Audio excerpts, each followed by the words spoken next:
is very worrying because this is in Because it's me. What do you mean? No American Hours are reporting on these time. times. Like, Why aren't American Hours reporting on your mama's birthday?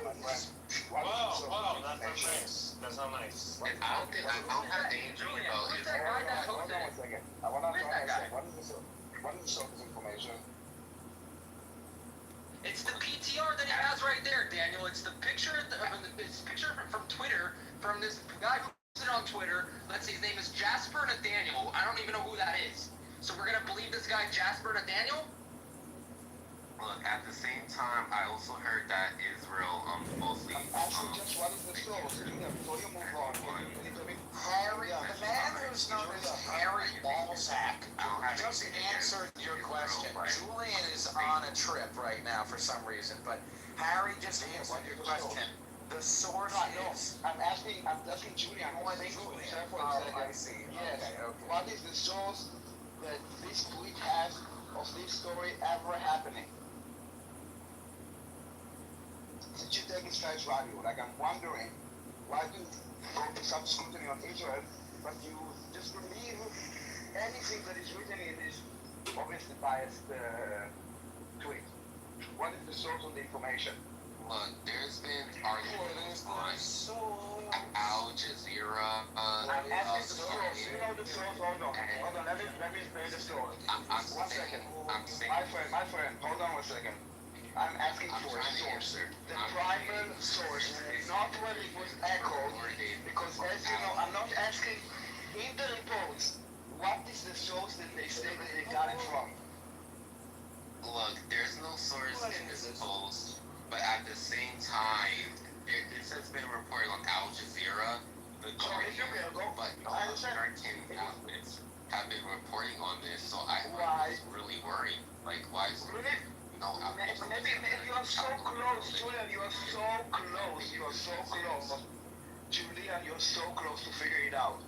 Why just those, the Guardian and Al Jazeera are publishing this unverified, no evidence report based on God knows what, and the American or the Western one seem to not get like, I don't know, screenwriters to write like, do you understand evidence? Do you understand like the job of journalism? Like, even for yourselves, in the article that you read, if you even read most of the tweet, what is the source? As said by who? Family members? Like, what? Like I said, this has been reported on. His source is Al Jazeera. I don't care what was reported. Oh my God. The Guardian. I'm trying to help you, man. I'm trying to help you. If you just wait a second, the fact, I will tell Julian, listen. Julian, no, repeating a lie doesn't make it more true. I'm asking. I think it's very disrespectful for it to say an American child being held in prison. Julian, you're missing the point in a really disturbing way. It's very Maybe I am, disturbing. but I think You're a symbol of what's wrong with the American public education system. Prison and double Julian, there's something wrong right now. Julian, did you take the vaccine? You don't have to answer that question. Yeah. Julian, did you take it? How many vaccines did you take, Julian? First of all, that's against HIPAA. You don't have to answer that question. Julian, you're missing the point in a major disturbing way. It is a meme online, okay? So I don't think it's a meeting if it's been reported on The Guardian and Al Jazeera. well, put the link in the chat. Can you put the link in the chat? Put the link in the chat. Put the link in the chat. Got Put the link in the chat. Okay, put the link in the chat. Like, this isn't a joke. A child being held in prison and developing Says diseases. who? Based on what? What is the evidence that was presented? Who did they speak to? What did they see? Who What, saw? he didn't get his teeth knocked out. Not what he didn't get. Do you understand the fact that Al Jazeera wrote a story that maybe someone told her doesn't mean shit? And they believe it, so you believe it? Dude, have some respect for yourself and use the brain that was given to you by God and think for yourself. What was I presented? You're asking us? The Guardian is reputable, so Based on what? On your opinion? Truly, Because they repeat the same lie. Forget about the Guardian. Use your own brain. Even the Guardian, that is most reputable, never says anything unprofessionally. Then you go into the Guardian and see what is their source, and think for yourself, is it a credible source? Do they even mention the source? Or they just report it based on, like, how? Did they go to the Megiddo prison? Al Jazeera? The Guardian? No, they didn't. So what? Telepathically? For fuck's sake, like, use your brain. They are reliable sources, so I believe them. Like God, this is how they brainwash you. Just believe whatever they told you, because they just snap on the Guardian of it. As if it's like the Ministry of Truth. Well, so this is an article from The Guardian. U.S. embassy officials have conducted welfare checks on Mohammed Ibrahim since his detention, but have faced restrictions on in recent weeks.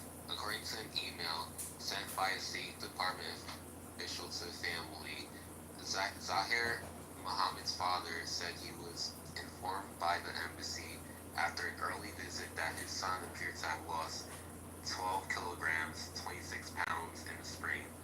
In mid-July, the State Department informed the family in an email sent by The Guardian that Ibrahim was suffering from scabies, an contagious skin infection caused by mites, and was receiving medical treatment, said U.S. officials would visit once he recovered. So scabies, basically. Yeah, that happens sometimes, especially in like prison or army, or the type of war. Oh, I thought it was a bit more interesting. No, scabies could happen. That shit happens. There's no reliable source that he just mentioned that shows that this guy, who we don't even know if that picture is actually his real picture or his name, even exists, or he's even in a prison. It's all bullshit propaganda, and I said this earlier in the room, is these fuckers come in here from TikTok and from Twitter, and the first thing they read, they believe. It's brainwashing. That's all it comes down to. That's it. Yeah, I read the article. Learn how to think for yourself. It was in an email that the Guardian saw. So, yeah, there's a lot of details in the article. Where is it Yeah, from? thank you, George. There's actually a lot of details, and U.S. embassy officials have verified it, so I don't see how this is a fake person. What is the name of the... I honestly don't give a fuck. What I give a fuck about is the hostages that are still in Gaza, which no one seems to talk about. You come in here talking about this fucking guy who threw rocks or whatever he did, broke the law, who deserves to be in jail. So I don't give a shit about him. I care about the people who were innocently taken from their homes while they were sleeping in the bed at 7 in the morning because terrorists came and fucking walked into their house with AK-47s. That's what I care about. And then they raped the women, children, whatever. They killed the dogs in their fucking kibbutz there. They burned the houses down. But you care about some fucking kid that broke the law because he's a fucking retard, thought that he was going to be a martyr, thought he was going to be a fucking shaheed or whatever the fuck he was thinking he was going to be. Because he threw rocks at tanks like a fucking retard. When he gets visits from the embassy and seeing doctors that weigh him and treat him for scabies, this is your problem, not the hostages. So you've seen how they look like? I care about the So hostages. who gives a fuck about a criminal that is in jail? For fuck's sake. Yes. I care about Julian, human community. criminals should be in jail, and people that try to murder people should go to a mental institution. Okay? You should not be here defending them and talking about them as if they are like people that were like oppressed. No, the guy is a fucking. He's not a child. He's not a child. Julian, what is wrong with the answers you have been given many answers to your query here. Hello, moderators. Moderators, this is John. I'd like to make a demonstration and show you a quick diagnostic. Julian, what is 370? John, can I or if I give you the green bean, are you going to just end the room? No, I won't. Julian, this is a quick diagnostic for the room. What's 373 times 1,000? What? What is 373 times 1,000?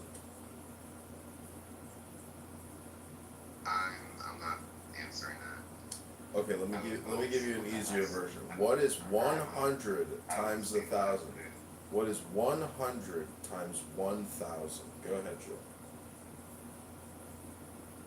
You really don't know that, Julian? Really? This is an important diagnostic here. Because it's important to know. It's important to know that as a speaker and having a debate with Julian, if you can't even answer a simple math question, maybe it's you that are having the problem, failing to realize that Julian, may not all be there, but you are having an intense debate with somebody who may not all be there. Someone that can't do 100 times 1,000. 100 times 1,000. I know the answer to that, but I don't see what that is related to. Okay, prove it. Prove it on the spot, and then we'll know that our diagnostic test has been completed. Well, you just put it on the calculator right now. We know. Every child that commits a crime, no matter how old he is, should be in fucking jail. And I hope this kid fucking rots in jail. It's the same thing that happens in America. Dies of scabies. Every dies of scabies. If you commit a murder in America and you're 16 years old, they're going to charge you as an adult. You're very close. You're close to 18 and a child. He's a child. Let him go. Don't arrest the criminal. Don't arrest the murderer. Let him go outside and kill more Jews because he's a child. Exactly. Look, your parents should deal with the indoctrination of children that teaches them from a young age that it's a holy war to go and slaughter Jews. Okay, that should be your problem. You didn't say a word about it. You're blaming the Jews for arresting him before he killed the Jew and putting him in fucking jail when he's getting all the rights like visiting from his consulate and doctors. And he's Spanish from Florida. Wellness checks from the American. Julian, you're a The fucking governor of Florida is helping him because he's from Florida. Okay. Julian, why was he throwing rocks in the West Bank instead of chilling on the beach in Florida? Samaria, not the West Bank. All right, well, for Julian, I'm just using the words that are appropriate for Julian. I know what it is and Samaria is, and also, Why was he throwing rocks and not eating his mother's junk nude or whatever it's called? Look, like I said before, I do feel for the hostages currently in Gaza. I do. Wait, what about my question? What about my questions? I didn't ask you about the hostages. You just said I feel for them. What about... Just not fucking me. We didn't ask about the hostages right now. I asked why was he throwing rocks? Why was he throwing rocks to it? Look, he was accused of throwing rocks. Why was he... Why was he... So we're telling you that he was accused because it happened, okay? So if you take face value of what they're saying, take face value what we are saying. He was throwing rocks, as it says there, and then he was arrested, and now he's facing trial, let's say, according to your tweet. Why was he throwing rocks? Was he skipping them on a lake with his buddies? Look, like I said before, I think Try to answer. It's important. It's important. It's not a gotcha. If you understand this, maybe it will open your eyes. Because it's a child falsely accused. Daniel, there is no opening Julian's eyes. He supports murderers. It's just that simple. Julian, what is 373 times 1,000? 300,000. Oh, shit. 373,000. Yes. 373,000. You have to Anyway, what does this have to do with the topic? Because at the same time, I'm very, like I said, You chose to answer this. I acknowledge, What about the question of why? We asked you why was this stone thrown? Try to answer this. I understand these are accusations. At the same time, I don't know. Commodities are necessities. We don't need commodities. You don't need Sorry,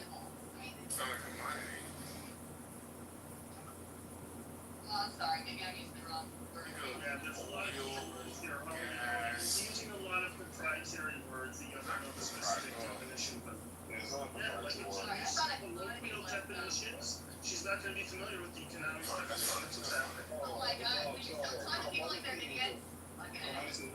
This number is very good. Yeah, it's a pleasure to talk with you guys and spend numerous time with them. You know, just I just leave them here and talking bullshit.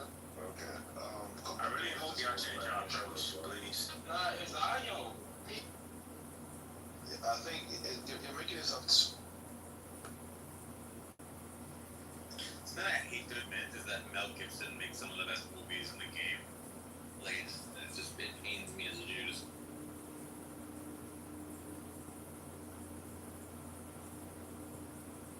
Yeah, a couple of minutes left.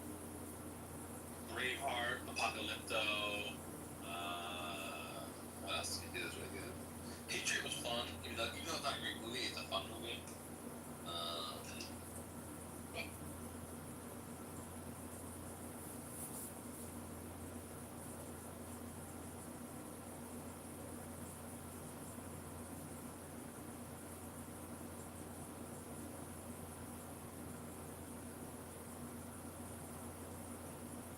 Not recordings. I got text messages. I got pictures. You know, I have screen grabs. Because people be lying. When it comes to Clubhouse, it ain't that deep for me to go back and forth for people. But I'm realizing in the last 2 weeks, people have been up in arms, lying way too much. This new thing where people do not understand hypothetical situations. I'm working with young people all the time. There are some people, younger people, the future stewards of society who do not comprehend the concept of a hypothetical situation. And so you'll say to them, hey, if you were going to do that, and they're like, oh, like right now? And you have to say to them, no, like in the future, like in your imagination, like pretend, like let's do you pretend? Can you pretend? Let's do differently. Yes, very much. No, it's felony. Very much. It's felony assault. No, he said it didn't happen. He didn't say no. He didn't Okay, say but if it happened, it's felony assault. It doesn't matter why. No, of course it matters. It matters why, because it's not a criminal act. It is a criminal act. No, It's assault. It's in your words. It could be attempted murder also. This is a terrorism. No. In your world, this is terrorism because it's the reason why it matters also in court. Okay. Well, it Why could be did you an do additional this? charge. Terrorism. You have an additional charge of terrorism. Yes, sure. but I'm asking why. It matters to me Why? why. You're missing the point also. The question is why, not what. No, but Jason, that would be the classification. Why did he get up the same day, got out, and decided to throw those rocks? Right. Not right. But this is the question. He does in jail. But he's in jail for assault. But it does matter. It does matter. You rob somebody. Oh my God, Jason. No, it does matter. Jason. No, for you, it's assault, okay? But it does matter why. Because it happens a lot for the same reason. For the courts, it's assault. No, for the courts, it's For the terrorism. justice system, it's assault. No, Jason, I don't say no enough. Go and study the topic about the Palestinian terror. Just assault, like you would do if I was in the supermarket and we have a fight. It's not. No, assault is when you put someone in fear of bodily harm. Okay, and battery is when you deliver on. Battery is when you harm them. That's what those two things are. Intent is a critical part of any violent act. Yes, intending to, if you don't have the intent of self-defense, it's assault. Any violent I don't know why you guys are arguing about this right now. Because that's all you need to know to explain why the kid is in jail. The kid is not a hostage. It matters, Jason. If it doesn't matter to you, let the conversation go because it does matter. Maybe if you hear the answer, you will understand why. Maybe if you will hear what I'm saying, we heard what you're saying. Well, we heard you. We heard what you said 7 times. But the question that I had was not what was the charge. I asked why did he get up that morning? Why did he get up this morning and decided to throw a rock? That is the question that interests me. And I think that if Julian would understand it, he would have a better understanding of the entire situation and not think that it's like a child that was arrested and accused and got scared.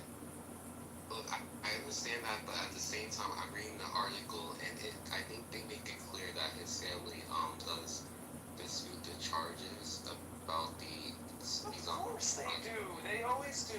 What does that mean? That means nothing. Oh no, so it didn't happen. If the family says that the child didn't throw rocks, then obviously, what are we talking about? That actually never happened, that a Palestinian threw a rock at the Jew. That would be actually the first, so it makes sense. And me asking you, like, I think 12 times, you failed to answer once. And I think it's because you know the answer, you just don't want to admit it for some reason. Question. The question is, why is it that little child, instead of playing at home with his friends, soccer with a ball, decided to take a rock and throw it at you? He's a child, I remind you. Okay, not a military, not a fighter. He should be, I don't know, nursing, whatever children do in your eyes at the age of 16. Look, at the He same doesn't time, want to answer because he knows the answer to the question. Right. Why wasn't he nursing? Why wasn't he nursing in his mother's Right. Also, and then I think that's a valid question, but I think we're also ignoring that his family did dispute the charges. I'm not happy about you that try to focus about my question first. Answer my question, then we can talk about. Let's return to Don's question. Because I think that this is really disturbing that Julian is consistently. Julian, we have heard, like you, we can hear you. We're all on the group call together. We can hear you. So you already said the family disputed the charges. That was already responded to. Then it was your turn again. Then you said again, the family disputes the charges. That is very disturbing because it's like you're not following with the, you're not following. Topic. We're still talking about why he threw these rocks. No, Daniel, it doesn't matter if the family disputes the charges. I think that is important because I Then why do you think he was arrested then? Then why do you think he was arrested then? They're both Why do you think he was arrested then? It literally, Why I'm do you going think? from the article. Why do you think? Go to the article. Go to the article. I'm throwing these So, rocks. but why? Why? Do you hear me? Do you hear me? Why would Israel take a 16-year-old and Why not would they leave take him his and whole hold him in family? detention? Why wouldn't they take his whole fucking family? Why wouldn't they just roll him and shoot them all? Why wouldn't he shoot them all? Why wouldn't they go? Why did they airstrike that? Listen, airstrike the whole fucking Believe what you want to village. believe, and just listen, believe what you believe, but just give us a reason why this event happened. If you want to say that he threw the rock, why did he throw the rock? If you say that Israel arrested him falsely, why? Like, try to make sense of it so we can understand you, because I don't think we do. Look, I'm just trying to say that I just think it's worrying an American child is being held on these We heard you there. We heard you. I agree with you. It's worrying that an American child is being held on these actions. You're not answering. I agree with you word for word. It doesn't matter. It doesn't matter. It doesn't matter what his family is That's what saying. his family is saying, and that's disturbing. It's disturbing that his family is a bunch of fucking dirty liars. And they're not just fucking owning up to reality. Their son is a Palestinian terrorist who goes on vacation to Judea and Samaria to throw rocks at people's children. He's from Palm Bay, Florida. They enlisted the help of the Florida government within half the year. The thing with the Pope is that they don't shoot. They really Americans are chew the arrested. food for them and put it in their mouth. Guys, I have a question. Americans are arrested all over the world all the time for crimes like this, and no, the U.S. Yeah, does not they bust them express. out or whatever. People who commit crimes should be in fucking jail. Okay, and this kid probably is in that category, dude. And that's not fucking concerning. That's the system working. Are you arguing with someone from Arizona? Any person in America that would throw rocks at police officers or people would be put in jail right away.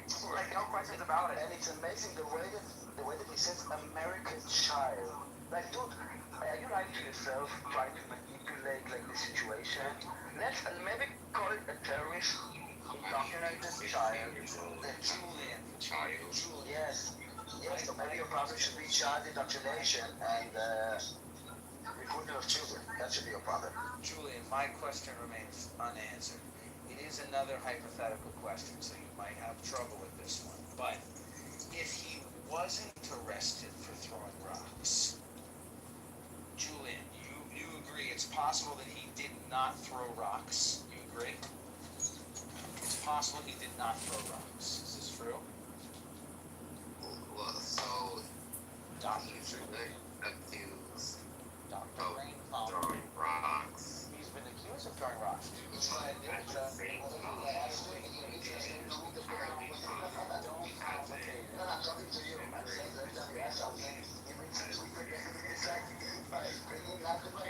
As I previously stated, returning to the script.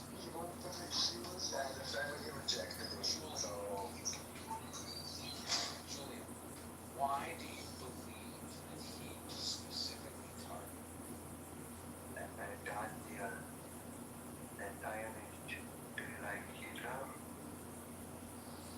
Jesus fucking Christ. This is a big waste of time.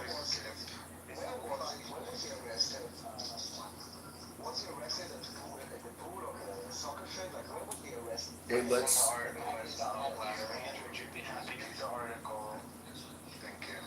Let's just confirm what my friend the trash bag just said, that this is a huge waste of fucking time. Let's just confirm that for everybody here so you know how to proceed. That this is a huge waste of fucking time. Huge waste of time. I think it's great, honestly. No, well, we spend too much time on But our the problem is we're making ourselves look like retards because this is a self-roasting app, and anytime you open your mouth on this app, you end up roasting yourself.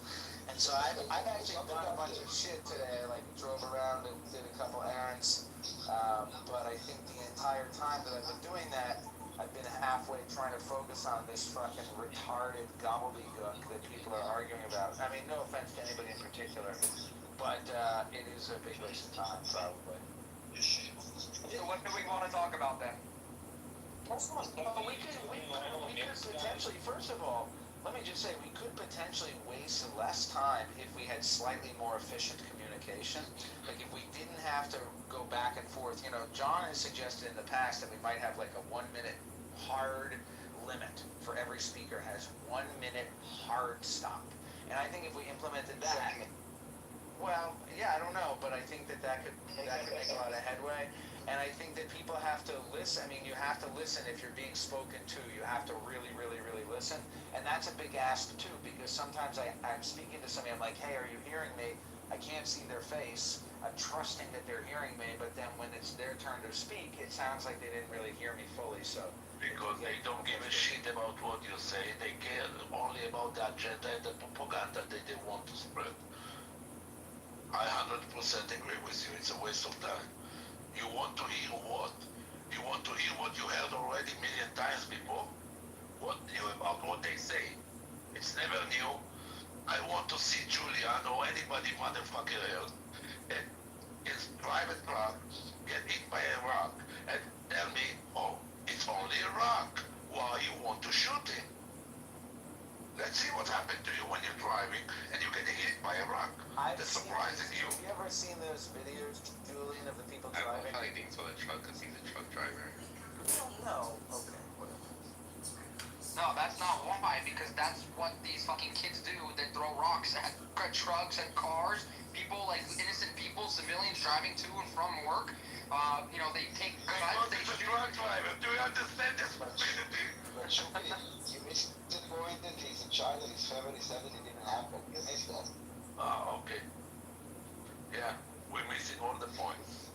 We're always on the miss. Somehow, we always on the miss. We never on the get it. And Julian is claiming that he's so much for Israel, and he cannot bring himself to say one good thing about Israel. Unbelievable. I love him. Go sit on a cactus, you fucking piece of shit. Sit on a what? I just said I love like something from Israel. Their shawarma. I think their beaches Cactus. are. Yes, cactus. Oh, sit on a cactus. Their shawarma, really, Julian? Their shawarma? How about all And the gays, Julian? and their Got a lot of beaches. cute guys there. How would you even know? You've never been, Julian. How would you know anything about the beaches or? I have Google and I Googled Israel beaches. Oh my god. Yes, go girl. Julian, have you ever Googled these nuts? Yeah, this is from like an hour ago. She was like, I think they are gonna be rich. Is that where you are now? Yeah, no, an hour ago. Now you're going home? At some point, I don't know exactly when.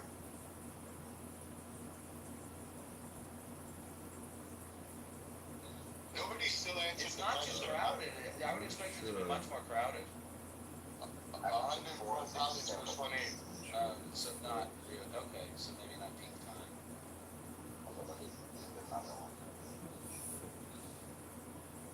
What was the question, BB?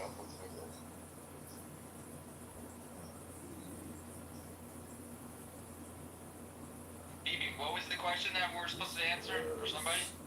Receiver. How do you pronounce this Hebrew name? Who? The guy with the Netanyahu photo? Screws. Oh, him? Is it? No, but the full name. It's Olive. it's Is that what it is, really? obviously it's yes, under Israel. Or something else, like Israel, hi. So the coin that they always seem to say that it has the name Palestine on it, that's also written on the coin as well. What he has in his Are you name. saying that the Aleph can also signify the word for lamp? no, it's an abbreviation like LTD means limited or like I don't know. Like USA? Oh, I Yes, got exactly. it. I got it. Thank you. Abbreviation. Thank you. And basically the name was the British managed the name was the British managed Palestine, but in Hebrew was the Eretz Israel. Yes. Same as you would say Germany in English, but in German you say Deutschland. Yes. So in Hebrew was always Eretz Israel. It was on every like stamp or document or passport or whatever. If not a hotel. Thank you. So whenever they show those coins or documents, they just don't read Hebrew. So This yeah. number and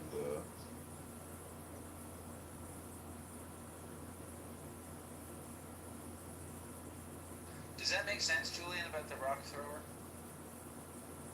What about the rock thrower? All the we've answered your question here for the past 25 minutes.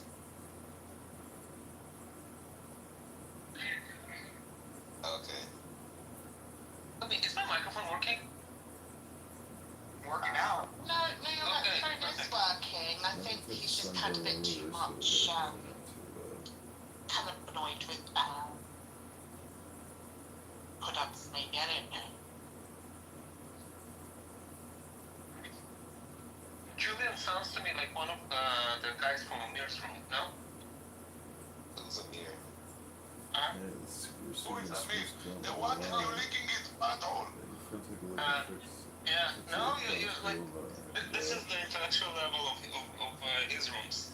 Who is Amir? The one that you're licking his butthole all the time. I don't know who Amir is. Really? He's the one who you're licking his butthole. But You should go on the you should go in the lobby. He hosts rooms now. Yeah, you should go in. This is exactly like the place for you. Julian, have you seen this image? In his room. Have you seen this image? What image? PTR. Yeah, I have seen that image, and like I said, I do feel for the Israeli hostages, but at the same time, I feel for humanity as a whole, and I feel for the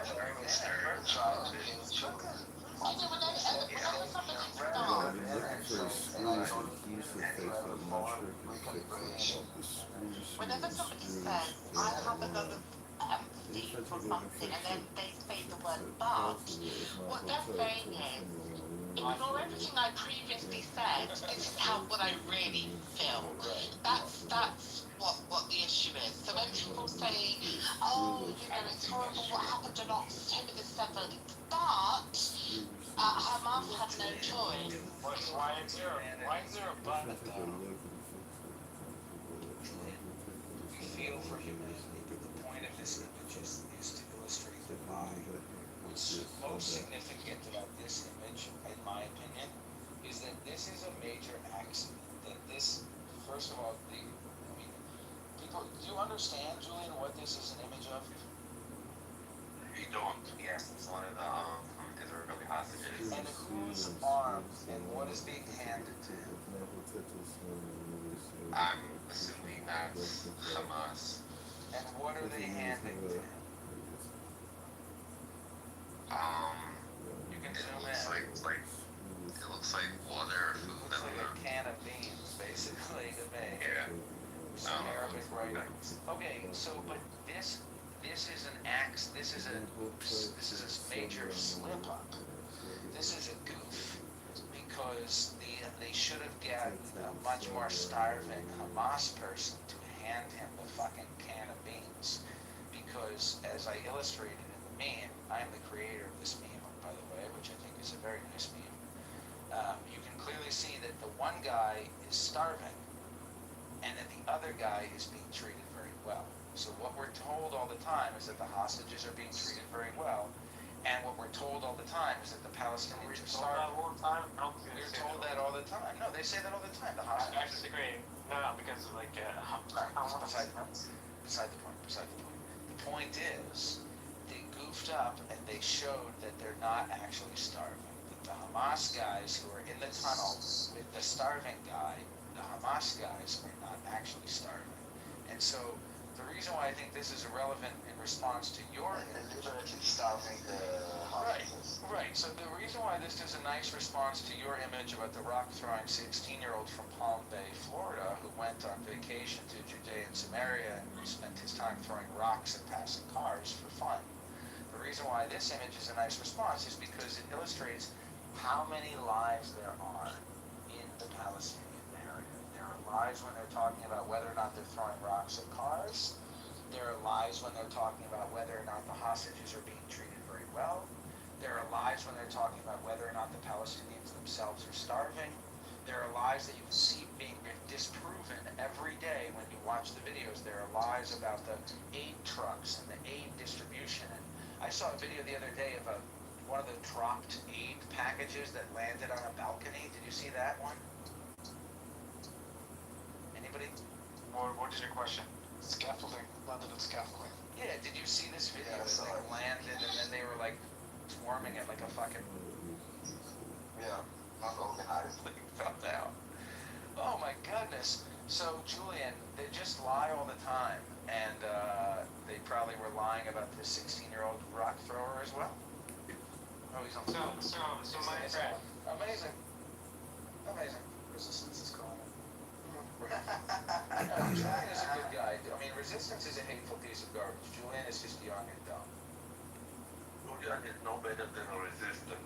Oh, Julian is much better than Resistance in I'm one gonna simple tell way. you why. No, Let me just tell you, first tell you. As a young guy, I'm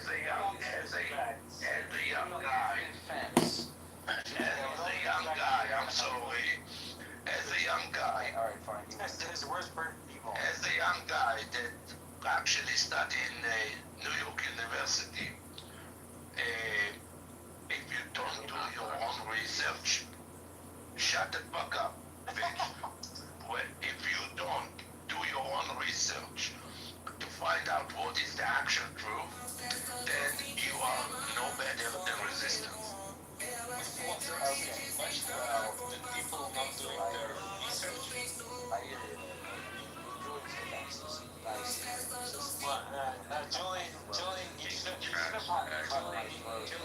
to apologize. Don't you see that I convert resistant? Look on my PTR, I converted. The thing that hurts much more than people not doing their own research, which is, okay, somebody can be lazy, somebody might not care too much, blah, blah, blah, excuses. What I fucking hate is people not making any fucking sense in a conversation. Like, you give them the fact, you ask them a question, and they cannot fucking answer like a really dumb question that like a 5-year-old should answer. They for themselves. They choose their own food. Everything is handed to them, like the fact. And that's exactly the reason why I'm telling you that Julian is no better than resistant. Because he know that if he's gonna do the research, he will find out exactly what you're telling him. He knows that he's not that dumb. But he wants to be. To themselves. Because they will have to make themselves that they are exactly. So they cannot do this. It's like I said my friend Joey, defend yourself. I said before, I agree with my friend Trash Bag. I don't think most of the Americans coming out of Gaza, I don't think they're starving. Like he says, it seems like they're very well fed, and a lot of these narratives are full of propaganda.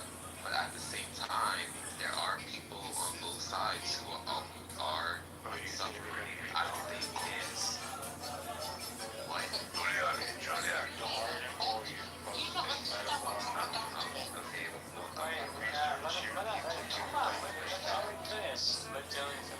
Anyway, like I said before, there are people on both sides of this conflict who are suffering, and I'm just very concerned with this child and the situation going on now because Julia, I wish that you're gonna be that child. I wish that you're gonna be that child, and you're gonna see how good it is. You worse than a child.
Let Julian answer.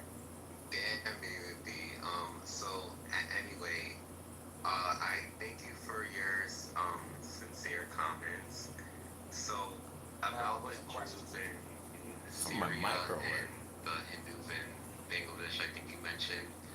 Like, I mean, absolutely. I mean, you also have the Alawites in Syria. I have, Sudan, I added Sudan in there too. yeah, and Nigeria as well, like the Christians in Syria, Nigeria, the Christians worldwide that are being persecuted. Like, I absolutely feel for them. So, yeah, I know. Go out and hold a sign for them and go in front of What about the Christians? What about the Christians in Nigeria? I didn't get all the Christians yet, Enigma, because I just wanted to say, because when we were talking about he was talking about persecuted Christians. What about the Christians in Nigeria who are killing their own children because they're being told by their pastors and pastoresses that they're witches and wizards? I don't William, think would you go and hold a sign in front of the embassy? Would you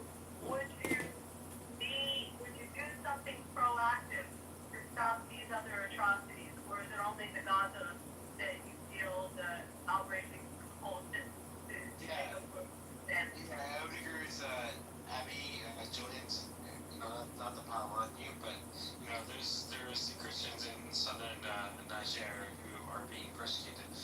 There's actually a lot of Christians. Let me, I'm trying to dialogue with, I love you, David, you know that, but to just ask Julian the question, would he do a political action to protect those other atrocities?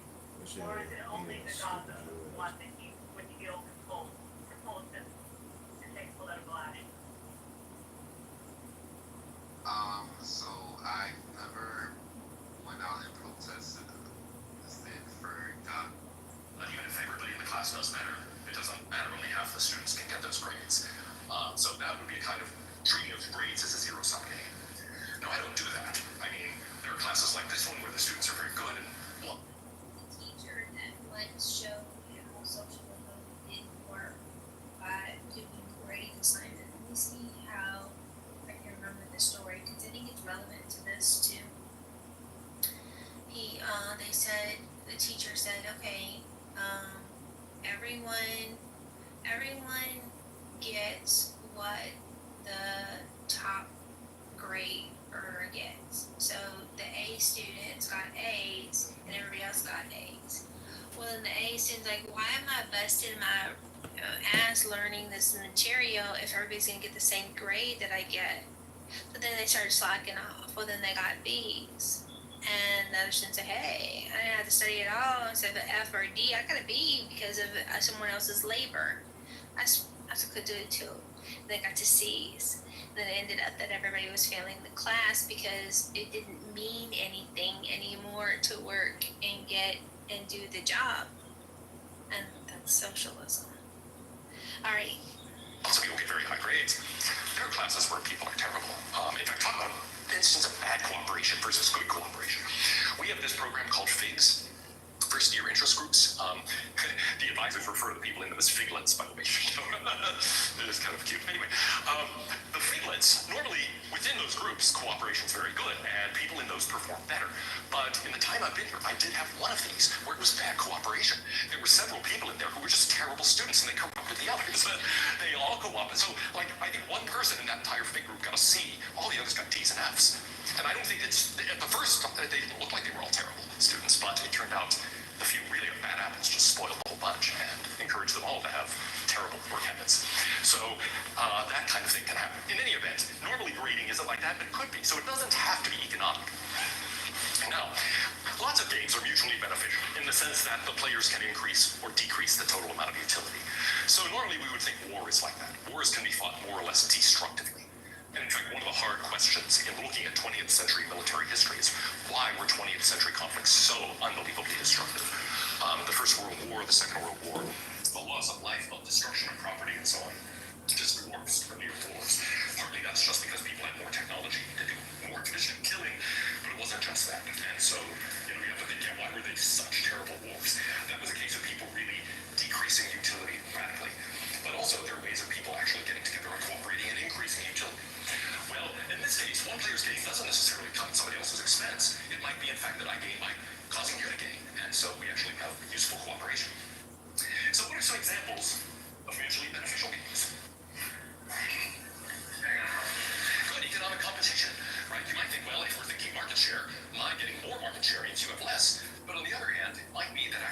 by introducing new products and competing, we're actually increasing people's interest in all of this, and so we're growing the market at the same time.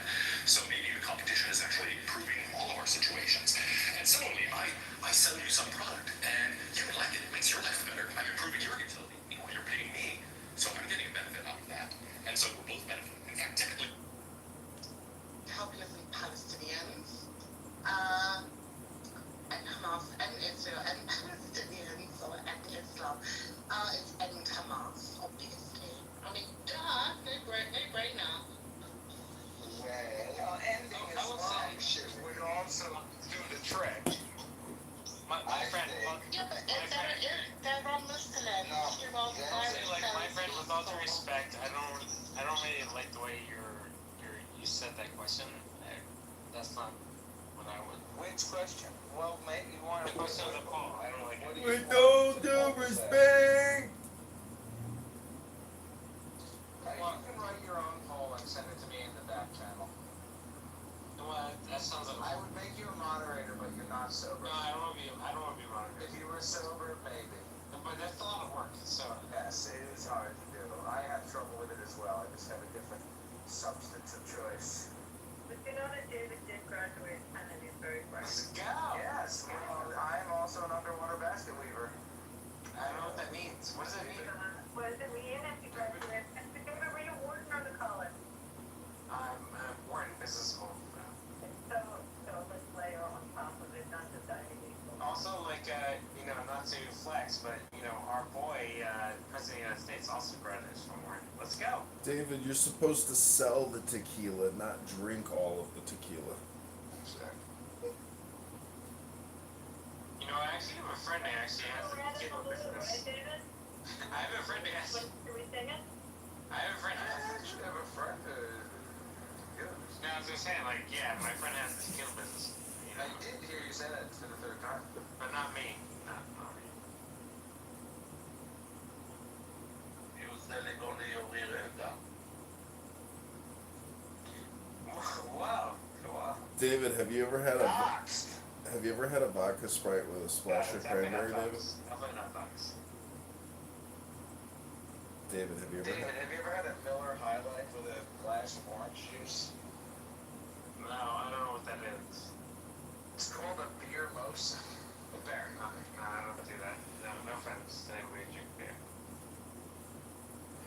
None taken. But with all due respect, David, what are you doing today? What are your plans and goals and dreams for this beautiful Sunday? Well, it's Sunday because, actually, I don't have to send you no offense. None taken. I'm gonna make some rhubarb jelly. Are you in the Garden State right now? Yeah, I'm in Jersey, yeah. Yeah, what, give me your approximate. Canton. Okay. I'm right now talking to your Docs. Yeah, I'm a doc. I understand what access. Turnpike exit 4. David, Cherry Hill. Cherry Hill. David, what is your address in Cherry Hill? I'm heading over to my Jewish friends who live in the east side. David, eat some fucking Taylor ham for me. Not there yet. I'm just heading over in a little bit. David, you gonna be anywhere near the UL? No. David, I go to my friends. Sorry, go ahead. I'm hitting you up in the back channel with your closest AA meeting With place. all due respect, I'm not gonna answer your back channel. With all due respect. Well, with all due respect, just consider going to your closest AA meeting. I'll answer Abby's back channel because she's nice. Abby, I sent another link for my lovely day. Thank you, Nicolai. These are great. I just thought when I listened to you, the perspective of stuff out of the UK, I love when I get challenged with statistics and backup for Abby, are you supporting Benjamin Netanyahu's declaration of escalating and culminating the war by destroying Hamas? So it's interesting because it's a 2-month period of time that they will almost act like what we know to be in the U.S. the Army Corps of Engineers building makeshift hospitals and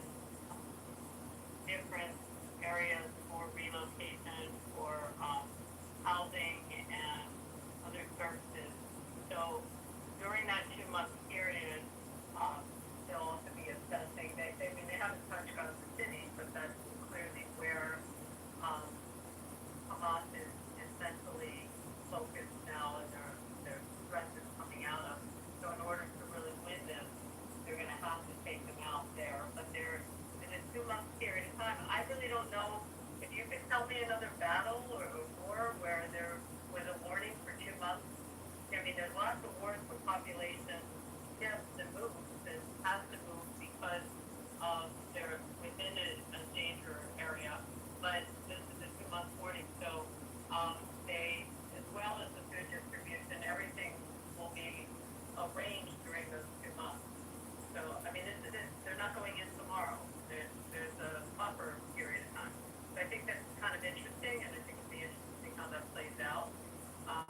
But curious people's thoughts on that they're approaching it that way.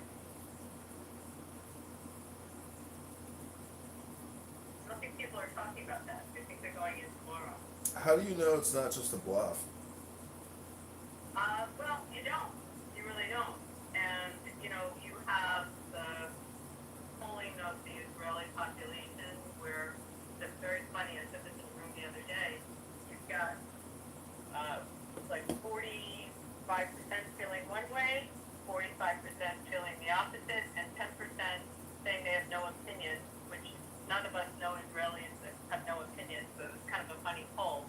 But everybody wants the war over.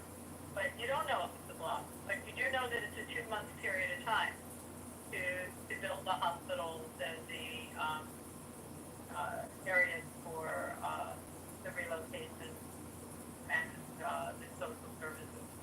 So I can find there's stuff written about it, there's some analysis on it. You don't know. We don't. But we do know that that's where they're located. That's what's got to be weeded out. And we know what they found in other locations. We know when they were told not to go into Rafah, and they eventually went in what they found. And so strategically, they're at war, and this is what's needed to annihilate the enemy. I think it's interesting the Arab League position, unanimous coming out of the Arab League, and I think you have to note that. They want Hamas gone as well. So, and I don't know why this dude in this has a problem with Judaism. Like, it's very bizarre. But anyway, that's my. Why would I have a problem with Judaism? I hope that answers your question. That's something about genociding people and the Amalekites and killing women and children and I don't know, virginity tests by Moses. I don't know. Maybe you ate a bad piece of pasta once, something like that's what it is. They do.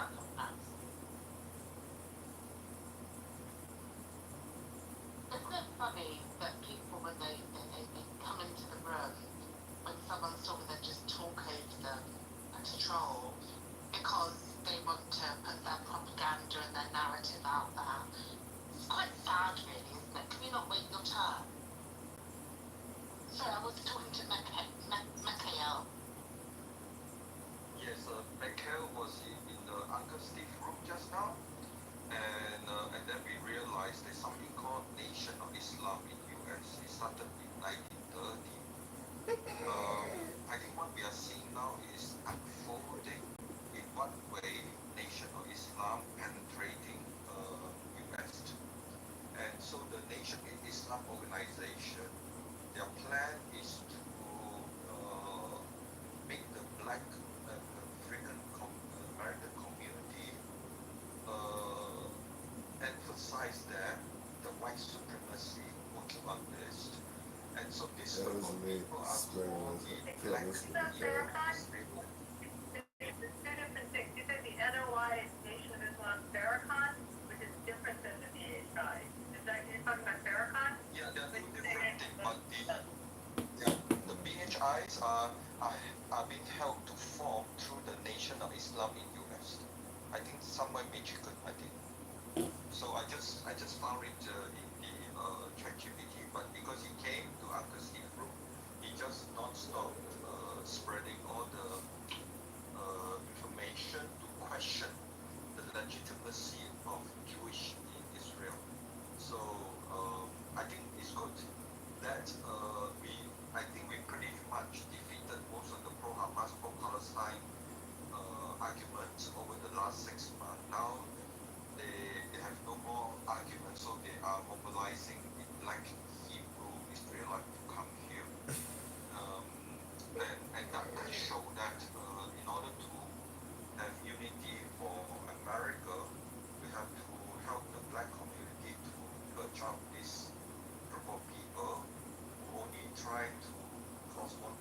Bulgarian population, using Israelite as a justification.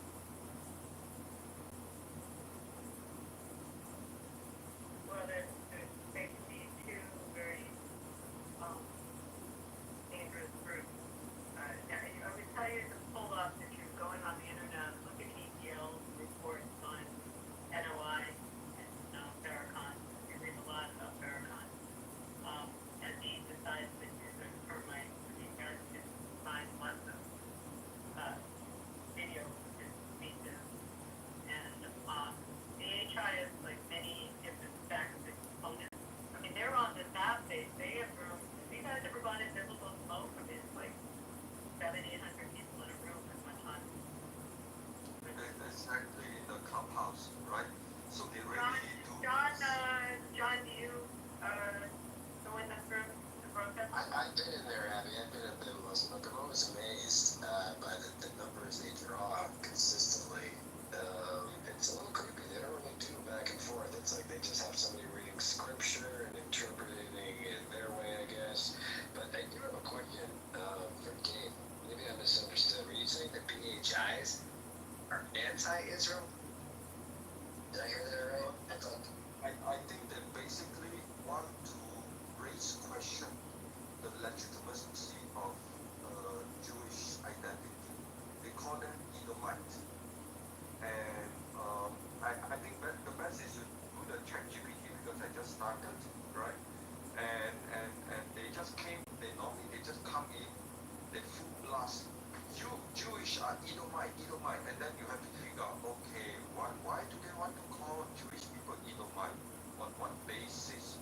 It seemed like in the formation of BHI, Black Israelite, Hebrew Israelite, they have a chart. They have a diagram of descendant, which is kind of their version of interpretation of Genesis, where they talk about the lineage. And so from this lineage, they justify that Jewish people are Edomite, and they have no claim to the Holy Land and all kind of stuff. So I think it's good that we need to start. So you're saying BHIs are pro-Palestine? Well, they are pro-Islam as well. So they are assembling multiple things from Christianity, Judaism, all kind of stuff, in order to like jihadists create more hate, more anger. They're very stupid people, though. So why do they? I know, but still it's important we understand what else the enemy have in mind, right? So we understand they come to U.S. university and destroy the future of children of many family, right? They are totally indoctrinated, and this is through direct donation. And now I learned in 1930 they already started this thing. Yeah, it's called the Nation of Islam. I think AB probably know more, but the question is, what else Nation of Islam are doing in US? If they are doing in US, what else the organization is doing in UK, in Europe? We have to understand all these things. Then we know exactly how to deal with it. Yeah.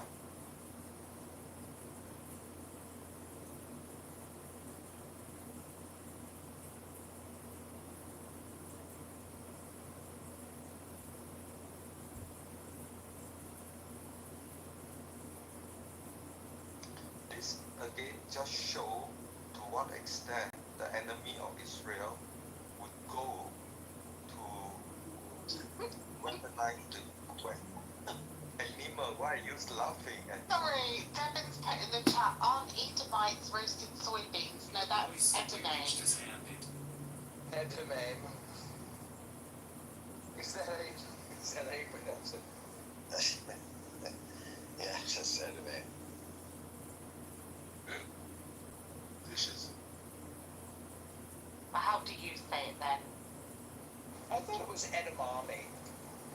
Well, of course, you like to put your E's on the end, like Nike. We call it Nike. Oh, you just say Nike.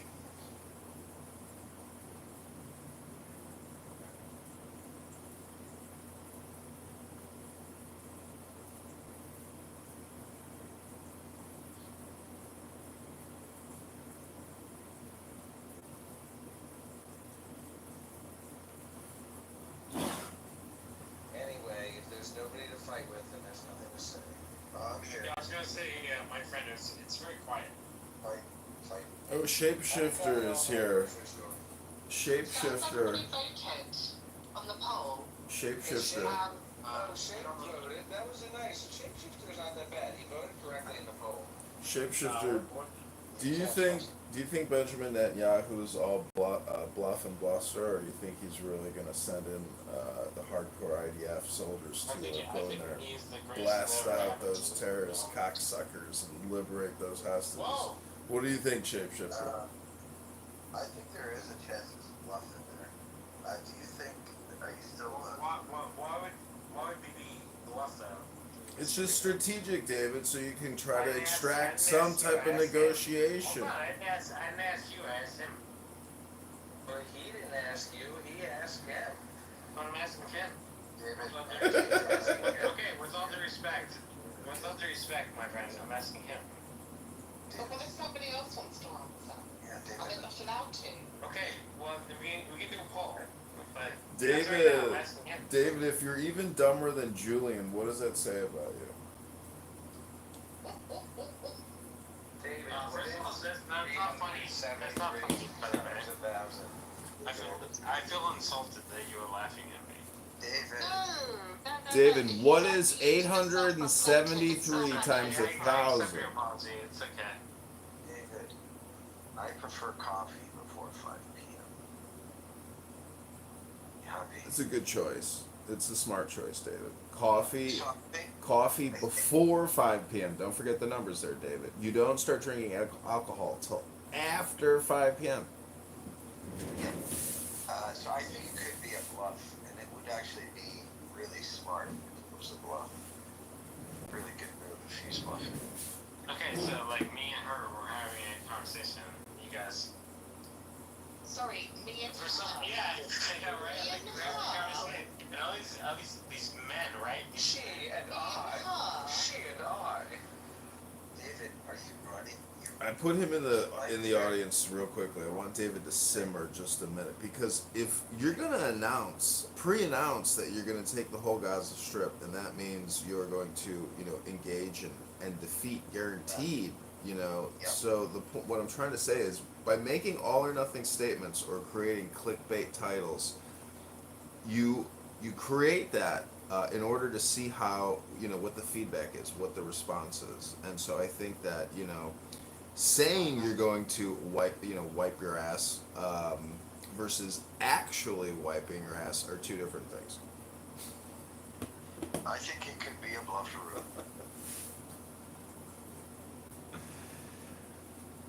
It's a little bit like chess, you put a feeler out there to see how they respond, and because, to sacrifice more soldiers to go, liberate Gaza from Hamas versus getting some type of negotiation or settlement or meeting of the minds through this type of negotiation tactic. But it could literally be him actually doing a neurolinguistic program and saying, hey, we're going to prep the world for this, that there's going to be some carnage.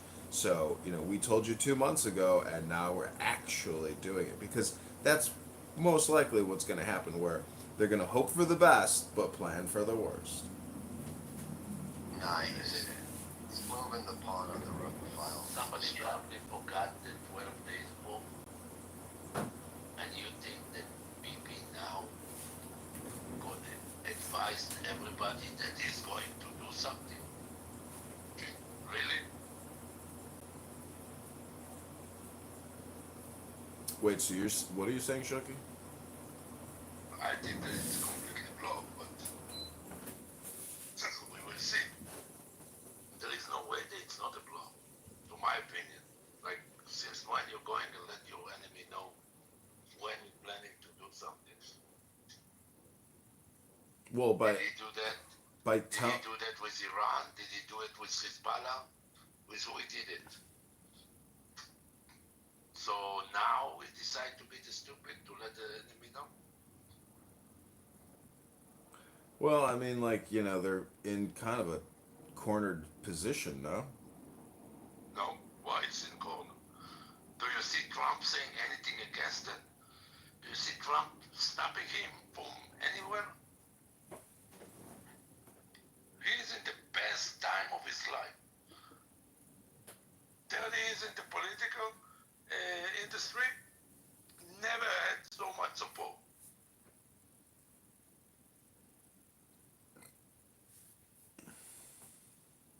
Never, ever.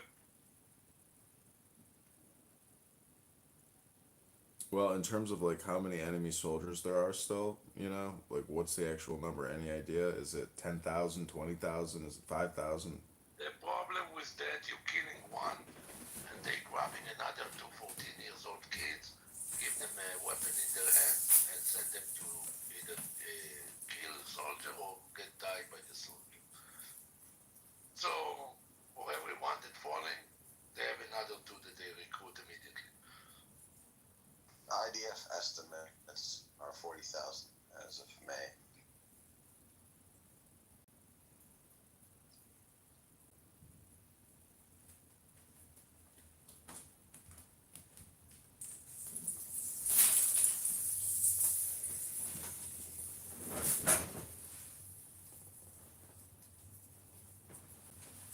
It could be as simple as just getting the Hamas to move out of Gaza City and establish a corridor for aid to flow. Could be a big PR move. What do you That's what I'm saying. It's all a blow. What do you think about the theory that if you actually go in there and take them all out and engage in a very aggressive action, in some ways like Benjamin Netanyahu's political power, uh, by doing nothing but like saying you're going to do something is like the essence of politics. So the moment he actually completes or ends his objectives in the same way that like some other historical figure, it's always like a pyrrhic victory. So there's never really any true victory per se. So I'm just saying that like Benjamin is so smart, this is like him just floating and flying. It's because Gaza has been neutered, terrifically. So I'm just saying that like from a Benjamin position, like he's infallible in a way. Not really. Right now, I think he's trying to balance the bad PR against appeasing Schmoltrich and Ben Gvir, and this is almost like the only move he has. So he's got both sides kind of balanced off of each other. He's extending his shelf life, is what he's doing. They don't need to extend his shelf life, no matter what he's gonna have until the next election, because now they are in 3 months of vacation, whatever the government. So he don't need to extend his shelf life anymore, because it's gonna continue until November of 26, no matter what. Even if somebody gonna be able to vote the government down, the government not gonna go down until the next election. That's scheduled for November. So this is bullshit. There is no extension life over here. The thing of it is, the bad position that he has right now, there is no deal that can be good. Because no matter what's gonna be the deal, hostages gonna stay hostages. Because Hamas not gonna give up the last leverage that they have. So no matter what, he gonna need to go in. And probably those hostages gonna be the casualty of Israel. There is no other option. Think about it. You think that Hamas gonna give you all the hostages? Then stupid even to think about it. They cannot, because if they give you, they lost all the leverage that they had. How you think that they're gonna do that?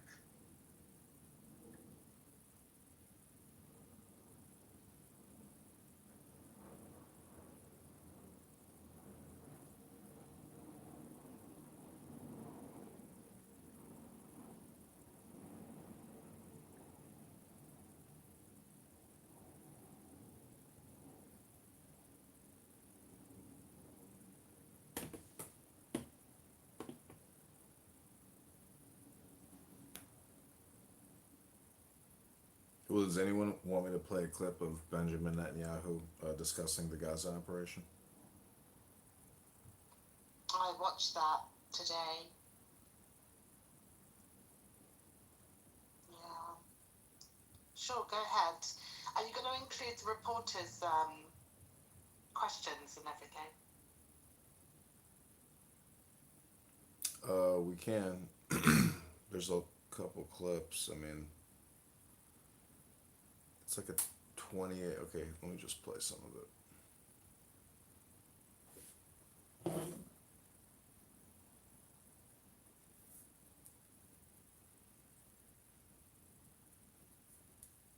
Not anyone advocating the destruction of Israel.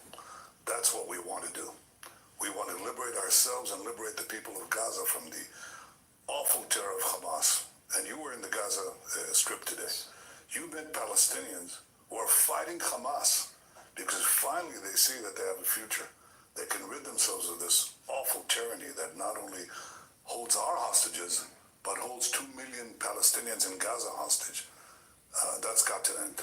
Are you saying today that you will take control of the entire 26-mile Gaza Strip, as it was 20 years ago to this month in 2005? Well, we don't want to keep it. We want to have a security perimeter. We don't want to govern it. We don't want to be there as a governing body. We want to hand it over to Arab forces that will govern it properly without threatening us and giving Gazans a good life. That's not possible with Hamas. The only way that you're going to have a different future is to get rid of this neo-Nazi army. The Hamas are monsters. Look at what they're doing to our people. Look at what they're doing to the way they massacred, raped, beheaded our people, our men and women, burned our babies. And they are really cruel to their own people because when we try to take them away from the combat zones, they shoot them. They want people to be civilian casualties. They want a starvation policy that they themselves are trying to put into being, and we're doing everything to reverse that. They have to go. I think President Trump has said it. You have to see two things in Gaza. You have to see Hamas eliminated, and you have to have the hostages released, and he's absolutely right. There are 20 hostages that the Israelis believe are still alive. And in recent events, the closer the IDF got to them, many of them were killed. Are you prepared for that? We're doing everything in our power to salvage the hostages. We've, in the beginning, the second day of the war, I think a senior command official in Israel said, you're going to have to get used to the idea that we're not going to see any of them alive. And I said, no, I don't agree with that.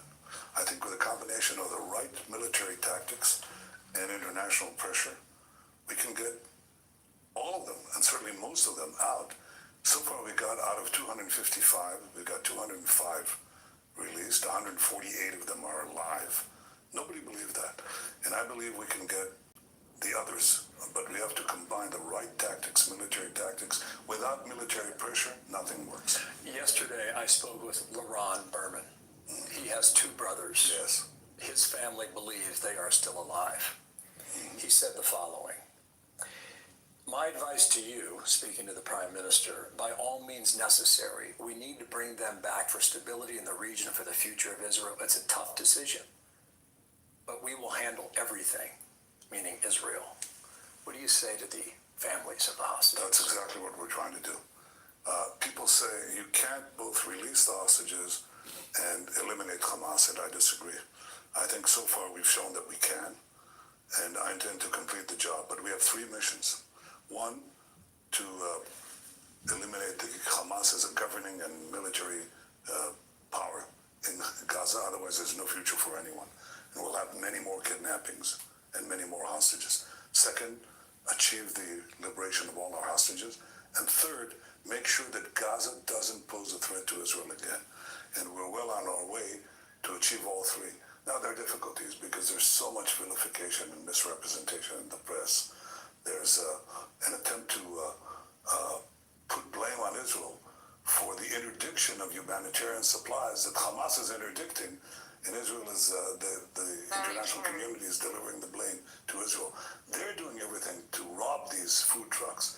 They're taking the food for themselves, and then jacking up the price for the remaining supplies to their own population. That's monstrous. We have seen some of that, and you're right about that. And you're also right that we went into Gaza while we've been here this week, and we were in the southern town of Rafah, near the Sinai Desert in Egypt, and that town has been flattened. And you have been accused of genocide. How do you respond to that? Well, as Ambassador Huckabee said, if we're practicing genocide, we're surely doing a very bad job of it, because we could have, basically eliminated the entire population of Gaza, but we went the other direction. We did something that no army in history ever did. We're supplying humanitarian food to the enemy's population because we distinguish between combatants and non-combatants. We put in 2 million tons of food. I mean, if we wanted to commit genocide, we wouldn't give 2 million tons of food to the population. And also the reason you see the flattened buildings is because Hamas booby traps every single building. So when we come in, we first have the population moved, even though Hamas tries to keep them in the combat zones.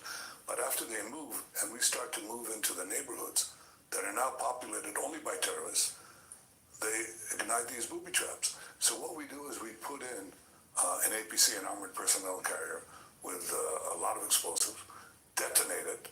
It sets off all the booby traps, and the buildings begin to collapse as a result of that. They're empty buildings. They're not populated buildings. Secondly, they've built this underground terror tunnel network with billions of dollars that they had. They didn't build Gaza up. They built a Gaza terror city underground. So we now detonate the tunnels. The tunnels explode, and they take down the buildings that are above the tunnels. And the reason you see this devastation is not because Israel is wiping out these structures filled with civilians.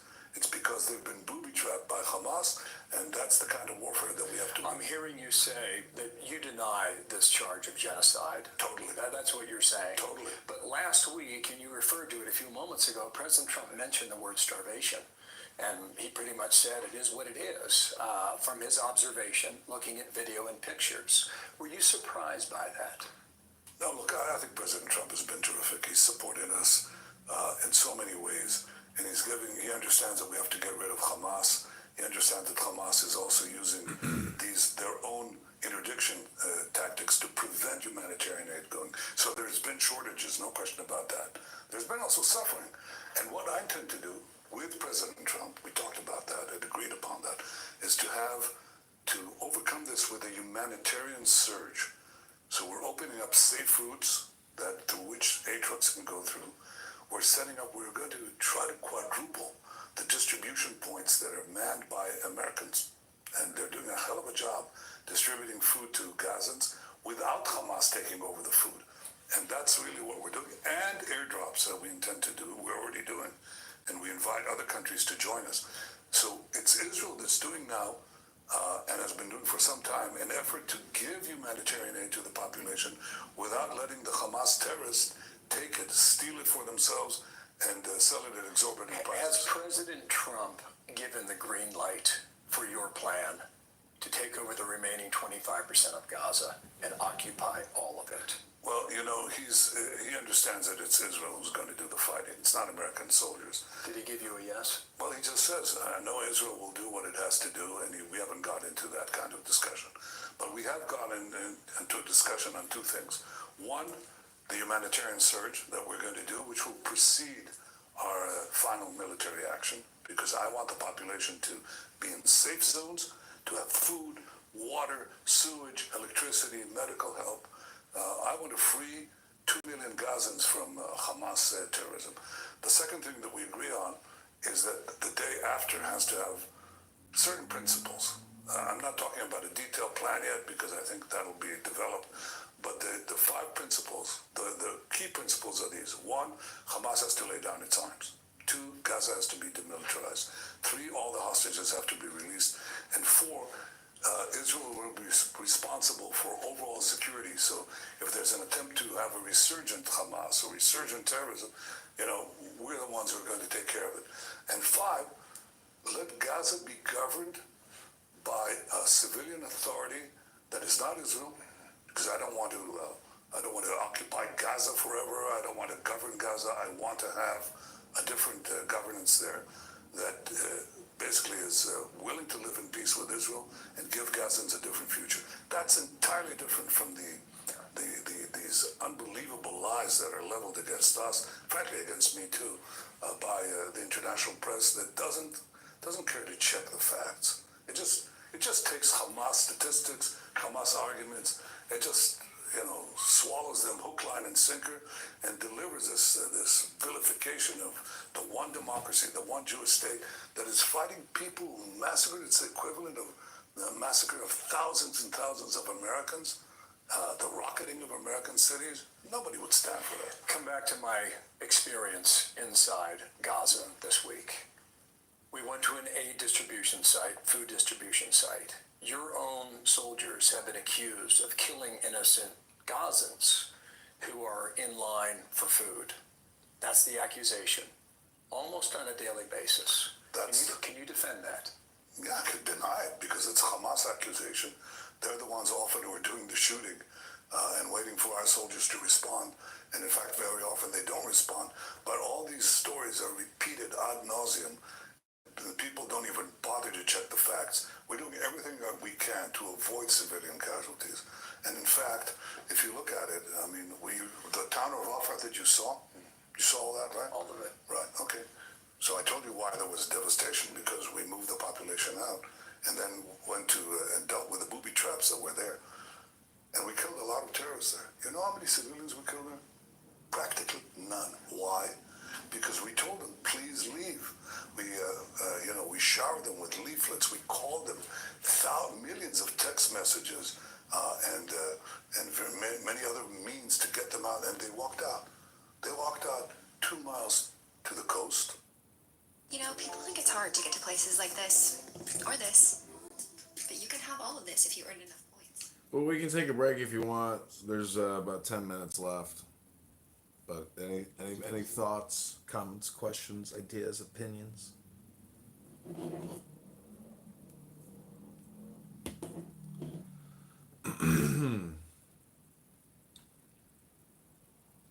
they had a seat. No. Silence is acquiescence. Okay, here we go. This is the rest. And practically no civilians were killed. That nobody describes, nobody talks about. Israel is doing things that no army in history has done.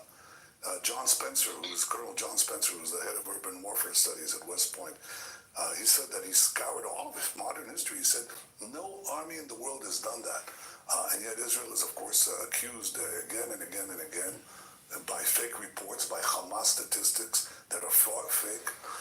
And, if you repeat a lie often enough, it assumes the cachet of self-evident truth. It's still a lie. Yeah, your chief of army says your military is exhausted. Shugi, did you want to say something? Okay.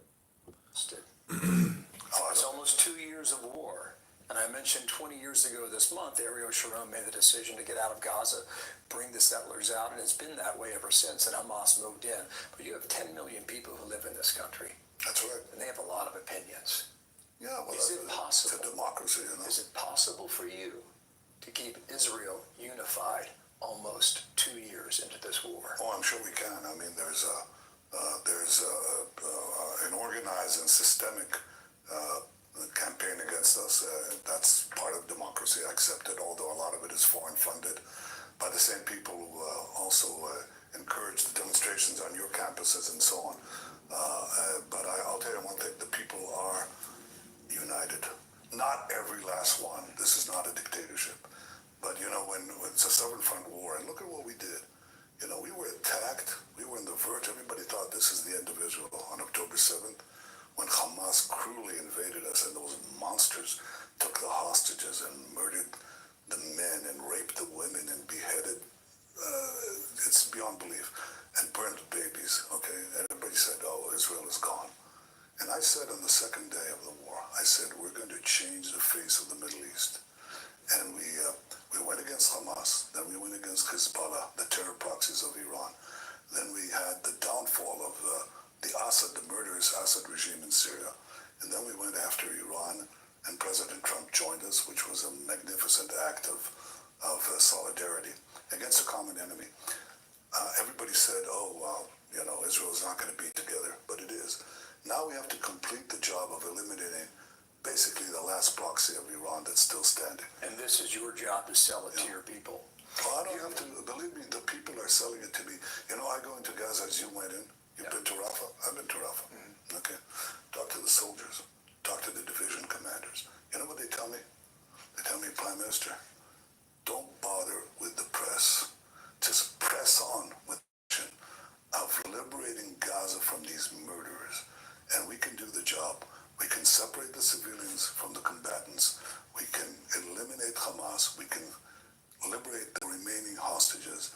Let us do the job. That's what the soldiers that cut across Israeli society are telling us. Doesn't mean that they make it to the mainstream channels. Doesn't mean that they make it to the foreign press. In fact, they don't. But if I had to run the country based on these vilifications, I shouldn't be here. Because leaders should do what is right and what will withstand the test of time. And what will withstand the test of time is that in the hour of peril, Israel didn't slumber like other democracies often do. In the face of this challenge to our existence, we took on a seven-front war, won it, and secured the peace, and expanded the peace after this victory, expanding the Abraham Accords, creating a different Middle East. That's what we're in the process of doing.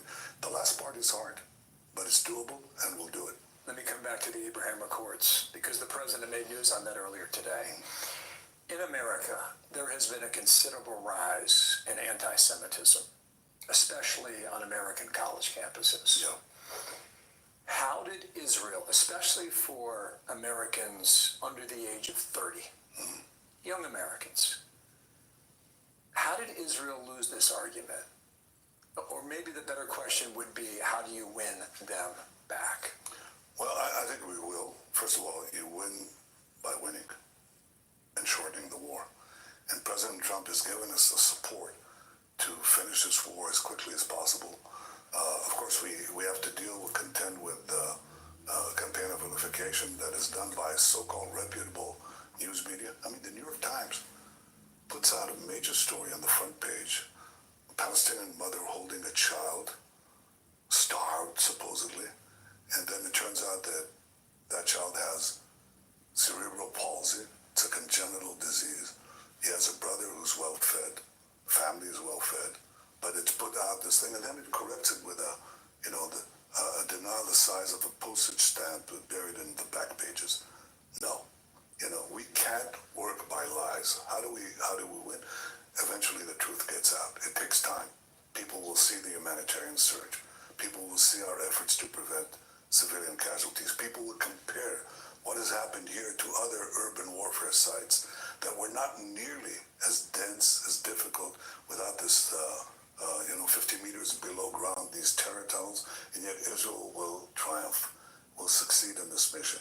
And most of the people, I can't say 100% of the people, but most of the people are united, and ultimately, this is democracy. So instead of shifting that argument on the media, whether it's the New York Times or maybe the Gazan Health Ministry, putting out, because you've said repeatedly in this conversation that they exaggerate, will you allow more independent reporters to go into Gaza and see it for themselves? That's my conclusion. In fact, that's my instruction as of this morning to the military. And I said, that's exactly what you should be doing. Those who are lying are going to continue lying. But give honest journalists the ability to see the truth. A, the fact that we're trying to get civilian aid, humanitarian aid to the people of Gaza, the efforts that we're making there. B, to understand and explain why those buildings are destroyed, because they're booby-trapped, and we clear the population. And I'm glad you were in. I'm glad you did this thing. I'm glad, in fact, I would say you're blazing the trail. But there have been others, and we have the same result. Every time people see it, they see it in a more realistic way, in a more honest way than the way that it's presented in, unfortunately, the New York Times and others. New York Times should be sued.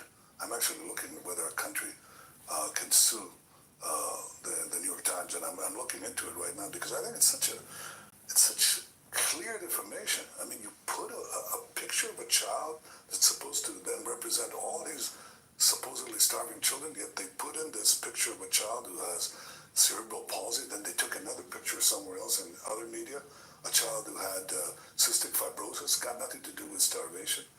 Or another child that we actually sent to Italy to be cured, and Israel is accused. But still, you can see there is suffering on behalf of people in Gaza. Yes, because Hamas is interdicting aid, exactly, and what we're doing is overcoming it. I don't deny that there's suffering. I want to end the suffering, and I want to end it by ending Hamas rule. Would you like to be governed by 20,000 armed monsters who shoot you in the back of the head if you try to leave a war zone? Who shoot you if you say, I want to have my freedom from Hamas? We now have Gazans fighting Hamas. They finally have the courage to do that because they see that Israel is progressing and they think that we're going to win. So they're not afraid anymore to stand up for their own rights. And they have their separate schools, they have separate programs because they don't want to educate their children for endless fanatic warfare, which is what Hamas is teaching. The Hamas is saying, death to Israel, death to America. They hate everything that a free society stands for. And ultimately, the people of Israel understand. And I think ultimately, the free peoples of the world will understand. I have one more question, but I want to clarify something if I could. Sure. You've said a few times now that the buildings in Rafah that we saw have tunnels underneath them. Yeah. Watch what magnesium does to your bowels. If you have to wipe more than 4 times after you poop. Them. Yeah. There's no way for us to see that when we're there physically with our own eyes, but you're saying all these buildings were booby-trapped? And they were not hit by the Israeli Air Force? No, what I'm saying is because it is building after building. Well, remember, these houses are empty to population.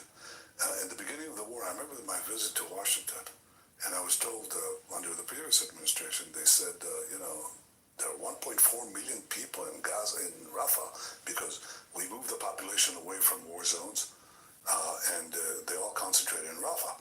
Then we wanted to eliminate Rafah. It's like, we were told, don't go in there. And I said, what do you mean don't go in there? It's like the Allies are, take over Germany, and finally they're told, don't go into Berlin. Don't go into Berlin and leave the German army, 25% of the German army intact. I said, of course I have to go in. But they said, but there are all these civilians. And I said, okay, we'll make sure that they leave. In fact, they left within 6 days. They all left. Then we had to go in. It's full of terrorists in those buildings, in the streets. They booby-trap the streets. They booby-trap the buildings. So we go in and clear it away. And that's what you would do. That's actually that's what you did. That's what you did in your war zones too. The reason why this point is important for me to understand is we only saw one part of Gaza, and we did not see the rest of it. The town of Rafah, as I referred. Last question, sir, if I could, please. The president earlier today put on Truth Social that he wants all the Middle Eastern countries to join the Abraham Accords. Who are the holdouts? Well, you know who we have peace with, so if you look at the other countries, they're the ones that are potential and real potential candidates for this. And I think, look, the president and I joined forces with Arab leaders and had the Abraham Accords, which were historic changes, a real change in the Middle East. We had 4 peace treaties with 4 Arab nations in a very short time. And in fact, I think that the attack on October 7th, among other things, it was meant to destroy Israel, but it was also meant to destroy the possibility of peace between Israel and the leading Arab country, Saudi Arabia. So obviously we like to see, with the elimination of Hamas and the Iran terror axis, which has been our war. Our war in the last 2 years has not been with Hamas only, it's been with Iran and all its terror proxies and its attempts to develop nuclear weapons. Other than Iran, who would be a party to this deal? Well, Iran could be too if the people of Iran rise. Is that an invitation? It's been something that I think that many of them want. Many of them want to relieve themselves of that tyranny. And they openly say, I send videos to them, and I'm amazed. Bill, I'm amazed. Millions and millions of respondents from Iran, sometimes with their names and even their faces. You can't believe that they're doing that, but it shows you the thirst for liberation there. So, but if the liberation of Iran will happen, it'll happen because we delivered a very strong blow to Iran's seeming invincibility, and the people will rise from within. But who are the countries that we know we could make peace with once we finish the war in Gaza? I think there are at least 5 or 6 countries here in the Middle East. And President Trump and I have talked about it a great deal. And he's been just an unbelievable partner. When'd you talk to him last? A few days ago. Okay, so this week. No, I think it was last week. I think, but we talk every week or so. You talked to Vladimir Putin recently. Yes. A couple times. Yes. Is that correct? Yes. What did he tell you? Well, I can tell you what I told him. I said that I took note of the fact that he said that Iran should not have nuclear enrichment, which is the American position, and our position. I thought that was very good. And I also said that I hoped that he'd come to an agreement with President Trump. On Ukraine. Right. We'll see if we get that peace. Yeah. Mr. Prime Minister, thank you for your time. Thank you. Appreciate it. Good to talk to you. Thank you for having us. Thank you. So far as we can tell, it's the first. Okay, that's the Fox News interview. That came out 3 days ago. It's got 361,000 views. The title is Netanyahu announces Israel will take control of Gaza.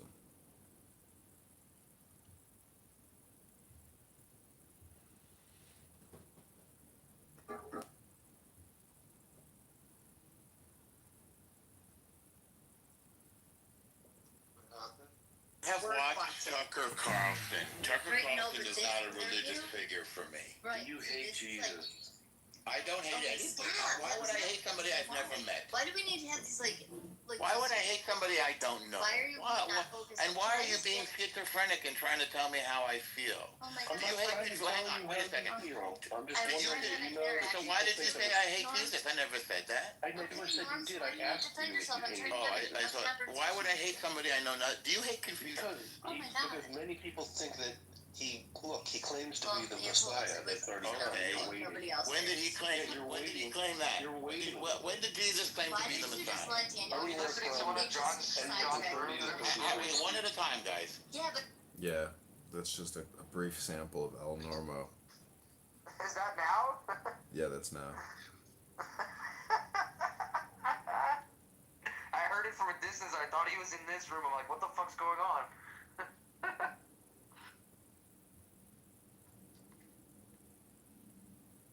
That shit's hilarious, bro.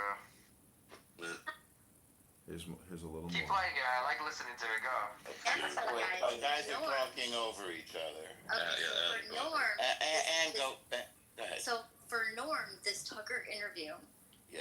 Would be good for. This is a good listen because Tucker, like he said, doesn't like. It's not like a religious thing. The person that he's interviewing, it is. Okay. It's phenomenal. It's an hour and a half, but I promise you won't regret. Who is he speaking to? Naples. How do I like? But how would you explain Well, that? what's his name? Start with that. This is a guy who has academic background in just like Christian and like I think specifically Catholic like artifacts and So he's a Catholic.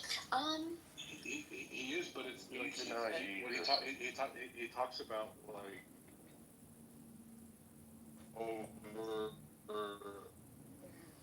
You're in the Matrix, Naples. 200 I No, hold on. I don't have any smoke with the Pope. I don't. I love Catholics. I think they have a great faith. Can you hear me now? What's that? Neopolz was in the Matrix. Are you there? Catholics have a great faith. Can you? Do you know what Yeah, he's they're done to perfect. Wait, Jewish hold on. people? Daniel, let Neopolz restate what. I don't dwell on the past. I'm living in the now. Oh look, here's okay. So anyways, just about this Tucker show. He interviews this like, yes, the guy's personally Catholic. Okay. But what's interesting is he brings like, he discusses like 200, academic sources. I think specifically on the shroud in which Jesus, peace be upon him, was buried. Very nice. And it's actually To you, Jesus is a prophet, No, not God, no. correct? No. Yep. What's yes, it? he's a. Yes, that's true. But he's a also, prophet. He's not divine. He's the Messiah. He's the Messiah. Oh, I thought that the Muslims did not think he was Messiah. No, we do. He's Okay. He's referred to almost exclusively in the Quran as the Messiah, Jesus, son of Mary. I see. So you believe he's a Messiah, but not God. Yeah, that's what the yeah. Yeah. Mhm. And the Christians believe that he's God. Yes. Yes, the Messiah and we God. Muslims recognize that he's the Word made flesh, that he is the Logos. Yes. Right. We honor the distinction between divine essence and the manifestation of the Logos. So, yeah. So from Wait, that you perspective, honor it's the just a prophecy. distinction between divine essence, which we all have, Yeah. and No. On the ontological level of the divine itself. So what we call God is the divine, like that which is truly like divine like in its proper place. Whereas Christianity. Wait a second. You don't believe that there's a God? No, no, they do. No. So you believe? My whole point, everything that I'm leading up to, is that I don't believe there's a God. Yes, you're correct. Now ask a follow-up. Stop it. You're bullshit. So the follow-up is that you believe that Jesus is the manifestation of God in Islam? The manifestation. No, in Islam he is we call him Ruhullah, the Spirit of God. That he is a word. That he is the Word made flesh. Right? He's the Word They made see him flesh. as a Which prophet. word? No, they see him as a prophet. Well, no, but he's going into more detail than just like he's not like Moshe. He's different than Moshe. Yeah, he's different than Moshe. Moshe is not. Is he Moshe hears the word and writes it down, right?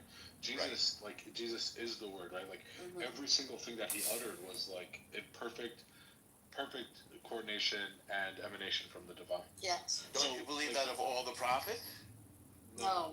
So. Oh, because that's what I heard that Muslims believe, that everything the prophets say is perfect and divine. Stop it. We believe that. Yes, I heard that. No. First of all, the only thing that's divine is what comes directly from God. Jesus is, and so again, so my perennialism, I would just point out this certain thing. Christianity as a religion is the path of love par excellence, right? Okay. And so its starting point is love, and from that perspective, in every true love, and I think I'm quoting Rumi here or some other mistake. But did you say in every true love, influence Islam? Say again? Did you do you think that? So you're saying Christianity? Of course it did. No, him. He said that. You believe that Christianity influenced the Islam? How could it not? I mean, so. No, I'm asking because I want. I think that. So obviously, I believe Islam is a revelation from God, right? But in its unfolding of like we have the polemics between Muslims and Christians. We know that there were debates and things, and of course, I think the intellectual trajectory. Certainly, there was influence, but in terms of it being a real revelation from God, as in like God Almighty decreed, like He willed that there would be Islam in the world. I believe that. Right? I'm a Muslim, but I don't believe that Islam upends or supplants or is meant to replace Christianity. Quite the opposite. I think I have more thoughts. I have more thoughts on that, but. Would you say that anyways. majority of Muslims that like are practicing believe like what you do, or is this like? Because this is the first. This is interesting to me, and I appreciate listening to and learning from you, but I just have never heard this. No, I like. First of all, I don't think that the typical believer, whether of any religion, like I've been very blessed that Okay, I can't listen anymore to this. Use it. They use their. So this has been how can Palestinians win the war while also being genocided? Just doesn't make sense, right? Like if you're getting genocided, like you can't win the war. So it's been an exciting room. I hope you have enjoyed listening to Benjamin Netanyahu talk to, I don't know, is his name Brett Baer? I can't remember. It's Fox News. My friend, Enigma, Daniel, Harry, I bid you all farewell and adieu. I am headed out into what's called a book.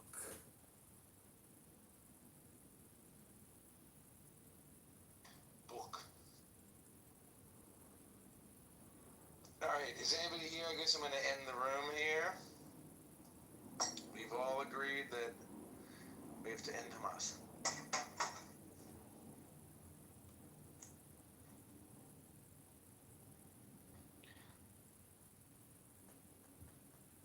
End Hamas, end the room, end your thinking, and end your problems.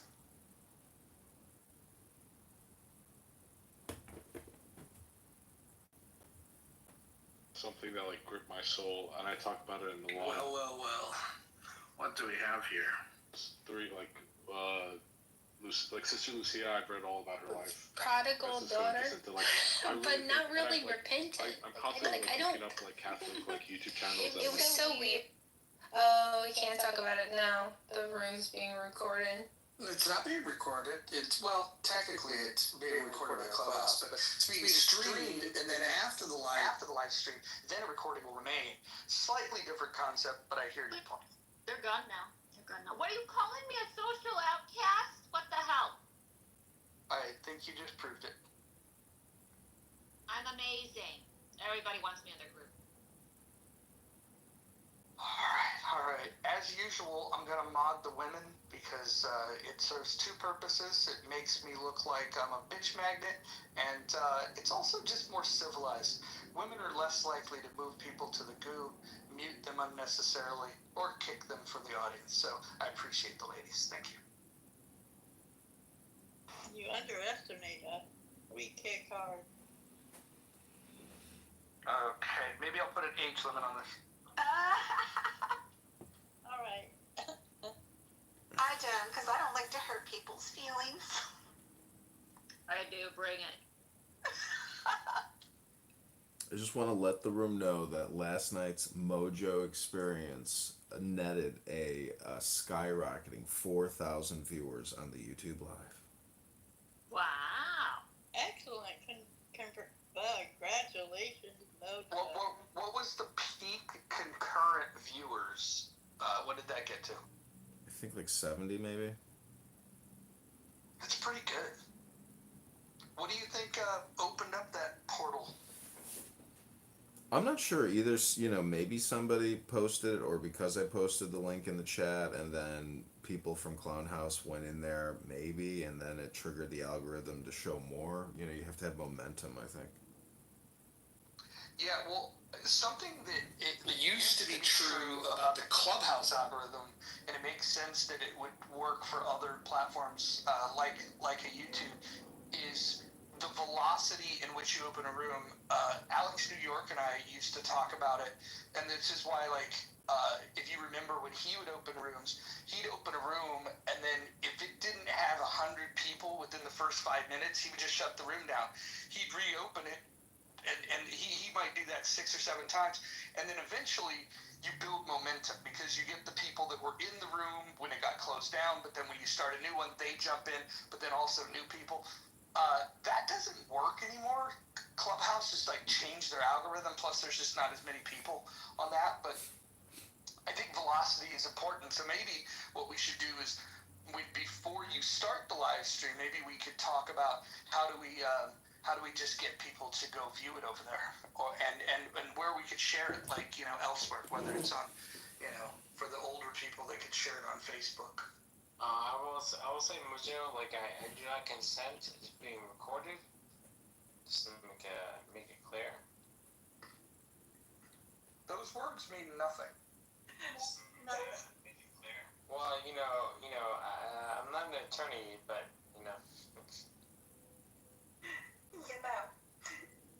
So can I ask 2 questions? Cackles is an attorney. Cackles is my. David, isn't it too early to be drunk?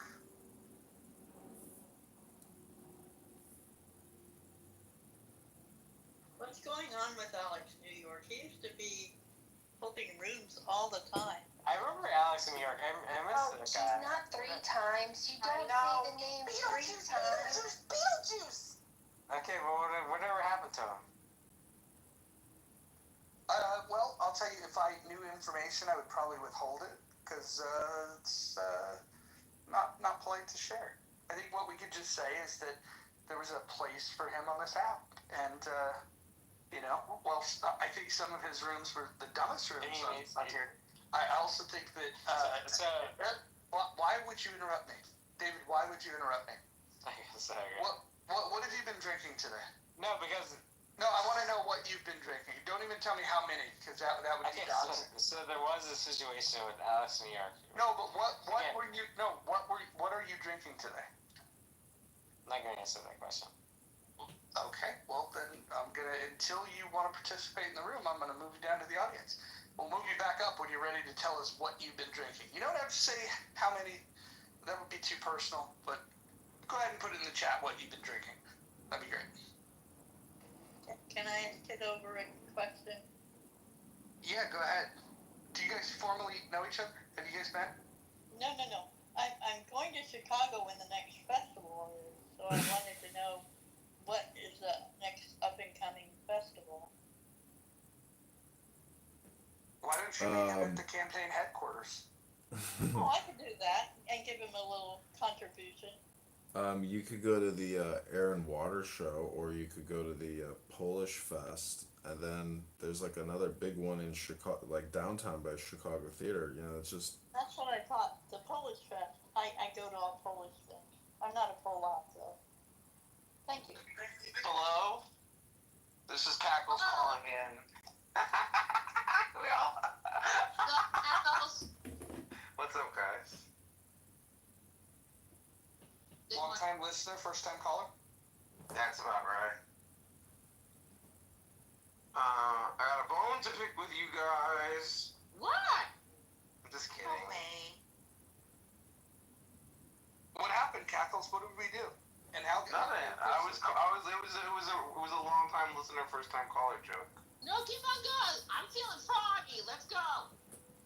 The next part of that sentence needs to be, Cackles, the next part of that sentence needs to be, am I the asshole with? Am I the asshole of? Yeah, that could be it. Ooh. Alright, new poll. Thought it was relevant and timely. Hey, Liz. that's a great It's poll. definitely WWE women.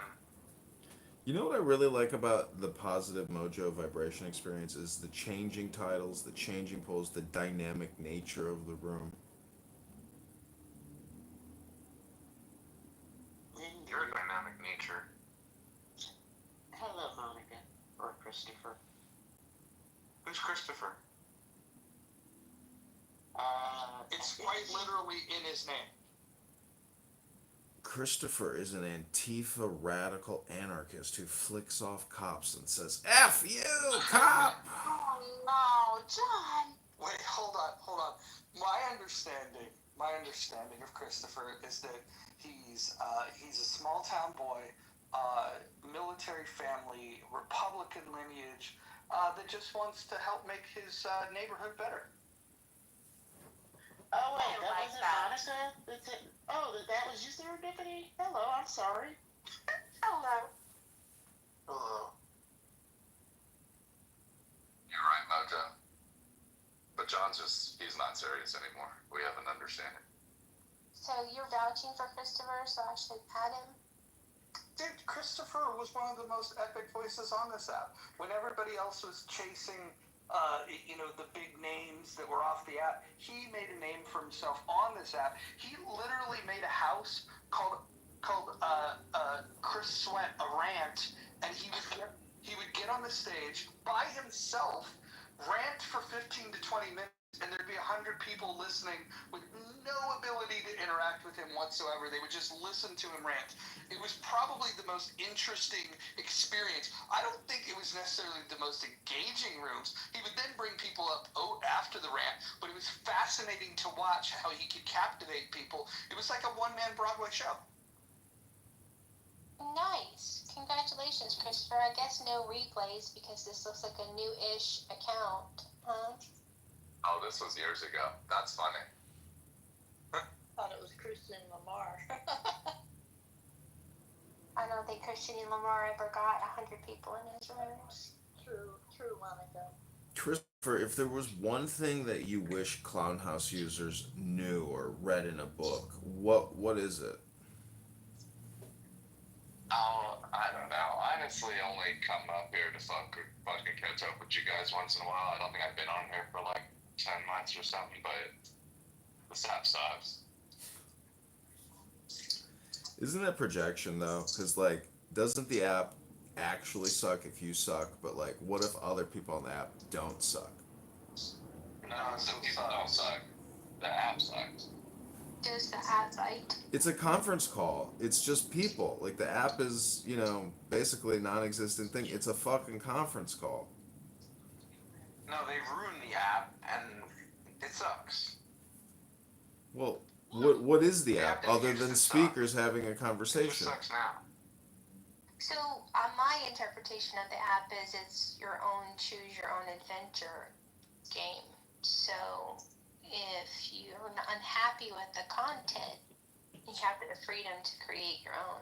Exactly. Hi everyone. As is always the To case. add to the conversation, I just wanted to come up to the stage so I could be included. Thank you.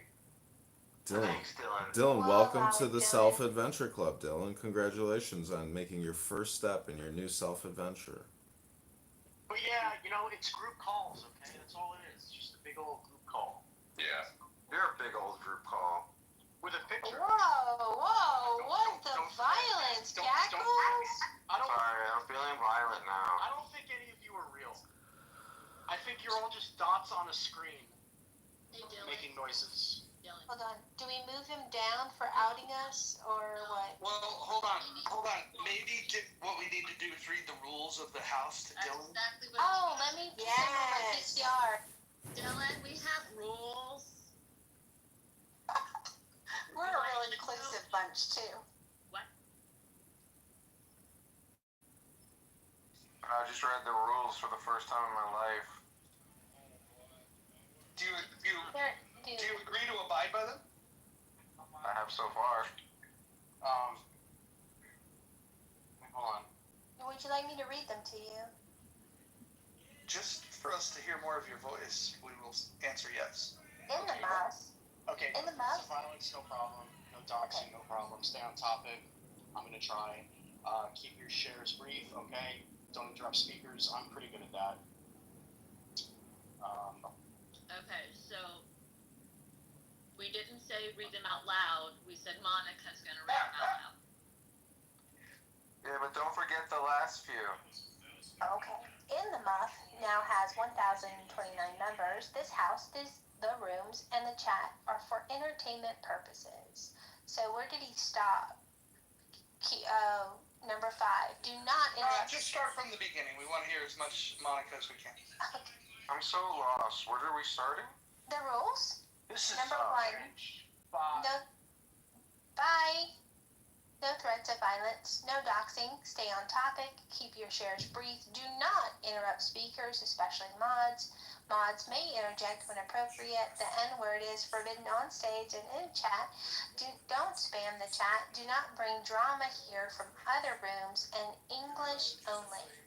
PSA. Assume that all rooms are being streamed. Paul and the Clubhouse team have taken away the mods' ability to remove people that do this when they introduce the Anon features. So well written. Who left in a temper tantrum? Hey, Bren. I appreciate the English only. I mean, Do you know the spirit of why we have the English only rule? Can anyone guess? So that ICE will know who not to take? Oh, that's a good guess. But no, I unfortunately only am fluent in English, although I do know un poquito when it comes to Espanol. And so because I don't have a mastery of other languages, it's just easier for me to moderate rooms, both on the stage and in the chat, if we agree that we're all going to speak English. Poker rooms have this rule to avoid collusion. Oh, poker rooms. I disagree. I think you might be fluent in sarcasm and have a doctorate in memology, but I could be wrong. I also have a crush on Monica. You guys are getting married. So cute. Monica and Mojo sitting in a tree. Clubhouse style. Where's Kelly? K-I-S-S-I-N-G. So uncomfortable. Monica, I hear you blushing. You guys, don't be ashamed of your love. Seriously, can we get Kelly in here to... Kelly is making sandwiches at this time and eating watermelon. She might show up later. I would like to join the Monica pile-on and also just say that you are a beautiful woman with the greatest voice on Clown House. And when I saw the moon last night, that beautiful light, I thought of your beauty and your grace and your magnificence, magnificent Monica, aka Scarlet. He's trying to get me to leave, isn't he? No! Hello and welcome to Congressman. Fight with Mojo! John, we do not believe in duels. Settle down.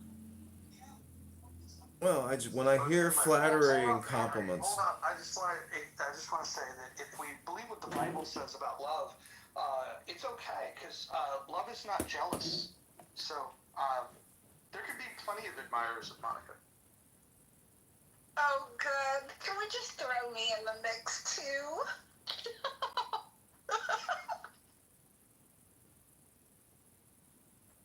Everybody, serendipity is now in these black I'm used to dog piles, but not this kind. So, Isn't enough with the love bombing already?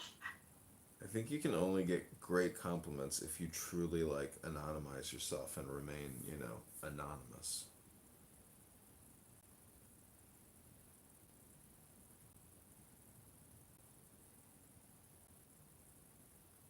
I like this poll. This is a fun poll. Should we go around and each have our own pet peeve poll? Like, what's the worst? Yeah! Chewing off mute just kills me. There's a very few number of people who can do it that I don't get, like, over, but the majority, man. Girl, you counted his ice cubes this morning. But serendipity was our wrong. I was rude. You were not. I was rude, but I don't think I was wrong. You were absolutely not wrong. That's honestly, all of my pet peeves surround noises. Noises trigger me. Are we talking about pet peeves just on Clubhouse or in life? In life, it's everywhere. Yeah, noises, repetitive noises bother me. Chewing, smacking, gurgling, gulping, anything you do with your mouth. Ugh. Okay, I was really offended that I was watching a YouTube video and a foreign language ad popped up. Not a ad about learning a new language or new foreign language, but an ad in a foreign language. And I was like, this is America! What are you doing on my YouTube feed? I was not happy. I have so many pet peeves. I guess one of them, I cannot handle someone tapping on my chair with their foot, or like even my kids a lot, they'll kind of keep pushing on the back of the couch while I'm sitting there, and that I cannot handle that. It's definitely a pet peeve of mine. Well, that's an invasion of personal space, so I think you're justified in that one. What about someone walking too close behind you, clipping your heel? I hate that. What about someone recording you and putting you on YouTube? I also cannot tolerate BO. I am very sensitive to smell. The BO is I just can't do it. Oh, I'm afraid you're right, Holly. You got me there too. The smell thing is a big thing for me. I remember being around someone who was very pungent, so pungent that they activated my gag reflex. And like, I could not deal. Monica, what perfume do you wear?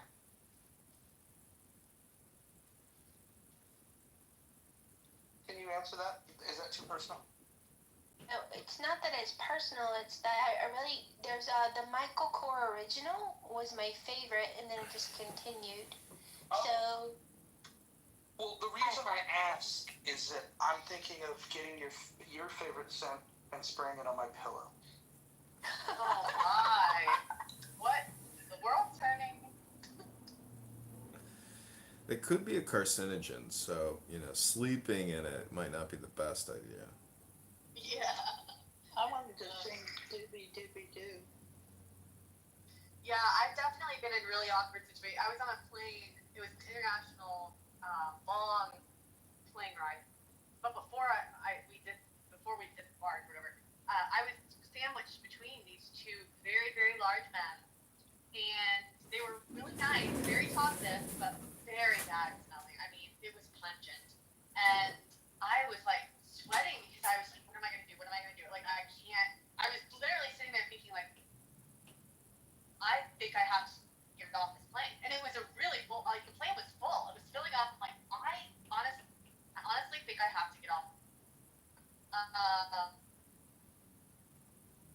Said, please, is there any way? Is there any spot I can move to? I honestly don't think I can do this. I think I might have to get off the plane. I can't sit where I'm sitting.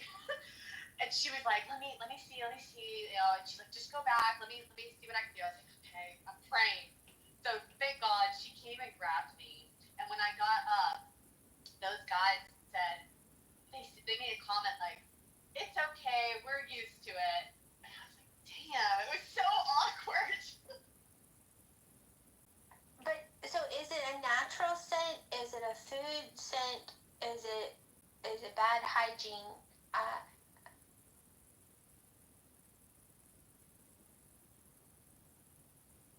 That's an open question. I have no idea. I'm not like the rumors of white people smelling like wet dog. It's not something that I was used to before Clubhouse, and I realized that the people that accuse white people of smelling like wet dog are around poor white people and not white people. And so they're actually outing themselves on their income level every time they insult white people. So I don't know. Holly, is it Wait, there's It's definitely the BO that bothers me the most, but I know there are other smells. I mean, so it's hygiene. Is it poor hygiene, or they're not using deodorant because their I culture? think there's. Well, let's be real. Yeah. So Indians, obviously, deodorant is not, I guess, a thing. But for the other people, it's, I guess, it's hygiene. Yeah. I mean, there's But is different there? smells. Like if you're really fat, there's definitely that like sweaty, kind of sweet, gross smell. So that's So kind you of different for do, the BO. Scarlett, you do believe that there is a direct correlation therefore, between income and personal hygiene and odor, correct? Because that's, you said that income is, it is a correlate, right, Scarlett?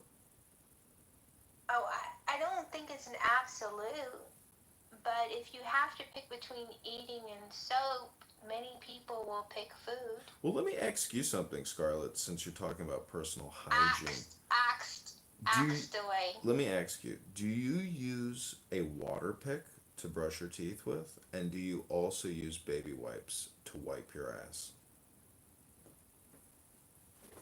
Too personal. I'm just asking about your Yeah, personal that's too hygiene much. because the correlation would be your income.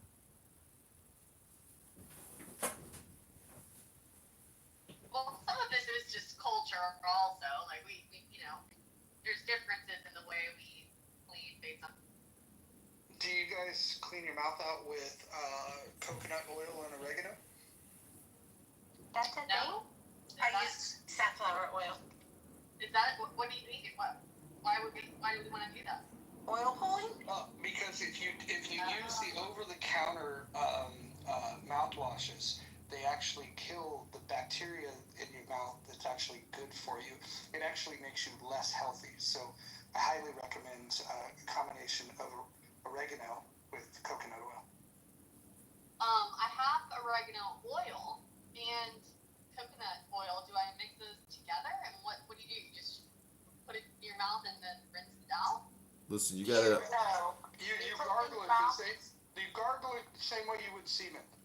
You got it backwards, Mojo. You're Hold supposed. on. I need to know about Mojo's gargling techniques.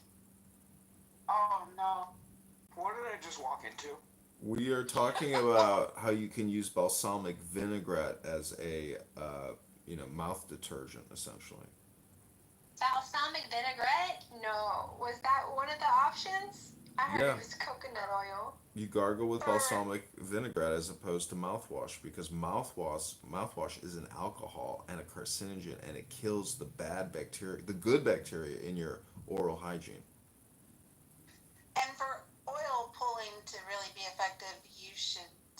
for about 20 minutes. Is 20 minutes? You got time for Yes. You should Did you switch just- for 20 minutes. I'm out. I'm out. Anybody in California get that Amber Alert? Well, I met an Amber last night at the bar, or 2 nights ago, and she's marrying her second cousin. Do you think it's weird, that she would say, "Hey, my You fiance's shouldn't be here"? going to the bar while you're running for Congress. Why? I've got to listen to what the young people are talking about, not what the old farts are talking about on Clown House. So you're going to the bar to do political outreach? 100%. I'm constantly live streaming my experience at the bar. I don't know if you follow me on X, but I call it the Emerald Island Chicago ASMR Experience by candidate Congressman John Kitover. Yeah, that's a horrible strategy, bro. Well, I mean, if you wanted to post up outside the bar, you see what I'm saying, and actually have conversations in a way that's more genuine to having that conversation, as opposed to listening to a bunch of, pulsing music and, I mean, I don't know. Like, I just no. feel like it would Listen, just be like I get cleaner, enough political a cleaner conversation look here. if you were to have those conversations with people entering and exiting that bar. Sometimes I don't want to talk and I just want to listen. And when I go out, sometimes I don't want to talk. But coming on Clown House, you can get all the political conversation anyone could ever get enough of. It's overload. So when you go into the bar, do you make like an announcement in between like DJ sets, like, hey, I'm John Kitover, I'm, running for Congress, this is like my platform. I mean, are you doing any of those things? No, these are professionally run bars. They don't want some bald asshole Who's your interrupting. campaign manager? I'm the Clown House as a decentralized network of associates. You want to be the campaign manager, Scarlett? Not. John, I would highly recommend that you talk to Stephen Bader or Marshall Rankin and ask them if they either would volunteer to be your campaign manager or if they could recommend somebody that could. I will ask them if I happen to see them. Thanks for that suggestion, Mojo. Thanks for that positive vibration. Pay them? That part. They could do it on a voluntary basis. Smaller campaigns don't have the money to. You want the money going into actual marketing of the campaign, not to pay for volunteers that could have done it for free. You want to find people that are aligned with your mission, that they want to help you get elected as much as you want to be elected. I agree. But if you are on Clown House and you're not actively posting on behalf of the campaign to elect John Kitover, just go to johnforcongress.com or go to my YouTube channel. Link is in my profile. Link is in the chat. Share the videos. Share the live stream and become an AI campaign advisor. And if we get to Washington, D.C., I swear we're going to throw the biggest Clown House party. All your expenses will be paid. The campaign will fly you out, put you in a boat, put you in a hotel, put you at the bar. John, if I were in your campaign, I would tell you that those are the kind of promises that you should not be making. Well, maybe I'm having grandiosity, but I'm just John, saying. have you spoken to Augustus? Yeah. He said he's broke, but he wants to work on the campaign. Yeah, maybe he's actually very politically astute. Good for you to think of him, Adams. Yeah, I am going to try to work with him, but today and tomorrow I'm getting a new campaign website set up so we can actually take donations and actually do real operations. So Are you setting up anecdote in the background? Yeah. Good call. Kind of reminds me of the Build the Wall campaign from the veteran who was injured, and it was a joke that the American people will fund the wall since Congress and the government won't, and then it turned into a real thing. So the meme became reality. It's kind of the vibe I'm getting with John Kitover's campaign. Mojo, one quick question. Mojo, you had turned off the house wall, our ability to post on the house wall. You can. I was just gonna let you know. I did not. Oh. Well, I can't post. I can't post on the. Well, I will go take a look. That should not be the case. As long as people are not violating the rules of the house, they should be able to post freely. It's open. Oh. Well, maybe. Well, let me double check because I was restricted. I was gonna post the link to the replay this morning, and I could not. John, can I recommend you embrace an education choice storm teams, and I can connect you with funders. Yeah, absolutely. Chicago and the CTU here is run by a bunch of cackling communist witches. 100%, they're a problem.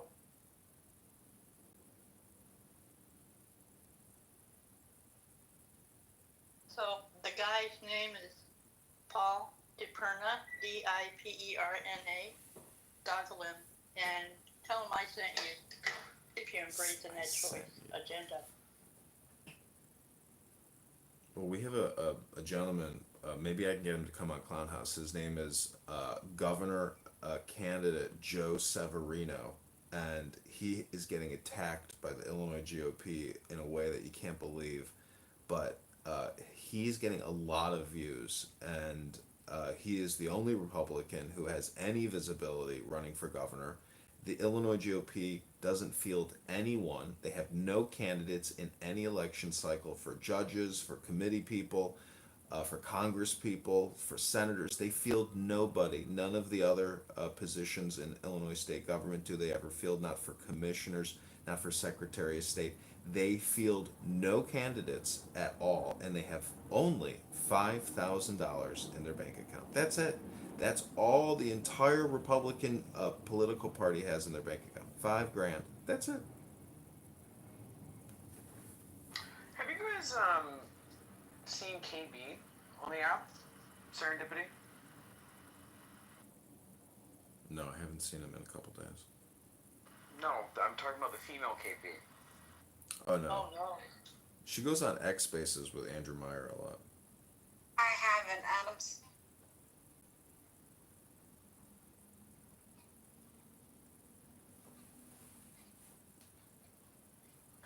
What the hell is going on? Sean, what are you listening to? Hey Sean, mute your mic or drop to the goo. Hey, Sean, you have a hot mic. Is he watching Maury Povich?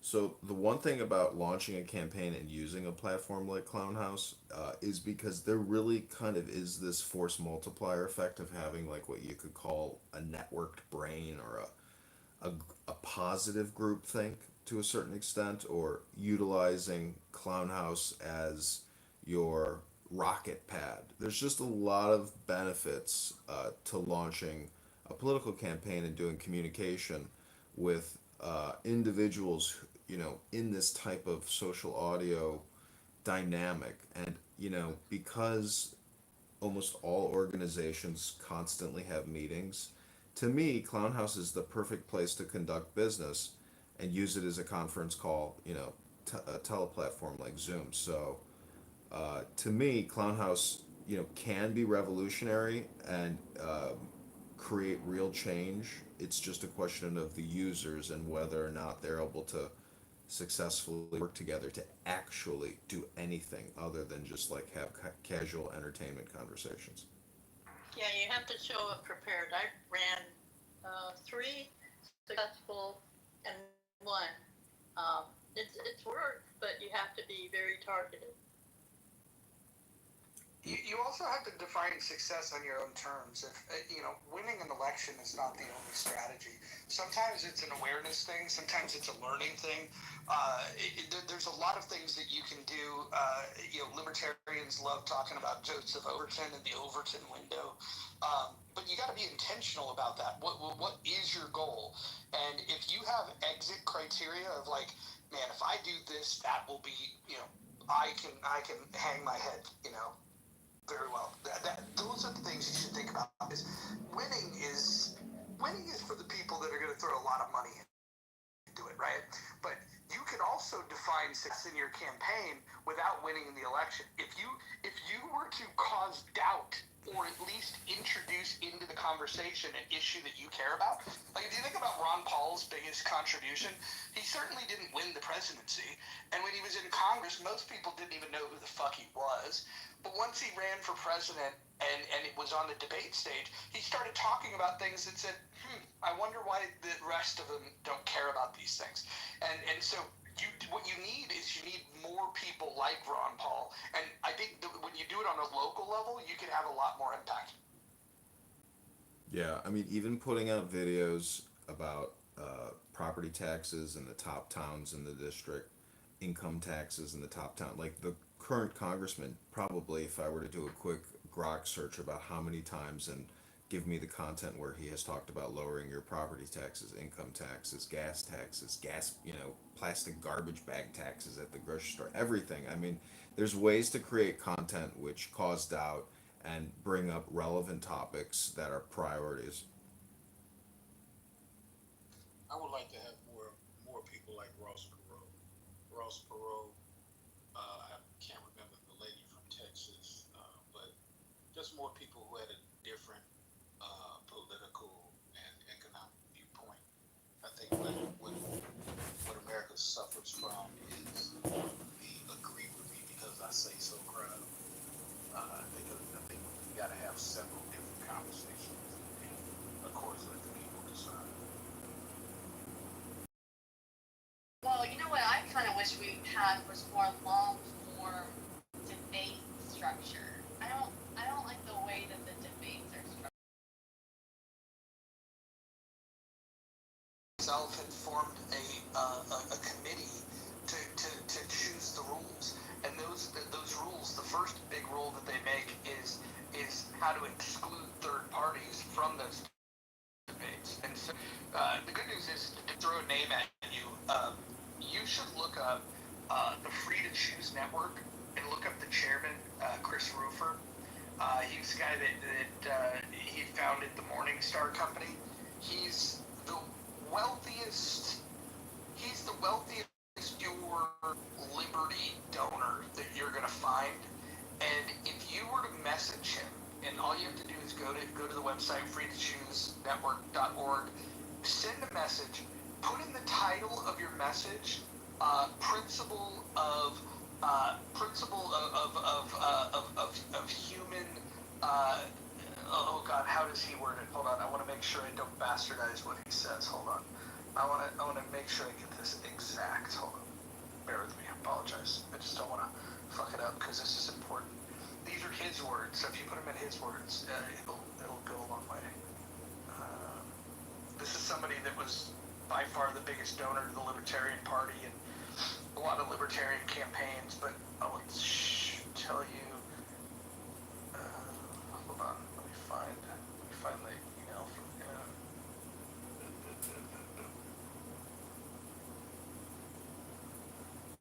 Principle of human respect. If you can send him an email telling him that your campaign is all built around the principle of human respect, you'll get his attention and you might get a donation.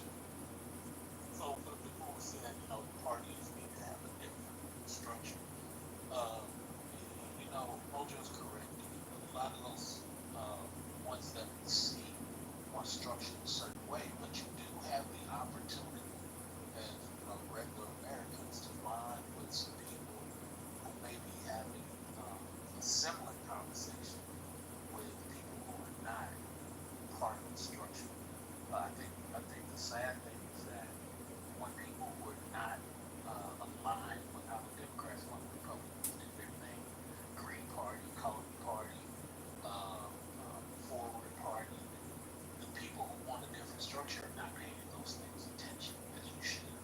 Give those things your eyeballs so that over the next 4 to 8 years they become at least number 16 or number 10 on the debate tour. And you can have those conversations and force those moderators to ask the questions that you want. With all due respect, that doesn't work. The third largest political party in the country has been at this for over 50 years, and the system is designed to keep independents and third parties out of the system. And the idea that you're going to lend your support and give them their eyeballs, I don't think it works that way.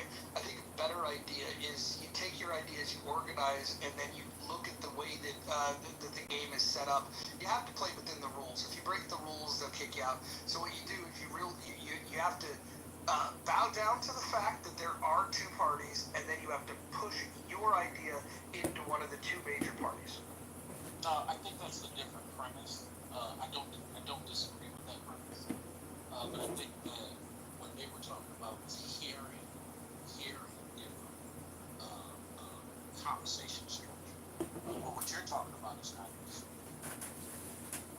Well, what I'm saying is I want to see that on the national stage. I get what you're saying, but I'm just saying if I could paint a perfect cycle, election cycle, I would change the style in which they're doing the debates. That's fine. Yeah, but you gotta understand, they don't want that because they want to frame the conversation for the American people the way that they want to frame it. And if you have an outsider that's on the stage that might change the conversation, what if the American people got excited about that new idea? They did not want that. Yeah, that's why I know it's probably a pipe dream. That's just, I wish that was the way it was. When Ron Paul, would scream out, "The government is broke. America is broke. We are kicking the can down the road and borrowing and spending ourselves into an inflationary state." That perks people's ears up. But unfortunately, he just didn't have that bravado and strength. But the whole point is Ron Paul's Liberty Institute, and even though his co-host may not be that great, the point is it's his messaging, it's his communication outreach, which will have the lasting effect on Americans and people who are part of that communication network, and how essentially they know that they're getting not a square deal and it's not a fair bargain. So part of my campaign is really educating myself and educating hopefully the constituents in the district, because if Congress people and senators were educators and sharing actual information as opposed to propaganda or redistributing their lobbyists' messaging, I think their constituents would be better off. And because education is hundreds of billions of dollars a year federally and locally, with all your property taxes going to education, I don't think we're getting the education that we're paying for. The return on investment of our dollars towards education just isn't there. So it's up to us to maybe re-educate ourselves, to hopefully re-educate the population on what a fair deal is and how we got here in 2025 and why we have to stop doing what we're doing. So, hold on. Yeah, real quick. So, the problem that Ron Paul ran into is that the party itself does not allow these ideas to be able to see the light of day. So when people started liking what Ron Paul was saying, there were states in which he had delegates in 2012: Maine, Minnesota, Iowa, Louisiana. Bryce, And what happened sorry, was, I'm taken. I'm married. when they got to the convention, they actually challenged the credentials of Ron Paul delegates. They unseated them and they replaced them with other delegates. These were people that met all the qualifications, but they changed the rules in order to unseat his delegates. And then when they did that, they voted when they were voting for the speaker slots for the convention. They didn't select Ron Paul to even speak at the convention. When that happened, all of the Ron Paul people just left, and so they forced that voice out of the party by saying, no, we don't care if you qualify or not. We're going to change our own rules to exclude you. Go ahead, Adam. I mean, doesn't the Constitution doesn't say you can do that in the party, but I mean, doesn't the Constitution give them the right to even do that? So, Roger, I wanted to ask you, what are your thoughts on Donald Trump pulling over $500 million from UCLA? I think federal funding should never go to education, period. I think the people that are asking for it are asking for trouble. And now some people might like the idea of why he pulled it. Some people might think that it was the reason that he pulled it was a bad idea. I don't even care what the reason was. I want federal funds pulled from K through 12 as well as the universities.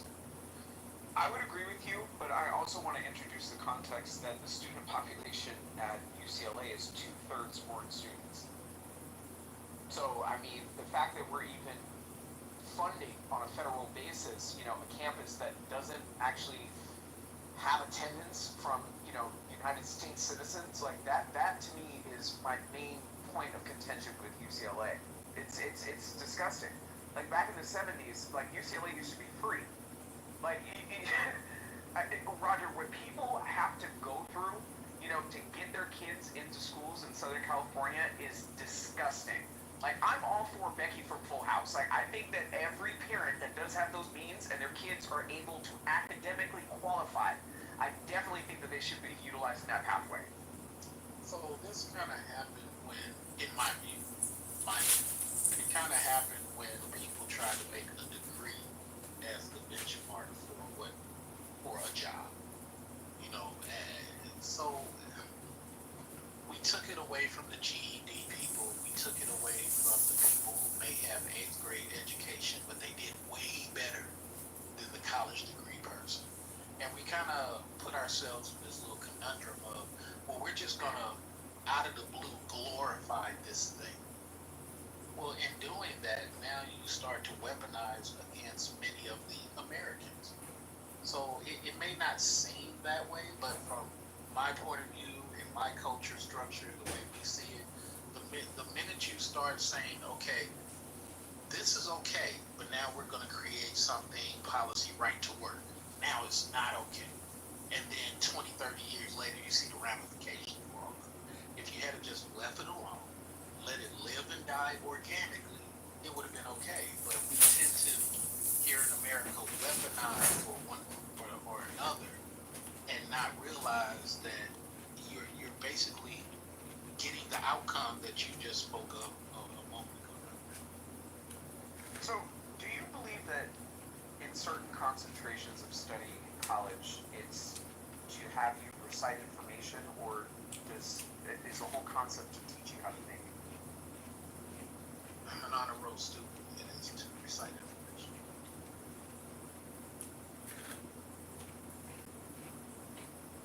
I don't know. I think my teacher gives a lot of critical thinking. Right. So, you know, when we look at the state of social issues in America, the fact that a school like UCLA has an enrollment of 2/3 foreign students, when there's otherwise an opportunity for American students, which, by the way, a lot of American students are denied, you know, entry into, you know, UCLA on a yearly basis. So the fact that 2/3 of the population is foreign students, that's not indicative of the attitudes towards educational goals in America. That's indicative of people selling seats abroad. Dr. Adams, let me ask you a question. Why do you think mathematics is so difficult to teach or so difficult to learn? Average attention span of the American populace. But it's also the material itself, correct? I mean, it's a giant large language model with all kinds of symbols and abstract concepts that, you know, it's kind of difficult for the average person to just adapt because it's it's essentially its own language.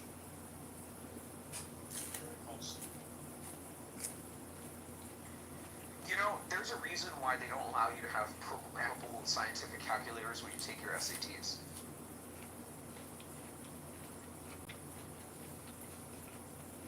They do now, and it's not the SATs anymore. It's the. Oh, they do now?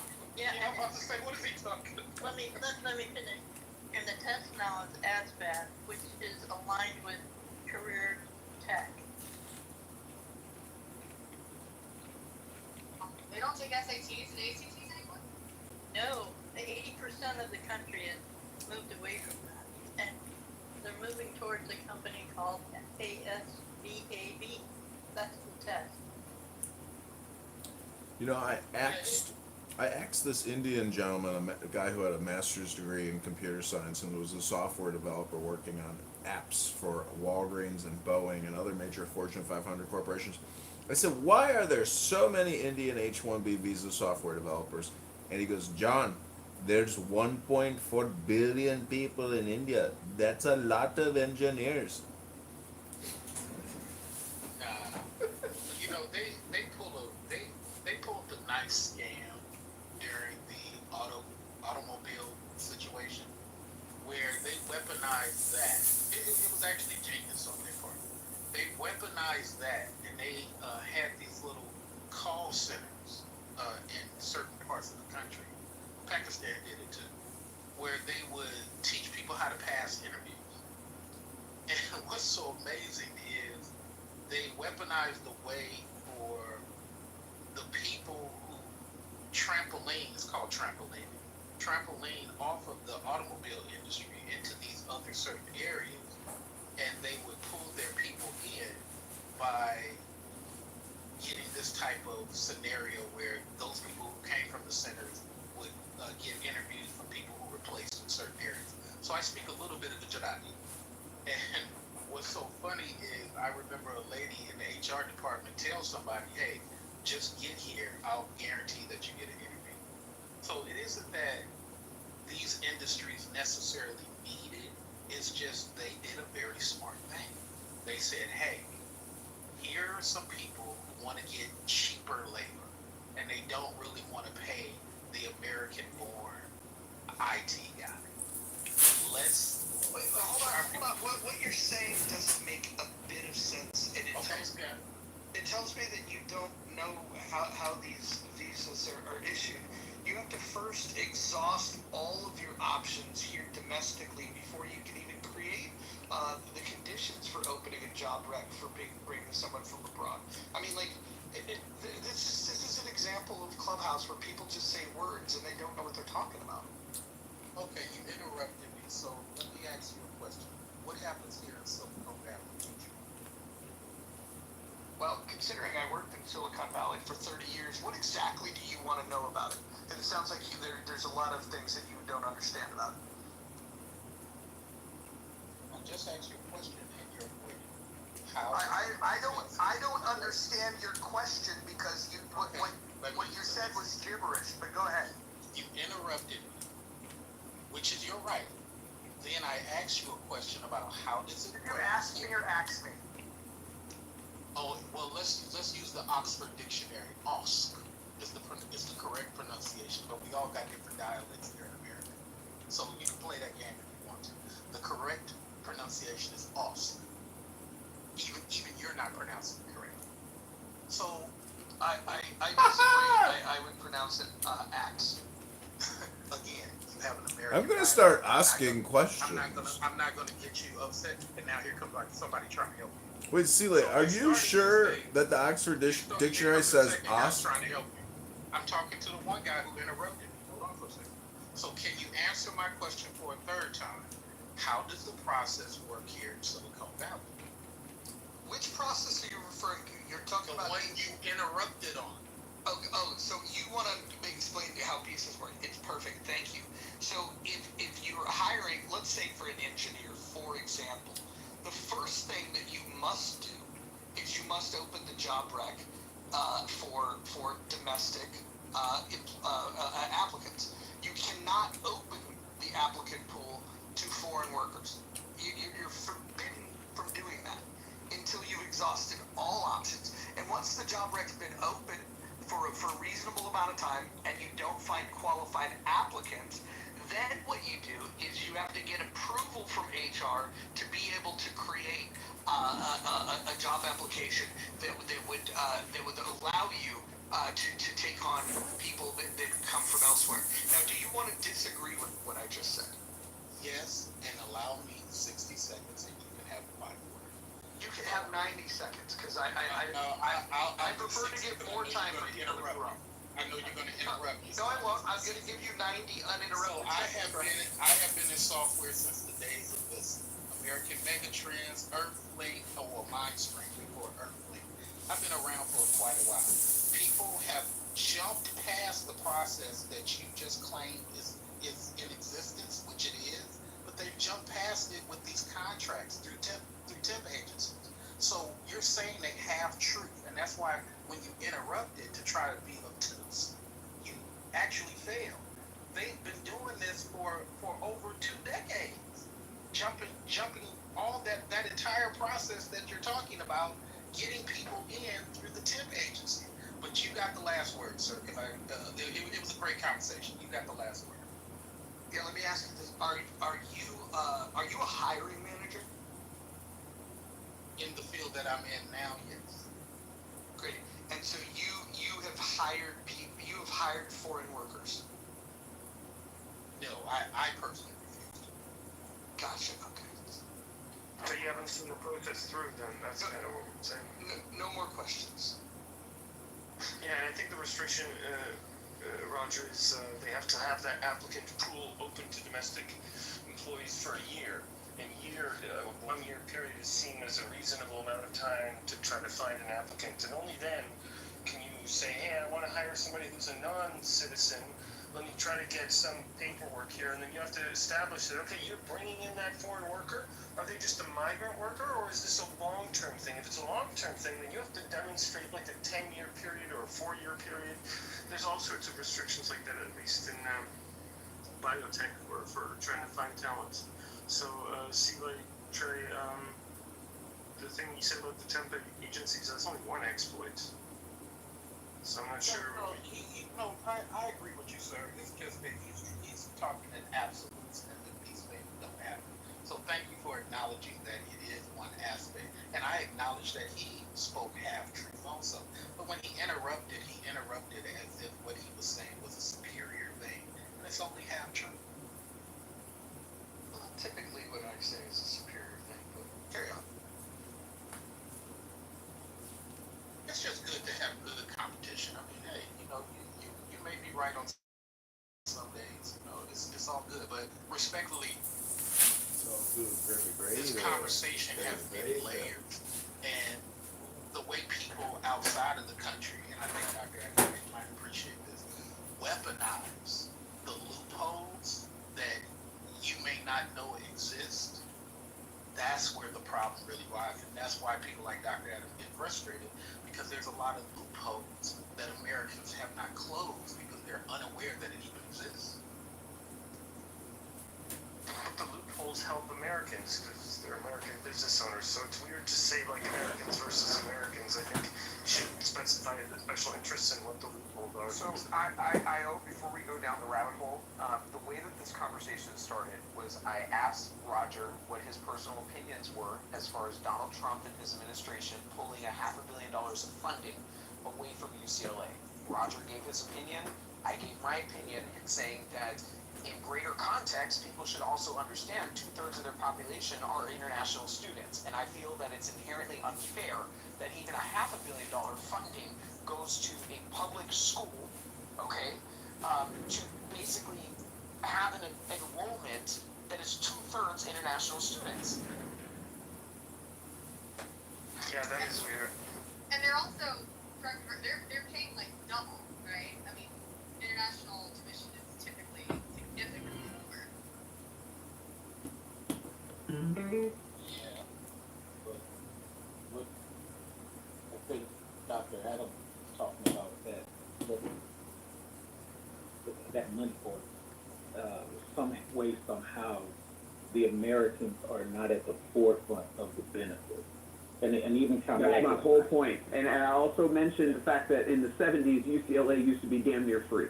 Okay, so the fact that, as a state citizen of the state of California, born and raised, I'm not an implant, okay, I find it very troubling at the fact that, my nieces and nephews applying for college now have to pay, $40,000 to $50,000 a year.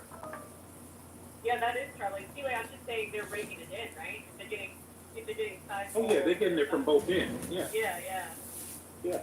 I think colleges, their number one thing, and maybe you, Holly, and Doctor may appreciate this, if they would just stop changing the book structure every year or two, they can cut at least 1/3 of the money off. for. That's not the issue. That's not the issue. UCLA's issue is that they're selling seats abroad. Okay, and this is also why I brought up Operation Varsity Blues. People in Orange County found a loophole that went across the whole entire country into buying their kids into college, which in my personal opinion has always been historically consistent, and I don't think that it should have ended in the federal government coming down and throwing Becky from Full House into jail. So when you have the context of people at UCLA selling seats abroad, 2/3 of the population in a public school that does not benefit its state citizens, I can understand why the parents found the back door. Respectfully, the curriculum changes every 7 years per state, and I can validate that if need be, but I don't think you guys really want to read it. So, Joe B., that's one part of it, but the main linchpin of where this becomes an issue is the enrollment outreach. They're not showing up to college or high school campuses in America. They're not showing up and engaging in that type of outreach by having, conversations with Department of Education heads in foreign governments the same way that they're having conversations with state governments here in America. They're not. It's the enrollment outreach that's the issue. They're selling seats abroad. And you're not even... Career Tech is growing, and so it's going beyond college bound. No, but let's expand Dr. Adams' point in just on another part of the spider web. It used to be, and I'm going to speak up for the GED class, it used to be where we used to have shop and we used to have all these things for those children who maybe were not college ready to be part of a lot of these unions or workforces or industries or what have you. So to his credit, what he's bringing up now, if we use this as an example where we're weaponizing the college, which for many people is a prereq for entry level to an interview, then where do all these other American people go? Because they're already separated from no college degree already. The shop steward and half of that stuff is gone, except in certain little counties here and there. So what is really the outcome if we were to stretch his theory all the way out?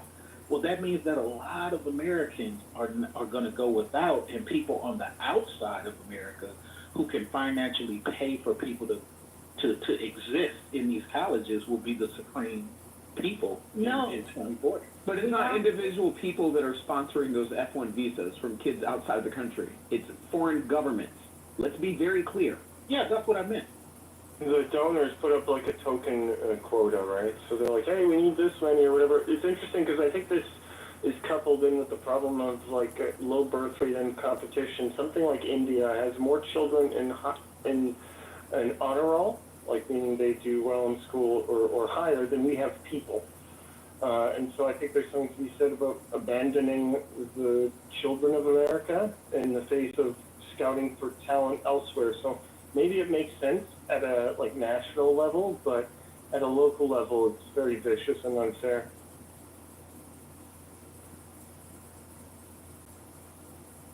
That's why when he asked me, was it about critical thinking or just reciting, a lot of it's just reciting at this point. Critical thinkers are kind of shut down.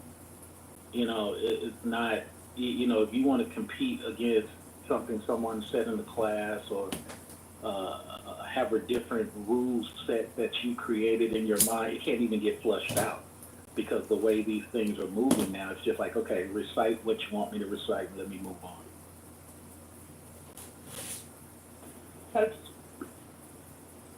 That's split in half nationally now.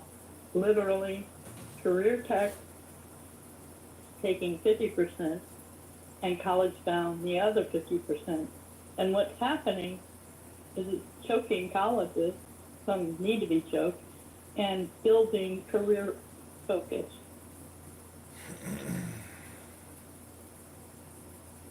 Do state universities, Abby, still have matriculation agreements with public high schools? I don't know. I mean, I have a lot to say with respect to this. I never had a problem with the fact that, like, John Huntsman's kids got into Penn, so we built this like fabulous building and campus for Wharton.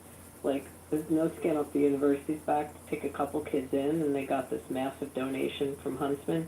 Like, I don't know. That's how universities got built and buildings got built. Like, traditionally, go walk on these campuses and see the names on the buildings, and you know the families and the legacy families that contributed. I know everyone's going to say this is horrible what I'm saying or completely unpopular, but it's really, at least on the East Coast with so many of the universities, that was, you know, the heart of the buildings and the endowments on the different, the chairs of the departments and families that donated them.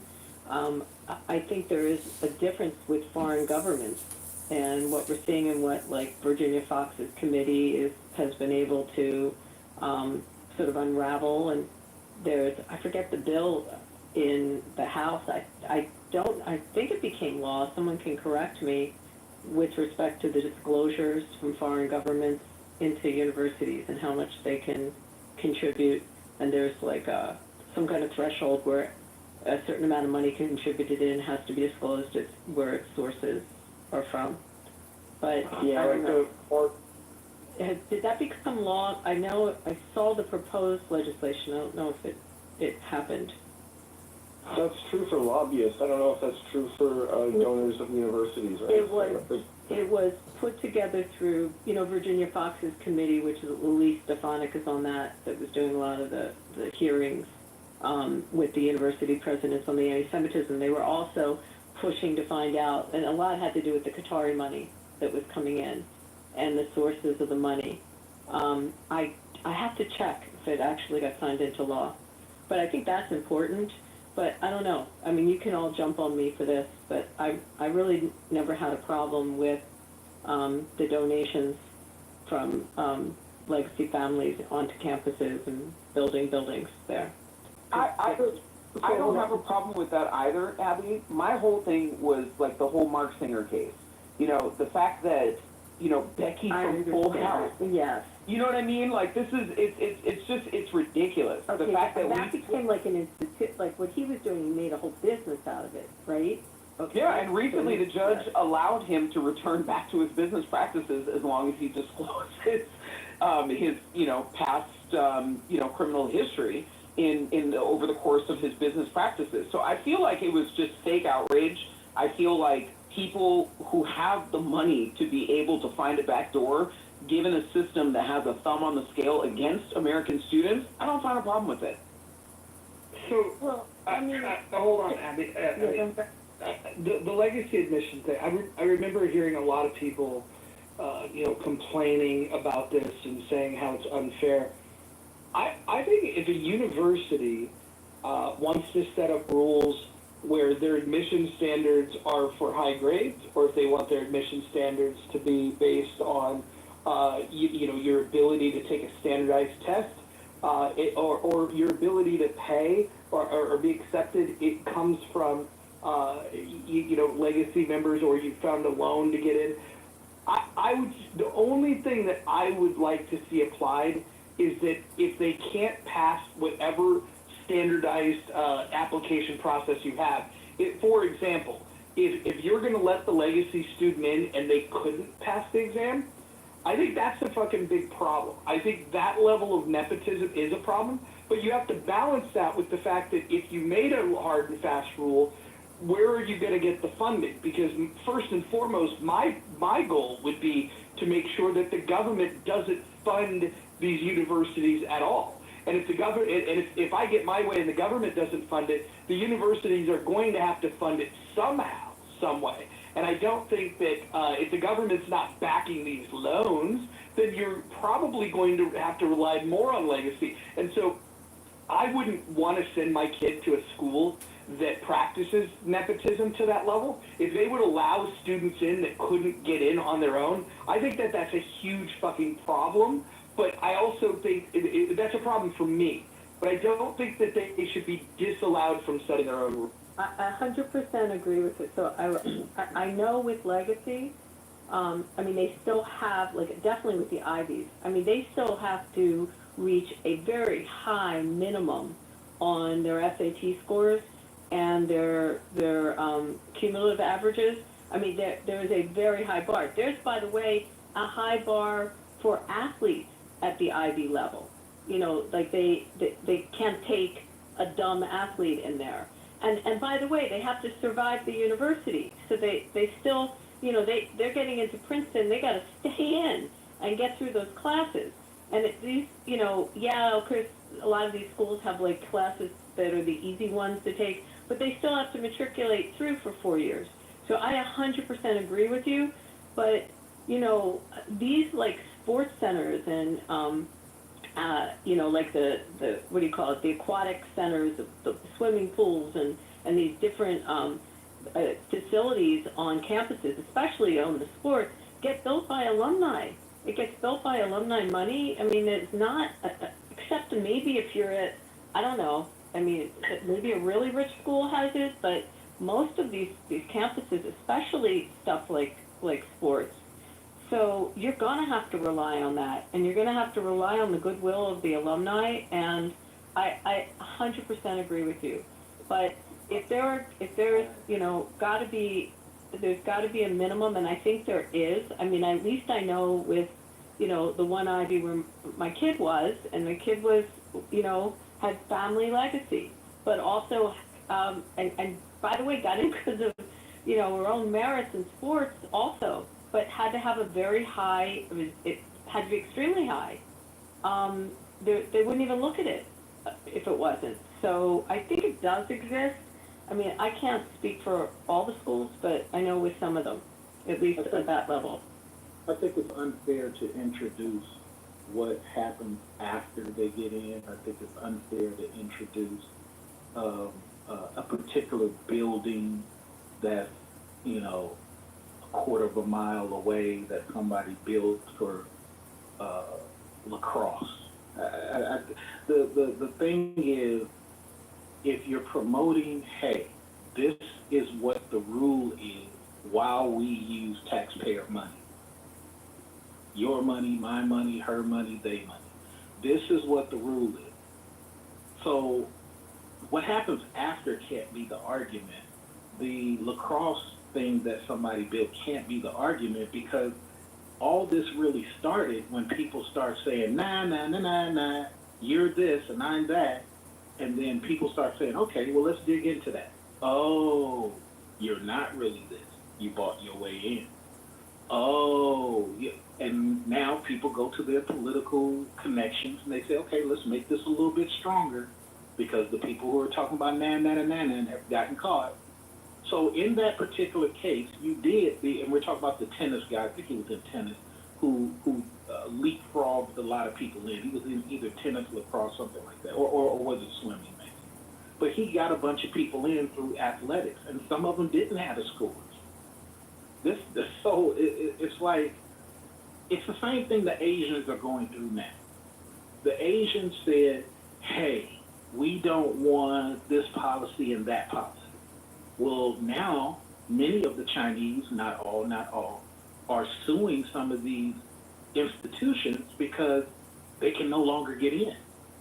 They can get into MIT. Let me just finish the MIT point.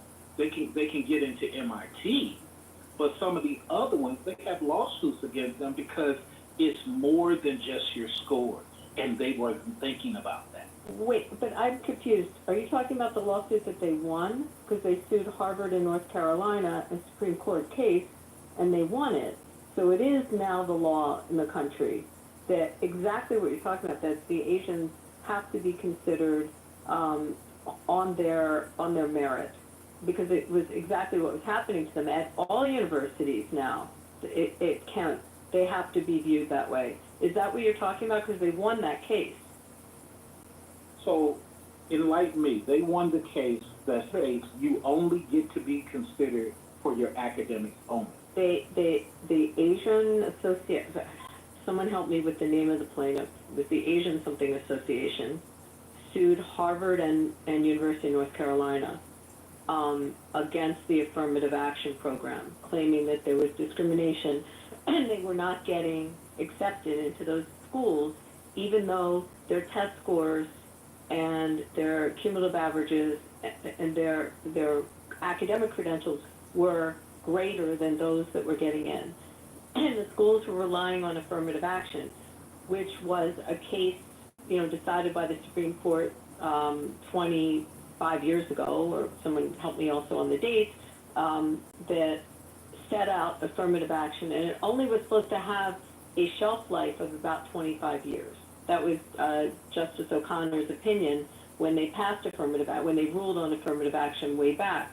So the Asians sued, and they were successful. And now the law across the country is you cannot discriminate in admissions, that the admissions have to look at merit. You can't, that affirmative action is not going to be the guideline for admissions.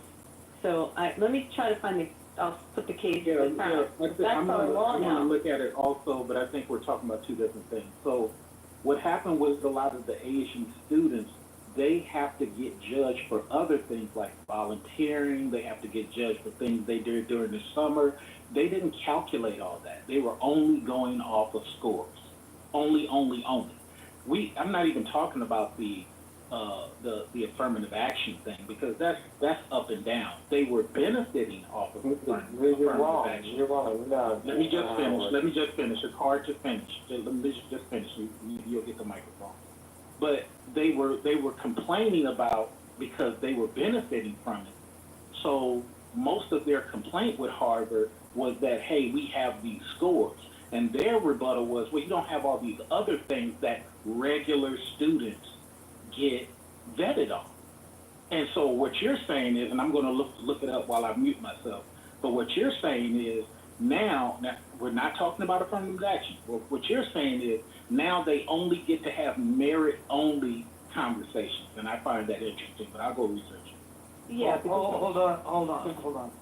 So the Supreme Court decision, they ruled 6-3 Harvard case and 6-2 in the UNC case, and it was a violation of the Equal Protection Clause of the 14th Amendment. And so, according to Chief Justice Roberts, he said that the programs cannot use race as a direct factor in deciding who gets in, but they do allow that applicants can discuss their race in the essays that they have, but the schools can't use that as a backdoor way for racial quotas or preferences. And so I think, first of all, you have to applaud the Supreme Court for their decision here, because regardless of what people might think, we are a nation of laws. And if the Constitution is the supreme law of the land, then we should look to the 14th Amendment for this guidance.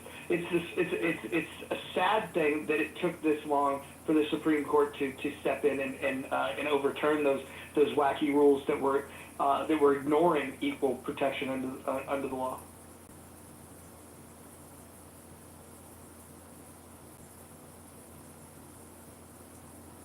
And on Clubhouse, the only people that were complaining about it were white progressives and black racial essentialists that thought that it was unfair. I didn't even hear Asian people weigh in on it, other than the few Asian people that I did hear from said, yeah, of course race should not be considered.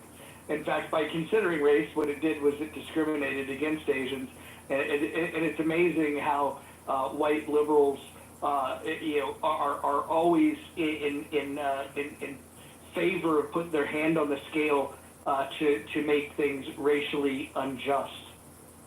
So, Roger, have you ever been to University of California, Irvine? Nope.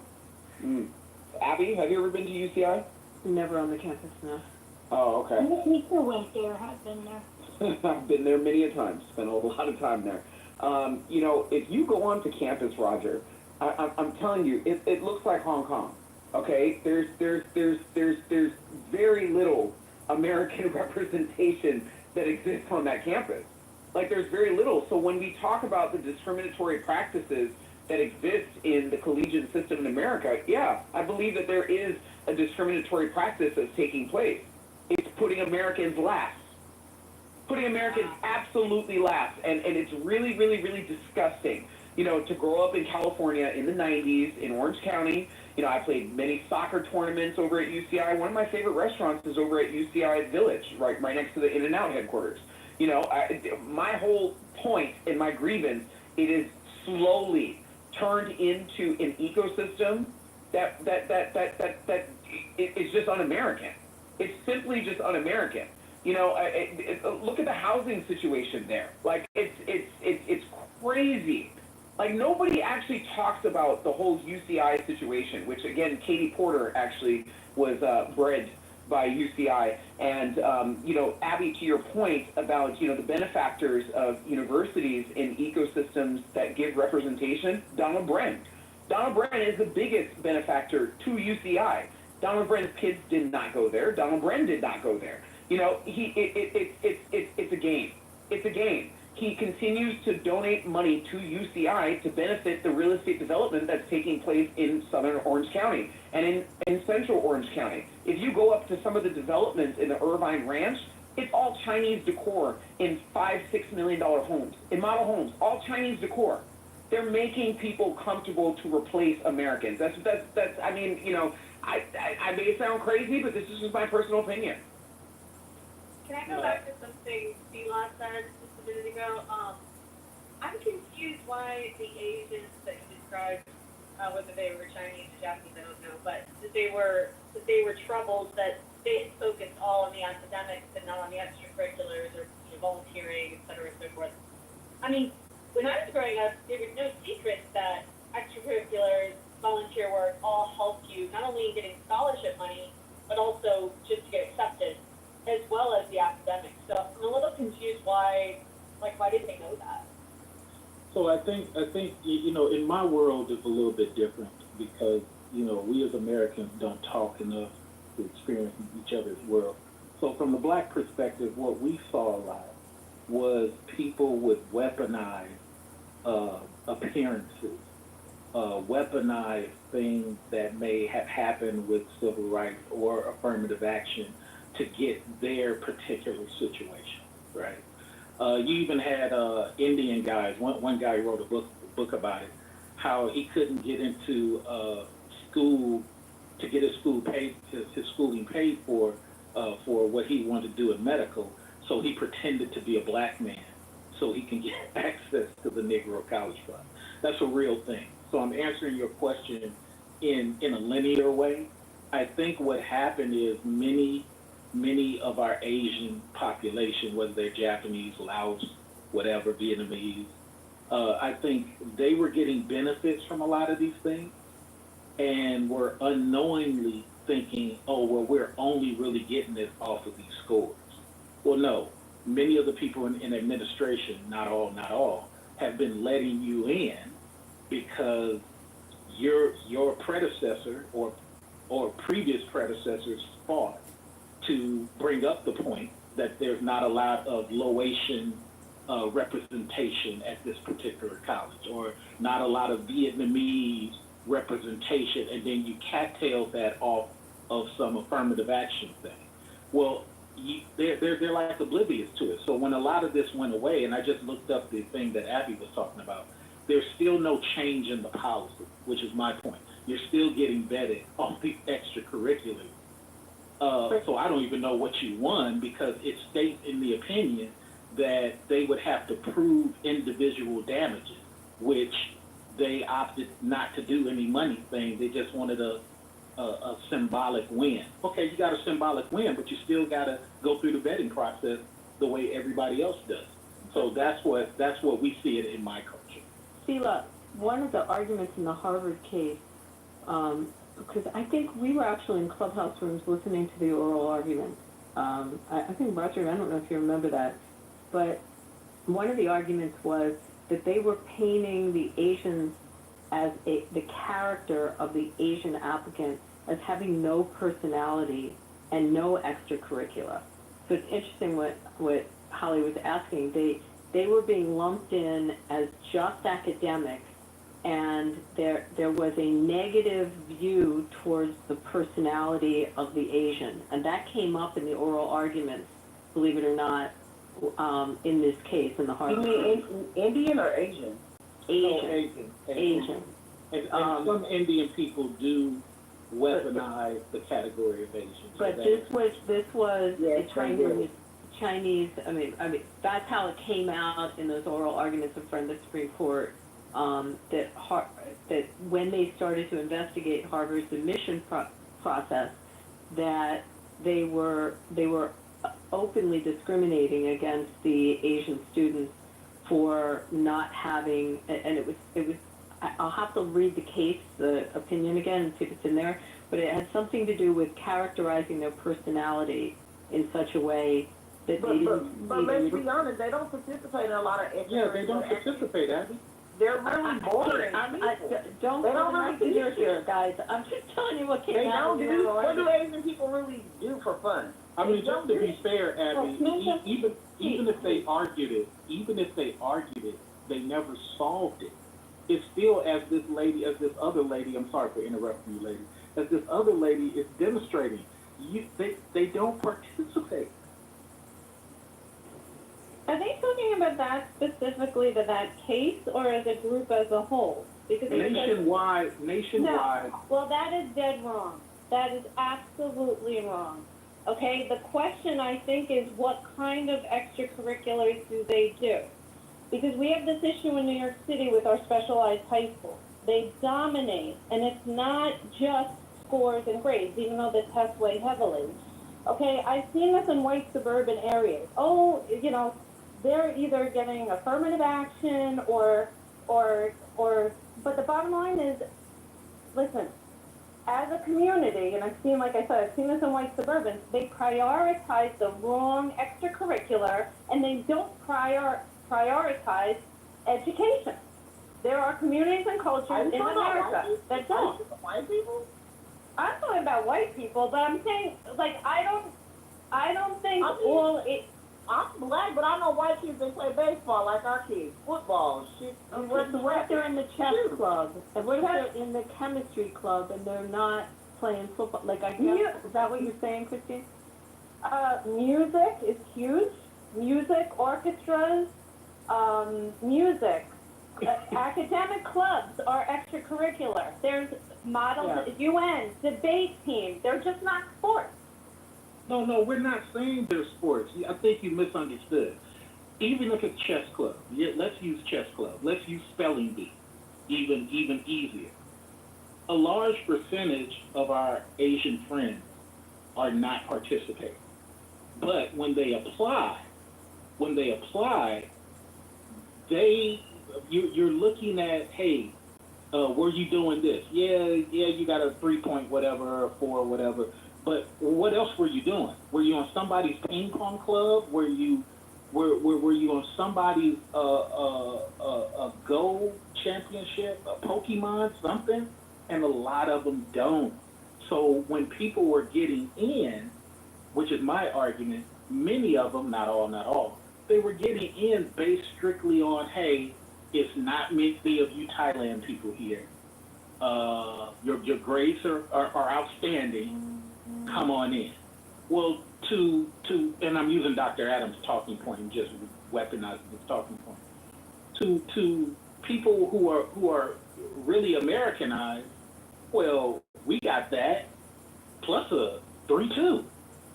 Isn't that superior to this guy? I got 4 points of administrative checkoff compared to this one guy who only got one checkoff, and that's his grade. That's what we're arguing. And because some of the public funding is taxed to that, it has to be fair for everybody. It just can't be, hey, I'm an honor roll student, therefore I should get in over this person. No, this person is doing way more stuff than I am. Yeah, but my question is was that discussed in the case, and where is the data supporting what you're saying? If it's an overall or within that case at that time? I put it in the chat, Christine, what was argued. I don't know if it's really data, but I mean, just even preparing my kids for college, like, I'm not gonna say my kids were straight A students, but because they weren't, you're just an average student like everybody else. You're average within the average median ranges, even what you're scoring on ACT. Okay, you need to have some other shit to kind of buff up and hook up your application. You need to send in a professional headshot. What else are you doing? Because you're just an average student. There's a lot of average students out Your there. piece, let me ask you a question. So you need to like do some other shit. Your piece, let me ask you a question. If you were in a position as, you know, Massimo Giuliani and, you know, Becky from Full House, right? You had $100 million in the bank. Can you not understand why those parents did what they did? No, I really can't. You know, I also wanted to just delineate between community engagement and extracurriculars, although I guess that's a form of extracurricular, but like clubs and stuff is kind of different than community engagement. And I do think some of these admissions counselors do look at the community engagement as well sometimes to help beef up the applicants, compare them. So that may play a part too, if indeed it's true that the Asian student population, I'm not saying they don't have a good excuse to not be community engaged, but maybe they aren't. Maybe they're, you know, maybe that's not as much a thing. Perhaps that was kind of hurting them too. I don't know. Holly, what why would they school? not be in community? I mean, Whoa. Guys, what school? So let's say you're MIT, right? Can't And use you look- MIT. You All can't use right, public. give me yeah, a not MIT. Come on. Guys, just hold on. Let's say you're a school that has a lot of research and an emphasis on research and an emphasis more on technology, and it's not, you know, it's not reaching out for these great personality traits that you're talking about. I mean, that's what came out in this case, that the Asian community's personality traits were being judged generally and lumped into one area. But some schools maybe want to graduate research nerds. You know, maybe that's more of an emphasis at that school. Like, all right, I will not use MIT. Find another tech-type school, you know, that has that emphasis. But I think, you know, you're right. It didn't get fully resolved as a result of the Harvard case. Whether they can't use race as a basis now for admissions. Affirmative actions expired. It was, again, according to O'Connor's ruling when it first came into place, it was not in perpetuity. It was to expire.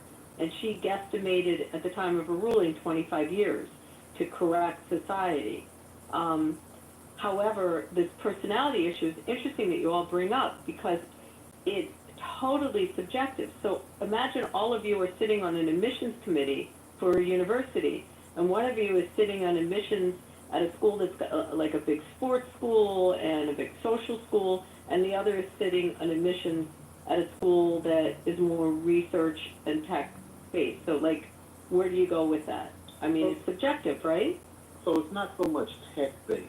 I know that's tech. I apologize for using that word, No. but- Even engineering. Let's just be fair to your Drexel. argument. Okay, you're a Drexel. I mean, I don't know. Find an engineering school or something. Anything that's taking public dollars has to be fixed.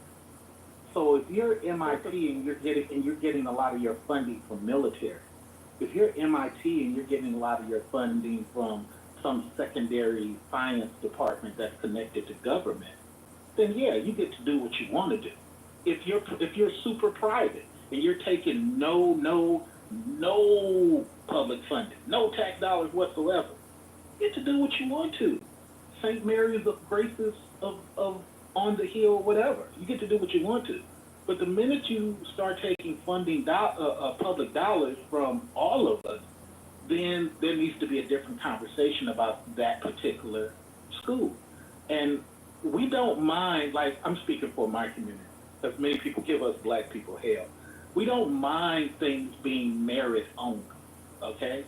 But when I'm about to say, but when it's like that, and C-Lay shows up with 3.8, don't all of a sudden change the rules and say your favorite friend from Russia, who has way less than me, gets to do X, Y, Z based on his optics. or based on his daddy or uncle's money. Hold on. Let me make a point before you get angry. Hold on. I'm gonna Okay, never mind. I He's will. angry. That's fine. Listen, read the house rules. If you don't like them, you can piss off. Moderators will interject when appropriate, and it's appropriate here. The idea that you think that a grade point average entitles you to a spot over someone else, to me, that's the funniest thing that I've ever heard. Because what is a grade point average actually telling you about innate talent? Absolutely fucking nothing. And so, while I do agree that we should be on a search for finding people with innate talent, and we should look high and low for it, the idea that people think that a grade point average is a good measure of it, are just, you're fucking insane. That's what they just finished saying. This merit thing where they said, oh, hold on, we're going back to merit base. The whole D&I thing, that was a crock of shit. Some black people did benefit, but a lot of us, we've always had to jump higher, run faster, harder, and everything. Any job I've ever had has not been because someone knew me and I was black and let me in. No, it's because of what the fuck I can produce, my merit, my performance. Never ever got anything from fucking DNI. Never. And hold on. What is DNI? I think. I'm asking your piece. What is DNI? DE&I, you know what I meant. DE&I. Okay, got it. Okay, so the other people introduced merit. I think you didn't realize the other people were suggesting let's not use all these other measurements. Let's only use merit. So you're disagreeing with them. I'm not. I want it to be judged on innate talent, and we need to find systems to be able to measure that. We could have been doing that, but many people. But if we did that, somebody like yourself with the 3.8 might not get in. Exactly, because of optics. No, you're absolutely right, because of optics. So I got the 3. Go ahead. Sorry, you keep bringing up merit and using it interchangeably. I feel like that. No, he brought it up. I did. Okay, I just want to throw out there, merit is only academic, not final. He's the one that brought it up. Maybe he can answer. Actually, you're the one that brought up the 3.8 grade point average should qualify you as some person that is connected to a wealthy family that lives in. Your point was just weird. You're all over the map, but this is typical for you. I don't think you were paying attention to what Abby and I were talking about. I think I listened more carefully than anybody. I was responding to Abby, and you jumped in to solidify my point as if you were against my point. Well, you mentioned the grade point average, and if anybody on this stage thinks that the grade point average is a good measurement of who would be a good student, I would just say that you're wrong. There you go, Abby. He proves my point. That's why we can't do just merit only. He proves my point. Well, hold on. But now you're saying that you're using the word merit. I'm talking about grade point averages. I want to measure innate talent. And I would say that merit based on innate talent is what we should be looking for. And we need to develop the best tools possible to uncover that. And when I talk about innate talent, we're talking about a potential to learn, a hunger to learn, and people that just have a capacity to do bigger things. If we're going to let people into a university, we should be thinking, who are the people on the other end of this? If we look at this group of students that are applying, which ones are we going to bet are going to have the biggest impact when they get out of this institution? And I think that means we need to throw away the traditional models. I think test scores are a good measure, to be honest, because test scores are testing at least the ability to take a test. But I think what a grade point average does is it really just measures who is present for the class, which is not nothing, but it also says who is conforming the best to the way that a teacher is teaching. That's not innate talent, and it's not the ability to actually learn. It's simply grading those that conform the best, which I don't think are the people that are going to change the world for the. How do you measure academic skills and academic success? The ability. Great question. How do you measure that? I Well, What I do you just mean by got your question? Are you saying like merit scholarship, being able to scores on your tests? What are you asking? I have a background in vocational evaluation, and I'm asking you because all of you all are so smart. How do you measure? I just put it in the chat.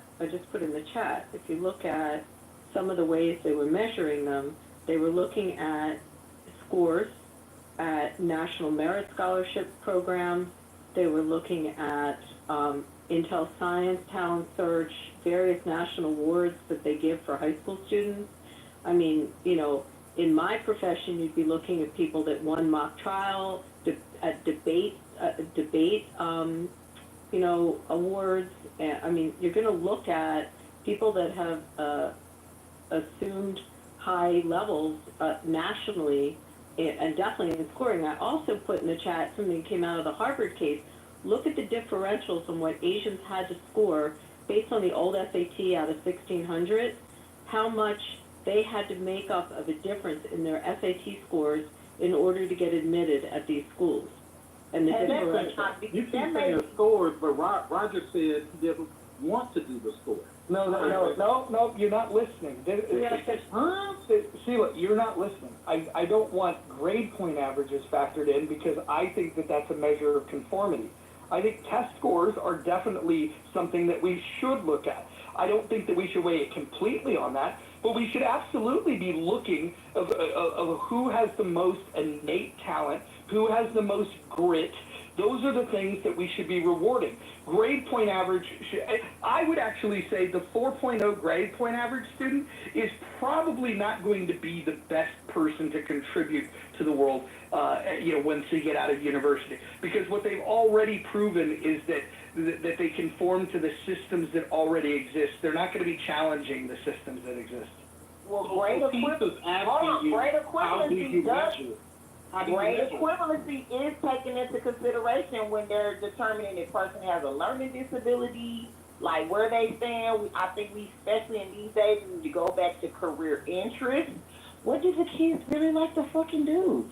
Like, no one's asking them that, career interest, personality thing. Because you have people that are high functioning on the spectrum. They might have the grade equivalency, however, they don't have the ability. We all know ability is speaking about the future. What could you possibly do? What could you do? What may you be able to do? With intervention, if you may need it. I'm done speaking. Can I just jump in? I just wanted to say, I'm sorry, go ahead. I was just going to say that more than 50% of the Fortune 500 CEOs do not have MBAs. I think some people place this education thing way too high on measuring or even predicting success. If we are going to keep these institutions prestigious, though, what we should do is set some pretty high standards. And I think the biggest point I would make is that when you start introducing identity as a qualifier in any way, shape, or form, I think that you're completely missing the point of what higher education is for and why we would want to send certain individuals to get a higher education, right? We want to send people with the most talent, with the most grit, with the potential to change the world in a positive way. We want to send the best of the best.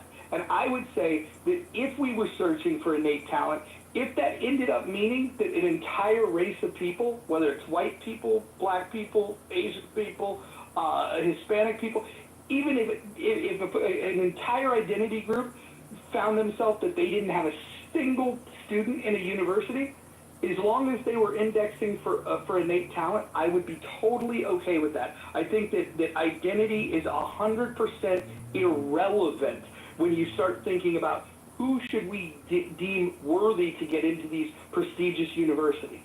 So I totally agree. That's all my community was asking for. I totally agree. Can I just jump in?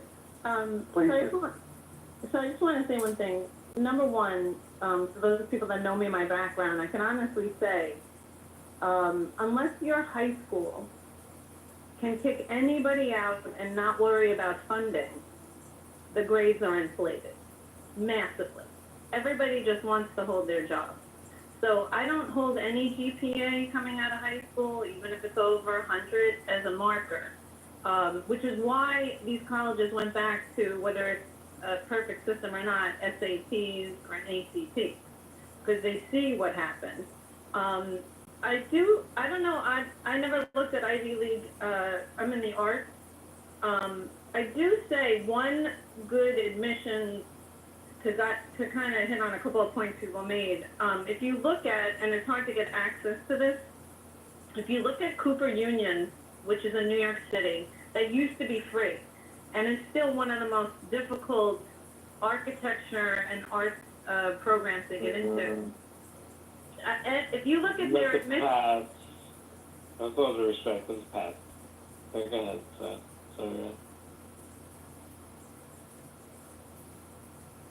Keep going, Christine. My point is colleges can set up a test that is extremely difficult, extremely creative. I don't know if anybody mentioned this already. And if you look at their exam, and it's gotten progressively harder over the decades, it really challenges knowledge, skill, and ingenuity. And that's, like, so all this conversation is if you're not for a standardized test, if you're not for GPA, I'm very project-based, or if you're, I do agree with awards and competitions and things like that, because it's extremely competitive. And to get into elite colleges, whether it's arts or science, if you look at their tests, it is extremely... You do a workforce, not because we as adults... Hold on, no, you did cut her off. Don't cut her off. Sorry, it's competitive out here. No, hold on, your piece... Finish? Hold on, your piece. If you interrupt again, I'm not just going to mute you or move you down. I'm going to remove you from the room. I'm going to block you, and I'm going to tell every person on this app to do the same, so you can never interrupt ever again in your fucking life. Christine, go ahead. Yeah, I mean, I'm just saying there are examples out there that really sift through the candidates and have nothing to do with a GPA or a score. And by the way, I taught college for 20 years, and I now teach high school, and I will tell you this, I have had students that could draw anything they could see, but they have no creativity. I've seen both sides of this. And I probably agree, my point is agreeing with some of the things. Just because, even from an art perspective, you could photographically replicate anything you see, that kid is not creative, and I would not want them. Like, I would challenge them. But I'm saying, like, even in other fields where, they could draw really well, guess what? Okay, invent a surrealistic painting. Take one of your dreams and turn it into a work of art. They couldn't. And if you want a worker bee, a factory worker who's going to replicate anything, great, hire that person. And I really appreciated their skill, but they couldn't think outside the box. Christine, can I just respond and then your piece? Christine, it's interesting because I think when you apply to grad school is when you might take that portfolio of work you have, or maybe what your criteria shows up more with applicants into grad schools. At least in the arts. I have two kids that went in the arts, the business of the arts, but they had to show what they could create and produce. Not so much in getting into college. So I don't disagree with you, but I think that gets demonstrated a little more. Unless you're applying to maybe like, I know people that went to Carnegie Mellon in the arts and they had to show their portfolio at a high school. There's some schools, or even the drama programs, where they have to show those skills prior to acceptance. But most of the time what you're talking about might get displayed in the grad school applications. I don't know if you agree with that. No, well, I'm in a career technical excellent in 2 career technical specialized high schools, and we're even the science programs are extremely project-based, so these kids have portfolios of massive, like, big projects that they've worked individually and as a group. I mean, how high level they are, I don't really know personally, because I don't teach in some of those programs. I agree with you.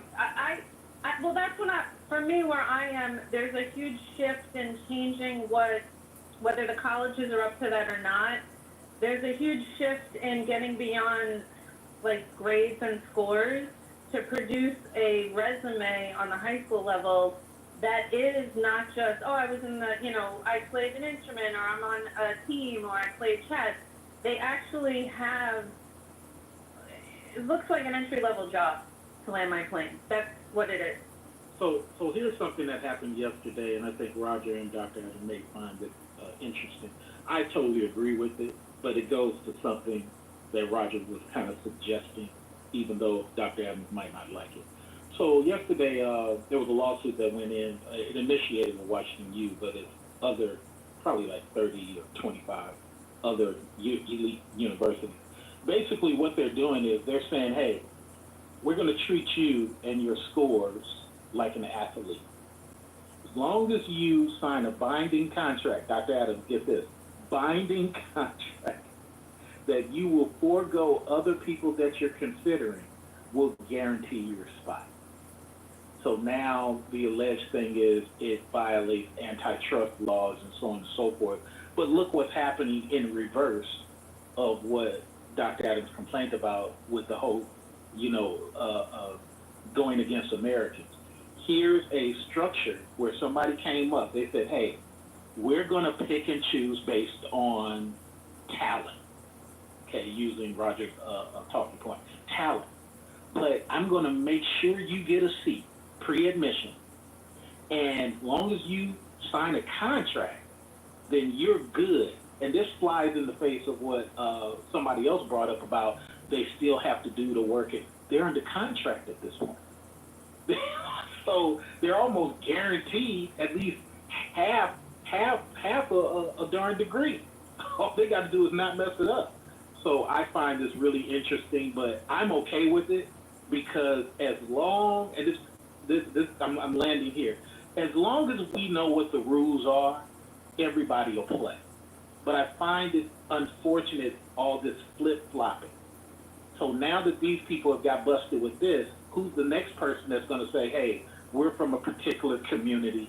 We're now going to just weaponize, I know people hate the word weaponize, where we're now going to come up with a system that benefits our group and our group only. And nobody's going to like that. Let's make it fair across the board and the cream of the crop rise. So, let me ask you. Oh, sorry, Abby. No, I mean, I'm listening to what Celia just said, but across the board fair, but schools are different and their needs are different, right? 100%. But Roger, but that goes in the face of what Roger is saying. Roger is saying he wants a talent base and you just cream of the crop. But go ahead, Dr. So Sile, let me ask you a question. As far as fairness and consistency is concerned, and there are many parents on stage that struggled through the woes of having to conduct distance education during COVID, don't you think that foreign students can still benefit from that said education, pay international, premiums, for logging in and learning abroad when we could otherwise read it in the physical classroom? Yes, I totally agree. Give me 30 seconds. I totally agree. The sad part about it is we've been picking and choosing who gets what since the Reagan days and probably even before then. And it's unfortunate now that we got these camera phones and internet, we're just exposing the fact that we've been doing this for a long time. I would love for it to be the way you want it, Dr. Adams, but the problem is Americans have been working against Americans for so long that foreigners are like, they hate each other so much, here's how we can sneak in and use their tax dollars to benefit us. That's all that's happening. So I think what I would prefer to see for colleges is where they have spontaneous testing of creativity, improvisation, and problem solving. For those that are you could do a hackathon, you could do an art contest where you don't give them the assignment until the last second. I think the fact that people prep for tests, we're actually looking for the wrong thing. You're looking for somebody that could go study something and then recall it and then follow a structure. I want to improvise. I want to give them something that can display the skills that would give you long-term predictability on their ability to solve problems. And I don't think standardized testing does it quite as well as it could, although I think standardized testing is a better measure than not testing.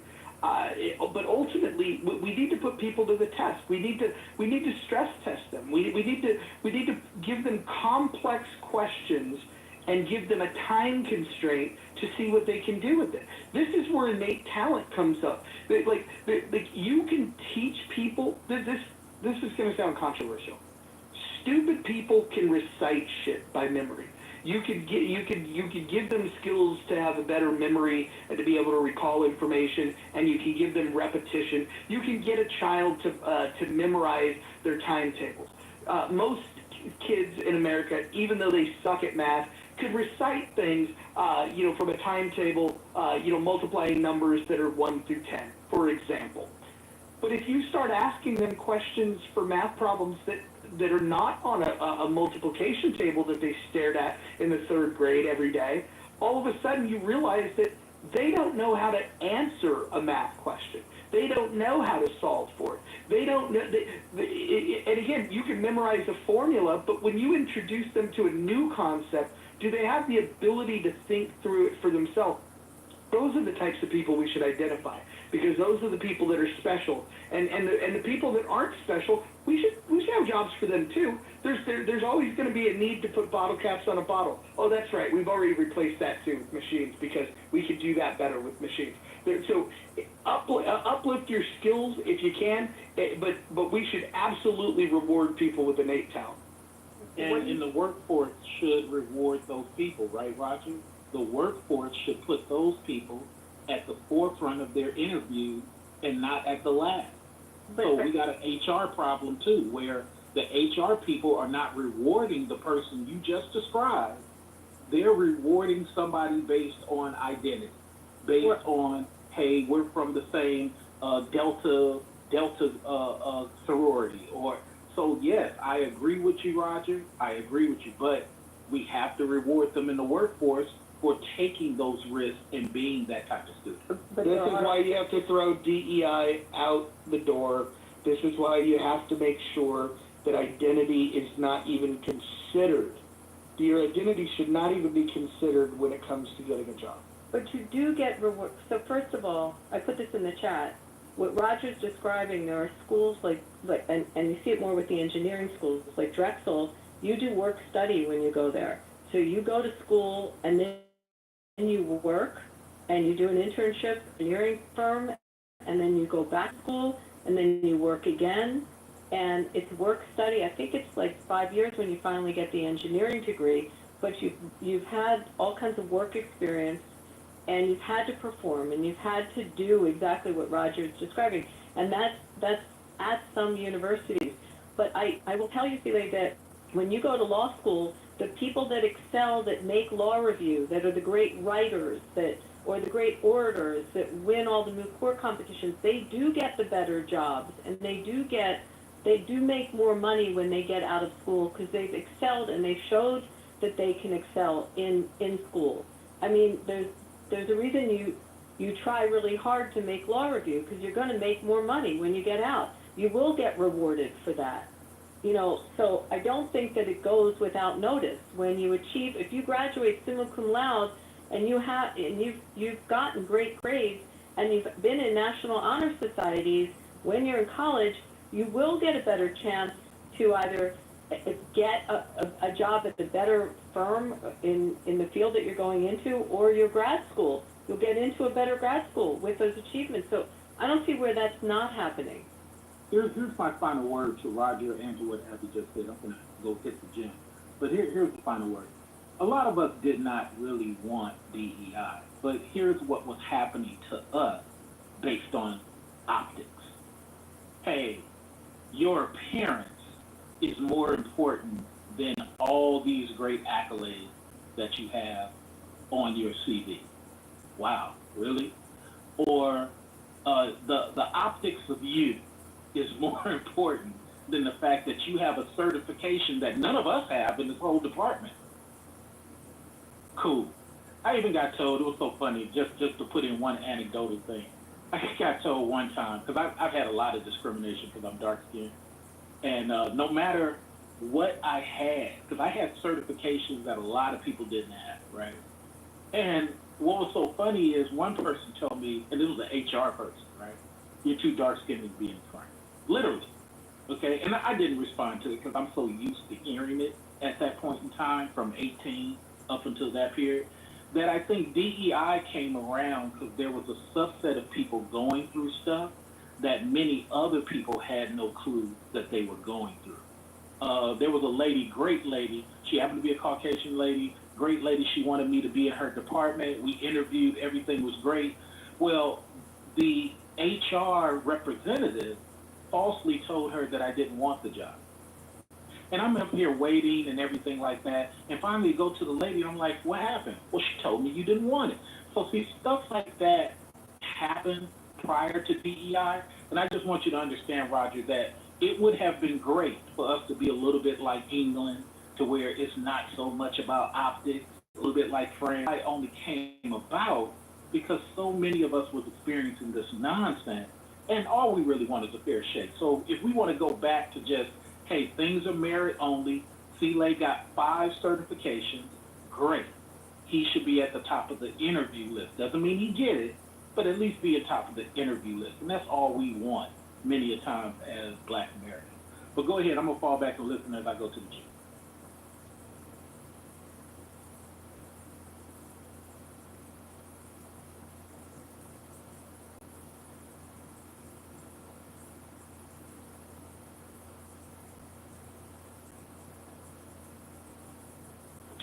Okay, since nobody's speaking, I just wanted to say that to the title, Legacy Enrollment, I think that even at HBCUs that does happen. There are traditions, sororities and fraternities. It's like, you grandfather in your legacy. Um, but that is still just kind of very, very small to other colleges, like the last speaker was just talking about, what's his name, Stele Trey. Like, I kind of wanted to piggyback on some of his sentiments because, I mean, it is true. Like I said earlier, like, people of other groups seemed like they were cheering on that DE&I was going away, affirmative action was going away. It was like, it really didn't bother certain professionals or people that's really, okay in life, because I've never benefited from that. So it doesn't matter what it say, if it goes. D&I, and through my lens, it seemed like it only benefited white women and gay white men. And then black or other groups, gay men, or the LGBT community, LGBTQIA community. So I will have to say, I think those are the only communities that really, really, if you look through the lens, really in the dynamics of those are the only people that really benefited from DE&I. I'm done speaking. I'd just like to clarify, I think you're talking about equal opportunity, which is different from DEI. White women did not benefit from DEI. I would have to beg to differ, because you can beg to differ, but DEI is diversity. It's diversity, equity, and inclusion. White women absolutely benefit most from equal opportunity, for sure, and it was not established for white women. You're not wrong in that respect, but DEI was for diversity, equity, and inclusion. That did not impact white women. But white women still say that they need to be diversified. And I was having a conversation with Roger a couple of weeks ago as far as he was talking about feminism. I mean, I'm not trying to go here with race, but black women only really got turned on about feminism from white women. Like, white women share with us what feminism was. Oh, you're being oppressed and you shouldn't have to do this. These are things that they was telling us. When we was like, oh, she might be right. She might be fucking right. Your piece, hold on. I graduated law school. There were 20% women in my class.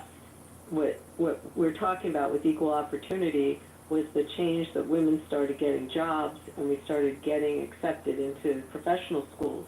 But that wasn't DEI. That was something completely different. And it was bringing women into the workplace generally.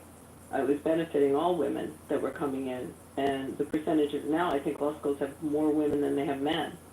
I don't know what the medical school breakdown is. Someone could tell me. But she's right. It was equal opportunity. It was completely different. Well, I guess I think through my lens, because I am a black woman, it still has always just been like the hierarchy as far as things was been beneficial. Even when I talk to my brothers that's in the gay community or the LGBTQIA community, it's still a hierarchy. You know, white gay men being black gay men, you know, even with equal opportunity still. White women being, you know, black women. It's just still always like that, even in the workplace in 2025.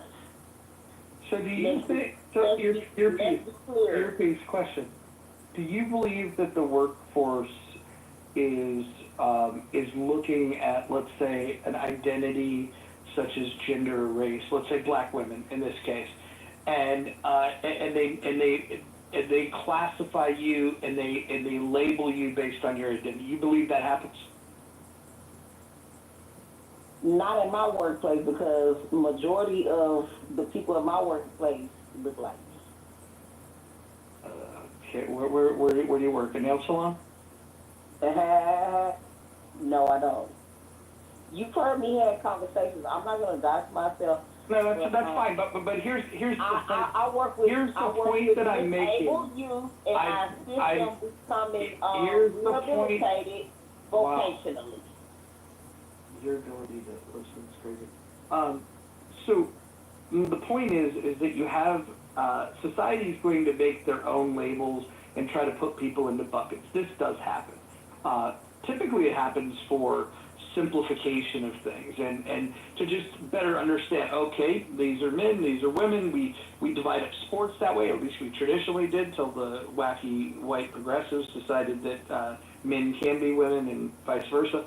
But the point is that I would make to you is if society has made a mistake in over-indexing the importance of race and gender, why do we then repeat that same mistake and self-identify and over-index the importance of these things?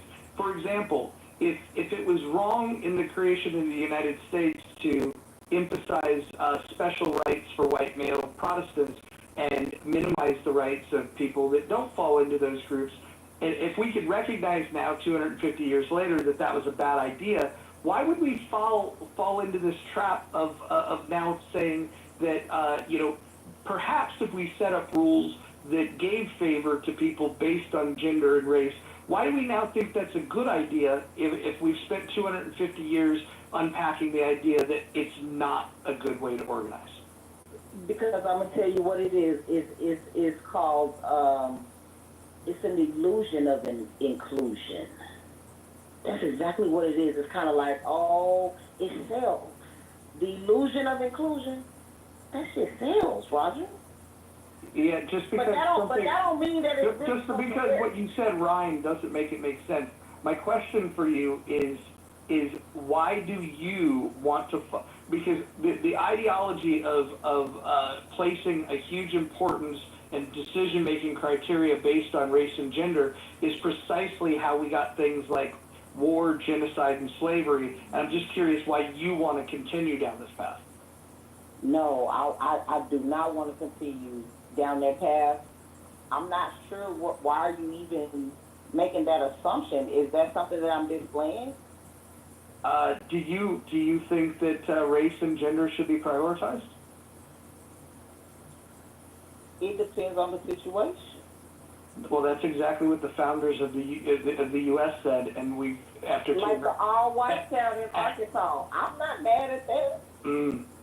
I've always been for delineation. I don't feel no type of fucking way. That don't mean all white people are gonna do that. My mind is so much broader than that. I think I think your mind is so broad that you have an inability to respond to anything that I've said. No, that's not true. Okay, then respond to what I've said. You said, should we prioritize gender and race? No, I'm asking why you think we should do that. But you can't make that call. You can't make that assertion and say that that's how I am because you don't know that. I never claimed to be this. All right, I'm done. Okay. So, sometimes you have to know that if somebody is incapable of having a conversation, that the mistake would be on my end to continue the conversation. I just tend to get frustrated when I hear people use DEI synonymously with equal opportunity because they are not the same. And I hear a lot of tropes about DEI is taking away handicap access. No, it's not. That's covered under the ADA. And you hear people that get upset about the DEI initiatives being canceled thinking that they've lost equal opportunity, which is, they're not the same. DEI was essentially about employers that wanted to make it fair and give men and women the exact same pay for the exact same position. So instead of increasing women's pay, they lowered men's pay. DEI was about, oh, you can't get your little merit-based raise every year because you haven't attended our diversity, inclusion, and equity programs. It was a bogus program to begin with. It never should have been there, but it is not equal opportunity, and that's a big misconception. Do you think this? Hold on, no, your piece, hold on. I had a question. Well, you could save it for a second. I think that was a great point, a great distinction. But I do want to call attention to Wizard Wicked, who says, Mojo Jojo thinks he is the main character. Smiley face, you're a fool, Mojo. I've invited this person up to the stage. They've declined the invite. So basically what this person wants to do is make personal attacks without coming up and having a dialogue. Probably a friend of your piece, but that's just a guess. Go ahead, your piece. Not a friend of mine, because one thing I do know is when I'm really passionate about something I'm talking about, I don't look at the chat because it's only distracting and it's usually trolls in there. I mean, you just take that advice, if you will. But what I was going to say was that, yeah, I was going to ask a question. Do you think that disabled people have the right to be included in the workplace? I mean, from what... Of course I do, and the ADA guarantees that for them. But what you was just saying was that that's not, I mean, it's like, there's a very, very thin line. DEI does not give them that, though. That's the problem.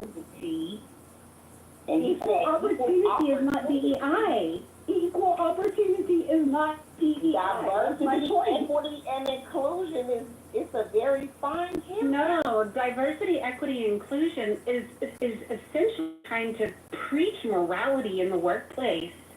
We don't need to have coaching to be decent human beings. We don't need the government interfering. To be allowed in the workplace. No, ADA requires that, your piece. DEI does not. ADA does. The Americans with Disabilities Act. Let me tell you something else. Do you think disabled people should be included? Of course. Okay. Okay, well, that I on inclusion, on DEI, that's what I said. That I on inclusion is let's have a gay pride parade at work today and everyone participate. No, that's so far right. Protection. No, that I on inclusion is let me govern your morality and make sure that you're treating everybody inclusively. Because one of my clients called me and say, your piece. That you're writing them up every day. Your piece, before you talk about because you don't have a wheelchair around outside of your business, hold on, I'm on your ass. Your piece, can you define the word equity to us? No, I can't. But you're using it. You're talking about diversity. Can you define inclusion for me? I can define equity. You coming off mic because you've been over there Googling and got your paper and pen out, and then you're going to try to put me on the spot. No, I'm not. You're using the term equity. I'm asking you to define the term equity. I know the definition. Can you look it up for me? Because I know you over there writing down everything you're talking about. Why don't you define the word equity? No, I want you to read it and tell us. Because I can sit down and Google some shit just like I you didn't did. ask you to Google it. You're using it in a conversation. Exactly. Define it. I didn't ask you to Google it. I asked you to define Okay, no, the I'm word that asking you're you using. to define it. I Because asked you've been you to on define mute it. all this Equity, time. of course. So I don't have a moment to give you the exact, precise fucking definition. Well, but you're using it, right? So give me What are the maxims? What are the maxims Give me a of moment. equity? I'll look it up, the definition for you, because these are the type of fucking games y'all play. What are the maxims? Wait, hold on, everyone mute for a second, It's that time again, I have to do this, I apologize. But for the sake of the 1,089 members of the House, I'm gonna read the rules, and we'll emphasize a couple of them. Rule number 1, no threats of violence. We've done really well there. Nobody's threatened any violence today. No doxing, we haven't done that today, that's good. Staying on topic, we're doing better than average of doing that. Keeping your shares brief, I actually think we're doing okay there, but here's one where I'm having a bit of a problem. Do not interrupt speakers, especially the mods. And then just a reminder, mods may interject when appropriate. Number 7 is the N-word is forbidden on stage and in the chat. Actually, I'm going to update this right now. The N and K-word, K-words are forbidden. I'm updating it as we speak, as we discuss this another time. Bear with me. Boom, boom, boom, are forbidden in the stage and the chat. Okay, rule number 8, don't spam the chat. Rule number 9, do not bring drama here from other rooms. And number 10, English only. Those are the rules. So the interrupting thing needs to stop. Thank you very much. Hey, I'm driving and I want to get educated. Serendipity, what do you believe DEI was supposed to achieve? Because I hear you talking around it, but I just want to get a direct, what do you believe it was supposed to achieve? The purpose of DEI was to encourage employees to come together to celebrate all various types of lifestyles, whether it's LGBTQ, different marginalized communities, to just encourage an inclusion of community within the work. Hold on. I hate to interrupt, especially in the middle of that bar that you were spitting there, but I want everybody to look at the chat before I remove this person.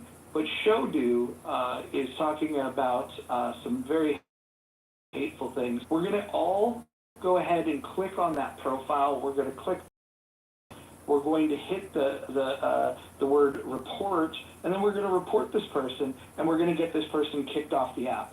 So everyone do that now. Oh, who removed him? Who removed him? Not me. Which one of them? I was trying to report. Damn it. I didn't done it. I'm sorry. Okay, listen. In the future, when we have... report him. Good. In the future, when we have people that are saying things like that, it's not enough to just delete the comments or remove them. We have to report them so we can get them kicked out. I did. I think I accidentally hit the remove report option. I'm sorry. Okay. What, Scooby? A clue? Anyway, I was asking for a definition of the term equity. She was trying to talk about. You mean when you? Yeah, when people use terms, I was asking them to define the words and what they think those words mean. That's all I was asking. I know what the word means, but I have a different meaning for it. So I'm curious when people talk about it, what they think it means. That was my question. So I guess serendipity. You can answer mine after they finish doing their thing. So your piece, once again, how do you define the term equity? Demand something from me? I don't demand anything. Because I already told you I'm not answering that question. Yeah, and I have had time to look it up. So that should let you know I don't give a fuck about what you asking me. Good. I don't owe you shit, Abby. We come into equity with clean hands. I will tell you that. So you can go ahead and tell the people what the fuck it means, because I know what the fuck I'm talking about. Equity is a term that's been in our world, in our legal world. I work with employers every day who don't give disabled people a chance. able-bodied people just because they're on the fucking spectrum. Leave me alone. Okay, with all Is that due enough respect, interruption? you're saying way too many F words. I mean, for my, just saying. Thank you, David. That might have been the best contribution you've ever done on Clubhouse. Yeah, but Mojo, like she's saying a lot of F words. Like, come on. No, you're right. Well, that's why I'm thinking. Well, what is a positive That's why I don't know why Abby even asked her or even went back to her. Equity. No, it has nothing to do with Abby. I was Over talking about the other person that Abby was talking to. Why do we have multiple people speaking at the same time? I apologize. I was just saying, one of the maxims of equity is it regards substance over form. I'm just stating equity as maxims. The old legal maxims, you can look them up. Everyone, since we're all into Googling, you can read what equity is. But when people use it, I'm curious, because it's taken on a whole new meaning under DEI than what the term equity is, or how we've treated equity in our system for centuries, and also prior to us being a nation based on old common law. So that's what I was curious how she was using it. But we have a refusal to answer. Go ahead, someone else. Sorry. Yeah, I would say Abby is correct, and also somebody who deals in mathematics. I think anybody wants that. HR. Hold on, real quick. John Kitover, do you have a question for David? David said that he's good at math equations. Do you have a question for David B., Mr. Kitover? What's 565 times 1,000? No offense. Actually, I shouldn't say the S word. It's not a question that should be. But go ahead, sorry. Got it. Well, that's what we like to call a test of IQ. David, you failed.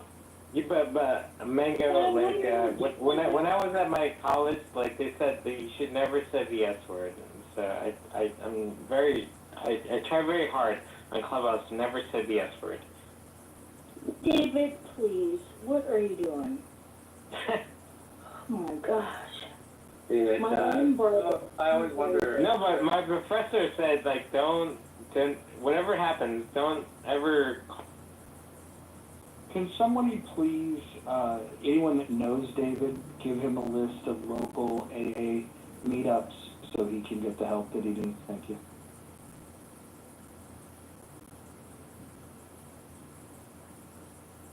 Yeah.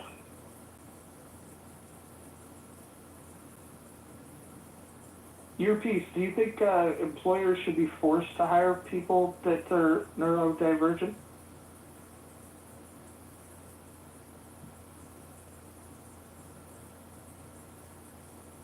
Earpiece? All right, I guess everybody has left the building. No, I was washing my dish. I just finished my delicious meal. What was the question? Do you think that employers should be forced to hire people that are neurodivergent?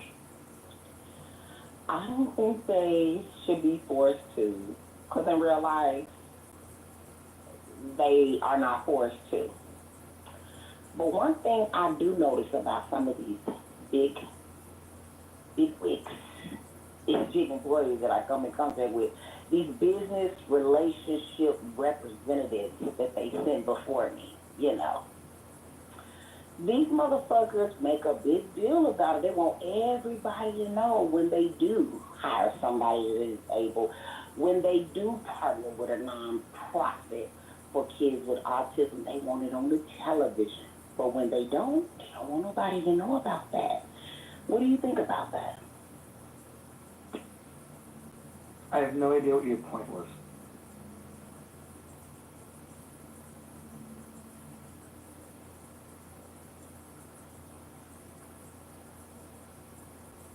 I thought earlier Abby was asking you piece what definition of equity is. Are we still on the point? You can go in. I'm putting the maxims in the chat, but go on. I'm just curious when people use it in a DEI fashion. I don't want to say hijacked the word equity, but they've reinvented the word equity. So I'm always so curious how they define it and what they think it means, because we've lived and worked in our system with the word equity in such a different way. So I'm just curious. I was asking the question when people use it, what they think it means. That was it. Do you want to answer, Anson? I would like to with respect to Abby, like I have my reasoning in who I picked, but I don't know, what does everyone else's pick? David, actually, yeah, well, actually, I want to ask David always, I mean, this is like the third time I encountered David, but he's always claiming he has 2 PhDs. I'm just wondering what the 2 PhDs are in. I'm not going to answer your question, but go ahead.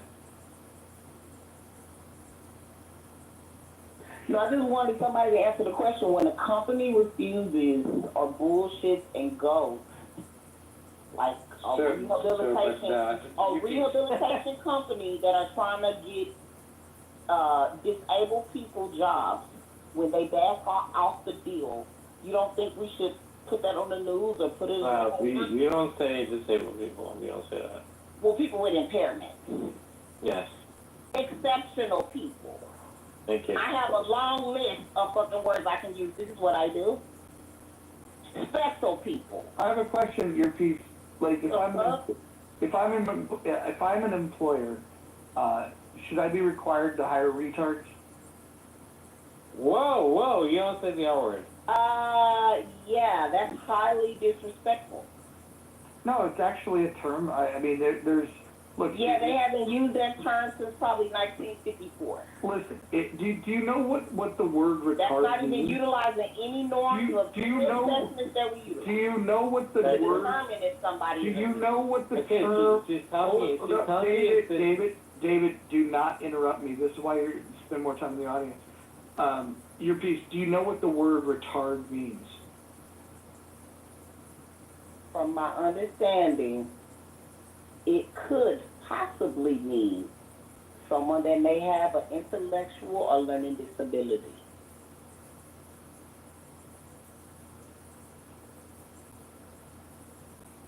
But it's subjective. I can't say because that word is not a word that I use. Yeah, so this is why I think the language police are so dangerous. So the word retard means to slow down or to delay.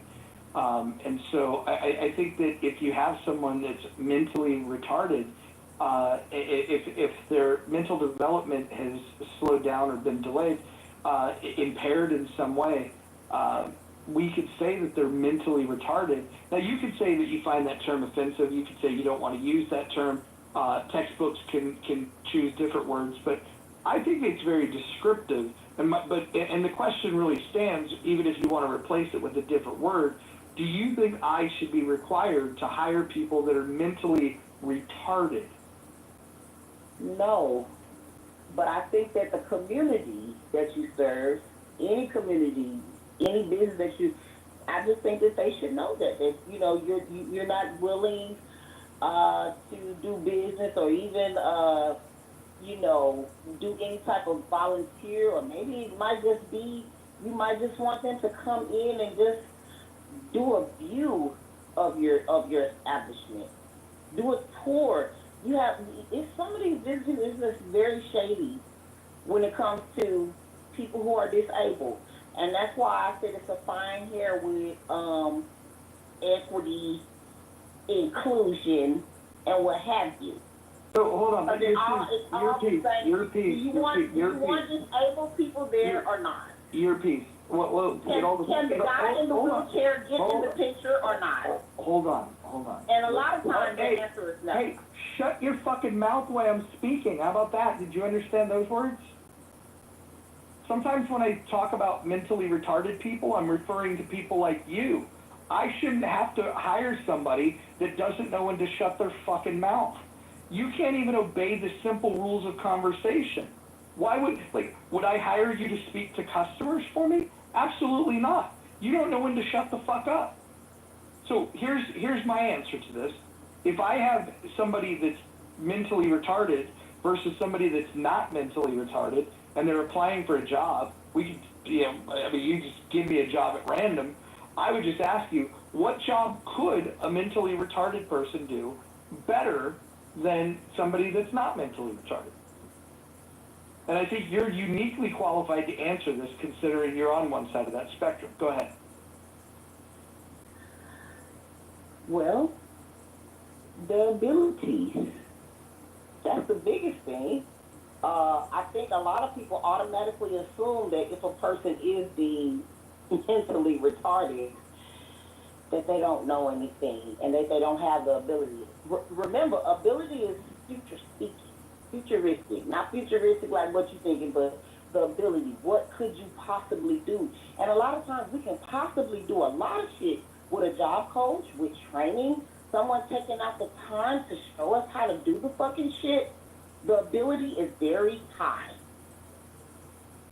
So, a lot of people's time is money, and employers don't want to slow down for that.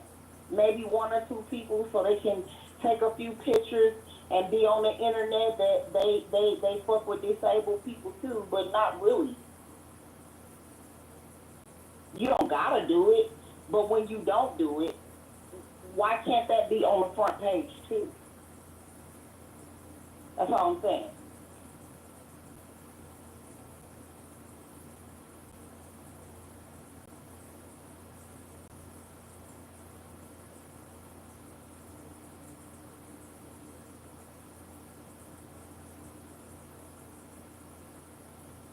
We got a topic change for the room, and I think we'll get a poll going here in a moment. Hanson, what do you think? Do you think I should be forced to hire retarded people? Of course not.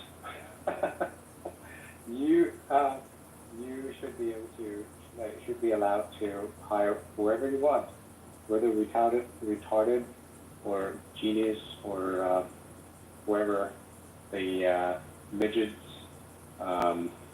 the cripples or deaf, and whatever pleases you. Yeah, I would agree. Vintage, you said you wanted to say something real quick. Go ahead. Yeah, I'm enjoying the room, by the way. I've been cutting my lawn here and just kind of laughing and enjoying you guys' conversation, so I'm new to your space. But this is an interesting topic because I guess I'm not old you guys are. I'm assuming you guys are probably in 30s, 40s. I'm guessing, secretary, well, I guess. But I'm probably on the older side than most people here. I'm 51. I just stocked myself on that part of it. But I came about when DEI was kind of in its infancy, in a sense, being rolled out to corporate America. Because I remember one of the early DEI initiatives. So I used to be an engineer, a chemical engineer. And I will say in the beginning, it wasn't how it's been politically positioned in today's time. Like I listened to one young lady, I don't know if she's the attorney, she's talking about the classes and the mandatory. That wasn't what it was about in the beginning. And I agree with you. I think forcing a culture shift in a company is something that I totally don't agree with. I think that's what your mom and dad is for. That's what our parental structure is for, our grandmothers and, our whole community. But in the beginning, and I'll say this and I can land my plane, so I was a case where, I'm African American. I was an engineer, like I mentioned before, and I'm in the medical side. But at that time, I worked for a company, or I was recruited by a company, I should say, that was a global Fortune 500 company that had a VP who looked and said, "Gosh, we have all these engineers, but we have no representation of our customer base."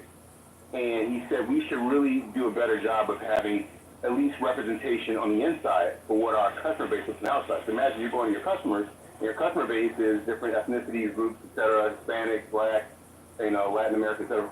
But your engineer base is all white American, from the Midwest. And so they went out, and based on that VP's discussion, they went out looking for engineers that were of different ethnic groups.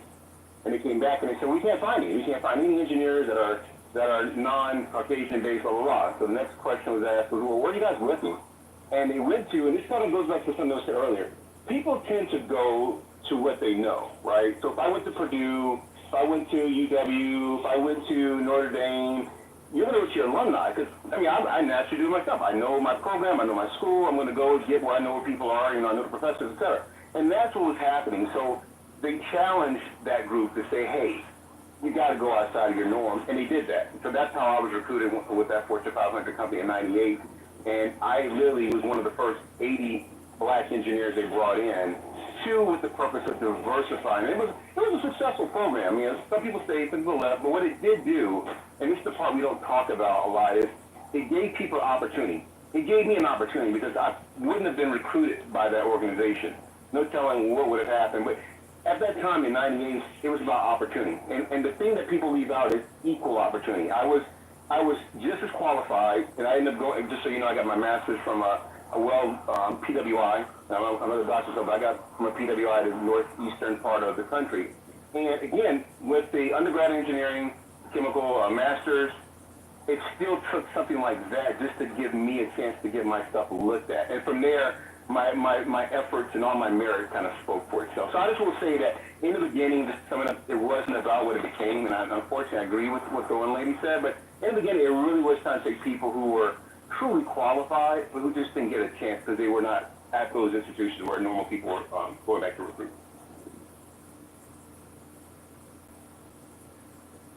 Was I in the matrix the whole time, or? No, we got that. Oh, I'm sorry. Sometimes the silence after you speak is a good thing. I'm like, was that a matrix? I'm like, damn, I'm waiting the whole time. No. That's all I wanted to say. I'll mute up. I just wanted to share that story, that's all. So Marcus, what do you think is the biggest myth surrounding DEI on either side? I think it's the same thing that would happen to affirmative action. They started calling it quotas, and unfortunately, that in itself, I'm not for quotas, but that in itself, from what and again, I have a one end of one, case study. I think that's the unfortunate part is that we started labeling it and we started putting general categories on it where you lost the true effort of people who were qualified. And that's true even for affirmative action. My dad's good friends, he was an attorney from Duke University, and his wife was a doctor from Duke University. They both lived in Scarsdale at the time, and they were benefactors of affirmative action, and they were proponents of affirmative action in the late 70s, early 80s. And literally what happened to them, unfortunately, was a shame because they were benefactors, but a program like that wasn't about quotas. So I think to answer your question, I think quotas, that whole nomenclature, maybe some people did do it for quotas. I see the other thing too, and I meet up, the federal government mandate, I think that kind of hurt as well because now it became a numbers game. And I actually saw for myself on a managerial level where they were trying to meet numbers. We have KPIs. You guys know what KPIs in the corporate America. The KPIs are measuring the number of women in covered bodies. I think that's unfortunate because we diluted the benefit for something that was designed to just give people a fair shake. So I think that's where my sense of that where it went astray. One of the myths that I hear is that not explaining. Well, actually, I use DEI and I use critical race theory together, and I really shouldn't because they are different. No, that's totally different. Yeah. But one of the biggest things I hear about critical race theory, I hear it's not taught in schools.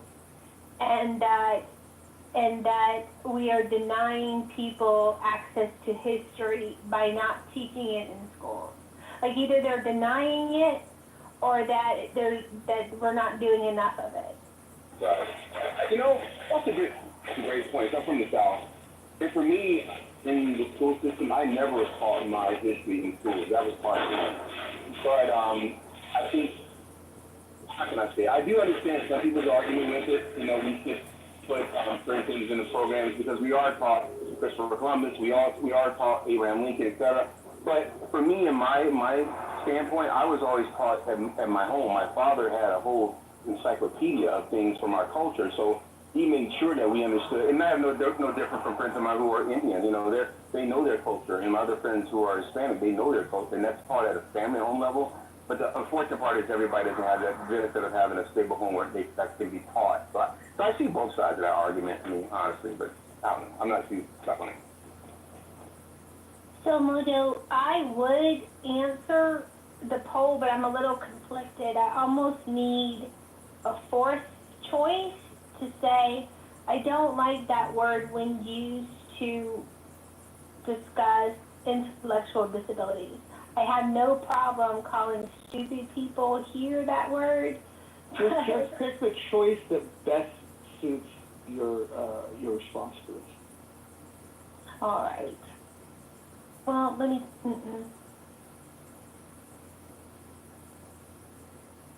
All right. Anyone else have myths regarding DEI that they hear a lot on the app? Oh, your piece left. Oh, and I had gotten reports that she was being ever so charming. Shucks. Oh, look, there's a chillism person in the chat. Let's see. Let's bring Eric Kahn up. He's from the retard room. He might have some thoughts about the poll question. Hey, thanks everyone for your time. I'll go back to the audience like next time I got this. If you guys have any questions, thank you so much. Good luck with the lawn chair vintage. And great contributions. Thank you. Thank you. Yeah, it was nice to hear from you.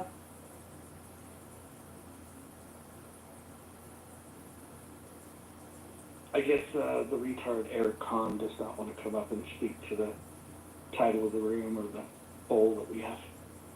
What did you think of Roland Fryer talking about DEI with Patrick Bet-David? I thought his points were sound, and some I never contemplated before. Do you need me to remind you what he said?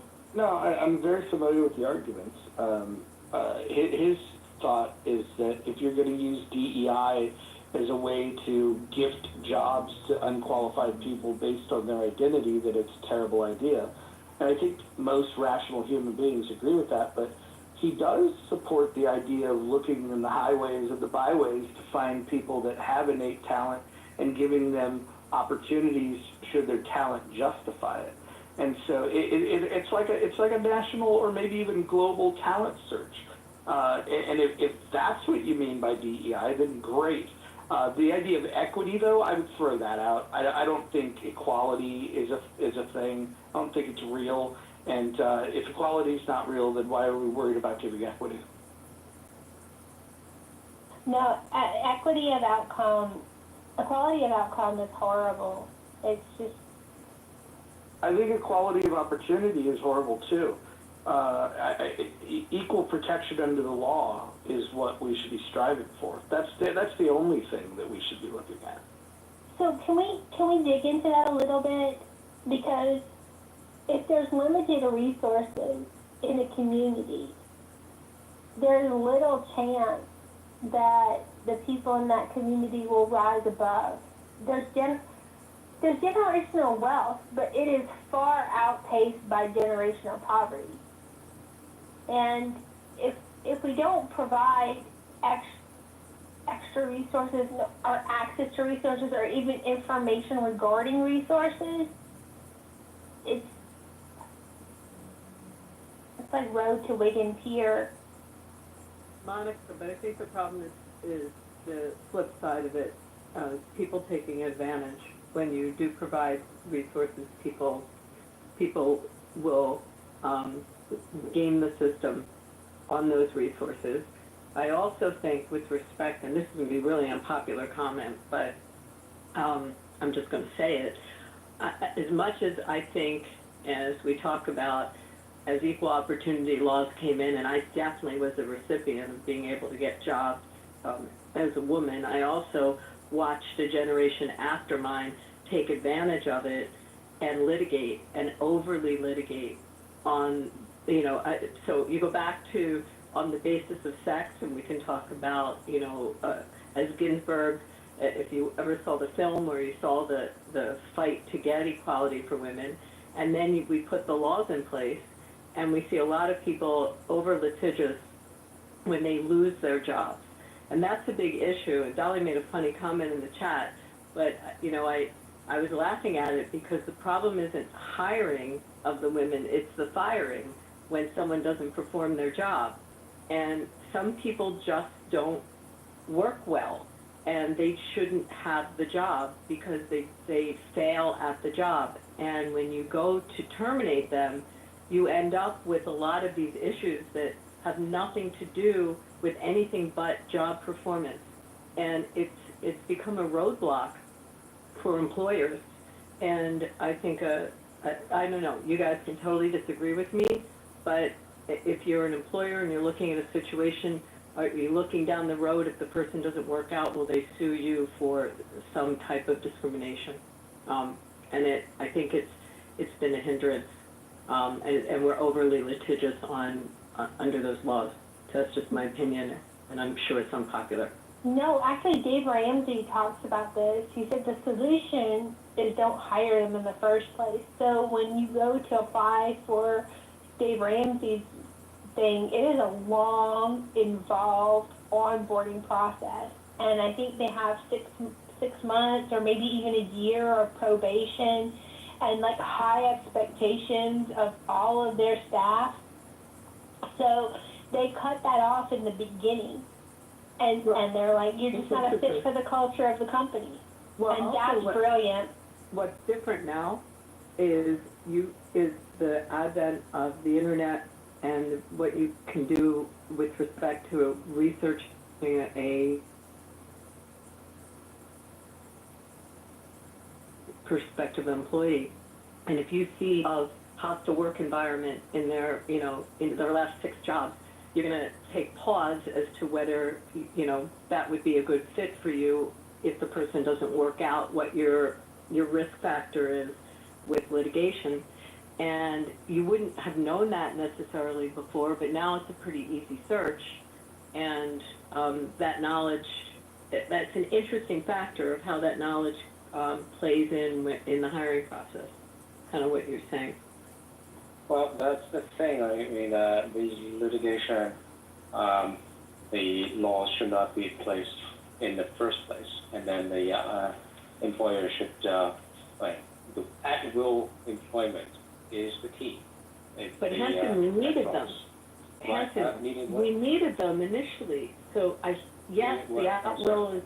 Well, no, you're right. At-will is important, but so this is the dilemma. So help me through this, Hanson. We needed these laws initially because we did have hostile work environments and we did have situations that needed to be rectified. But now you have an abuse law. So how do you work through that, Hanson?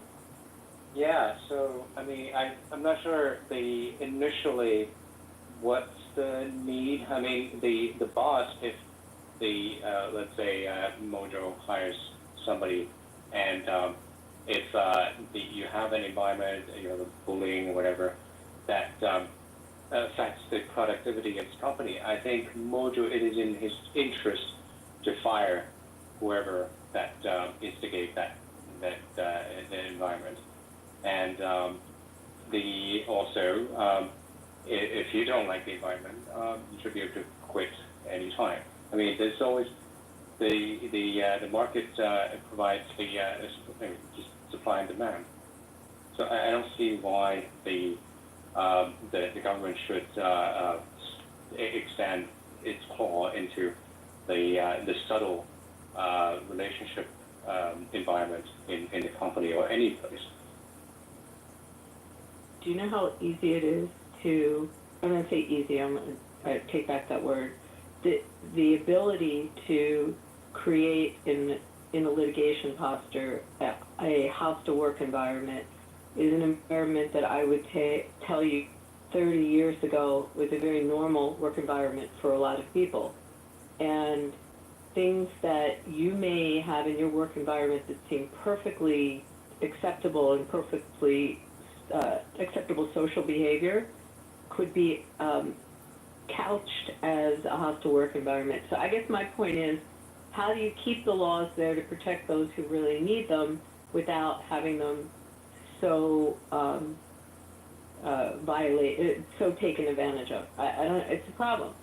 Yeah, no, I understand. But what I'm saying is, I'm not convinced that the laws is needed in the first place. I'm not convinced that the quote unquote hostile environment. I mean, what kind of hostile environment would it be, and so that the free market cannot take care of it? I mean, I'm saying that just like in many cases, the regulation was the culprit in the first place. That the I can look into this. The housing environment, the working environment. This example, but the many cases, many examples I've looked into is usually the legislation, the regulation, the government regulation that the culprit that initiated this whatever hostile things, whether it's work environment or some other things. It's the government regulation that initiate that, and then people blame the free market for it.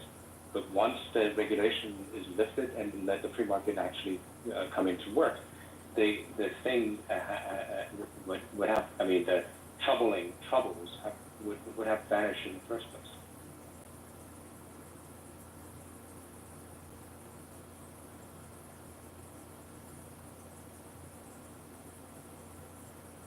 I don't know. There was definitely stuff happening in the workplace that, in today's norms, we wouldn't allow. We wouldn't allow some of the conversations, some of the, emails that were sent. I mean, you lose your job for them today. Well, yeah, I understand. I mean, many of the things are kind of draconian. I mean, I can say when I was working the first joined Wall Street, the traders said, oh, we used to have these fun parties, and now we cannot do it because some women were first a very few. They will just make a fuss, and then the people who organize it will get fired, and so the killjoy and all that. And so geez, I joined a long time, but yeah. That's a question of serendipity. As we talked about the equal rights and women coming into the workplace, have we shot ourselves in the foot at all, do you think? Yeah. Making it so Yes, exactly. I think that's the case. I mean, and then people just don't want to work with you and all that. I mean, the thing is, let the boys play their game. Their game. You can have ladies' nights, right? I mean, so if you don't like the thing, they just have a segregated fun group, right? And do your own thing, and let others do their own thing. So I mean, what's the point? I mean, why are you? Basically, you're sabotaging yourself.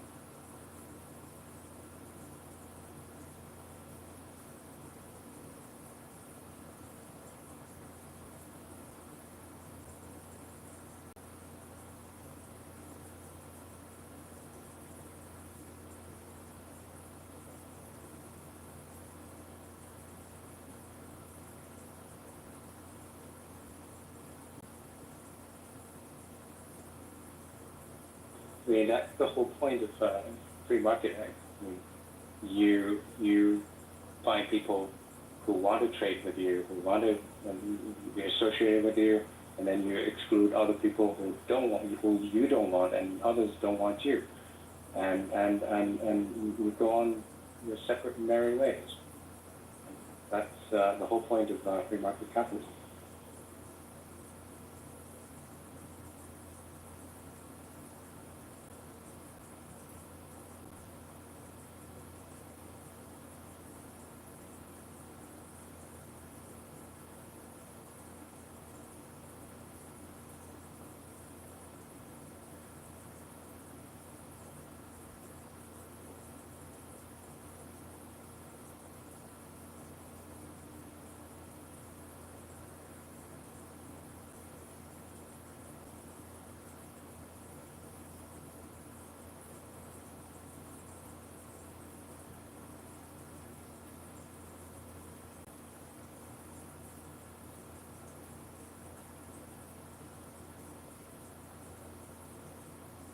Necro, what did you mean by that comment? Which one? Your last comment. So you think hard law makes, let me try to read what you just said. Yeah, whether, Hard whether, cases. yeah, hard cases make bad law, it's a legal maximum. And, Yeah. yeah. No, but I'm curious how you're connecting it to these cases involving discrimination in the workplace. Yeah, it was just a random comment I threw out there. So.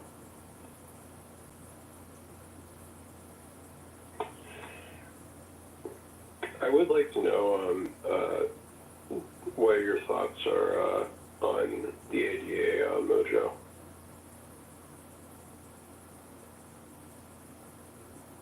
What was the question? Yeah, I just would like to know what are your thoughts on the ADA, the Americans with Disabilities Act? I don't want the government to impede the market at all. If I have a job where somebody with a disability can do it well, I should be free to hire them. And they should be free to make their case of why they would be a valuable contributor. But the idea that I need to bow down and accommodate people, I think that's just fucking weird. I should be looking for the best and the brightest and the most capable, not giving jobs out of pity for people that are physically or mentally handicapped.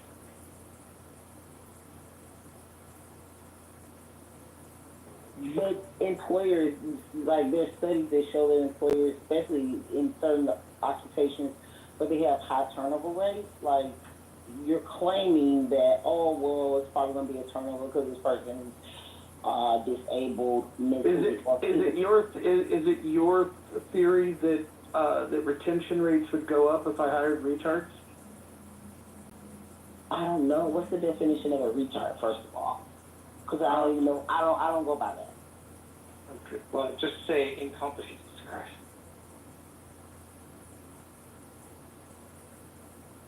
Let me ask you this, Earpiece. If you had somebody that was highly intelligent, highly capable, displayed the ability to do a job at a very high level, validated through past experience, and perhaps you have some sort of means test that you put them through the recruitment process, giving them, hey, display what you can do for me, so then I can have an indication. If somebody performs better at that and somebody performs worse at that, you wouldn't want me to hire the person that's worse at that task, would you? No, but you should all. I will put that, and speaking to employees, consider this person because this person can definitely do the job with some support. Well, that's up to the employer. That's all I'm saying. It's ability again. It's bigger than physics, and they might even get better at it. Have you all ever seen Rain Man? Rain Man.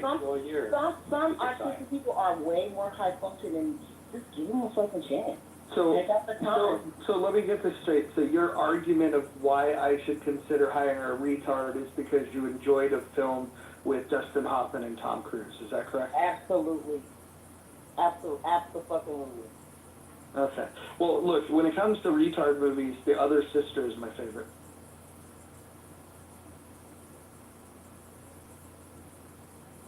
I don't respond to stuff with retard. Like you need to grow up, Roger, and you shouldn't be using retard. So now you want to police my speech.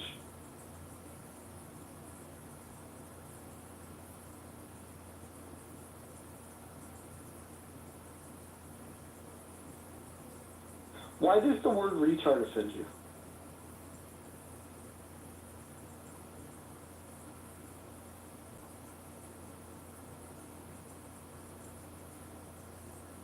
Is that a group you identify with and so you're personally offended, or is it a group you don't identify with and you're getting offended on behalf of someone else?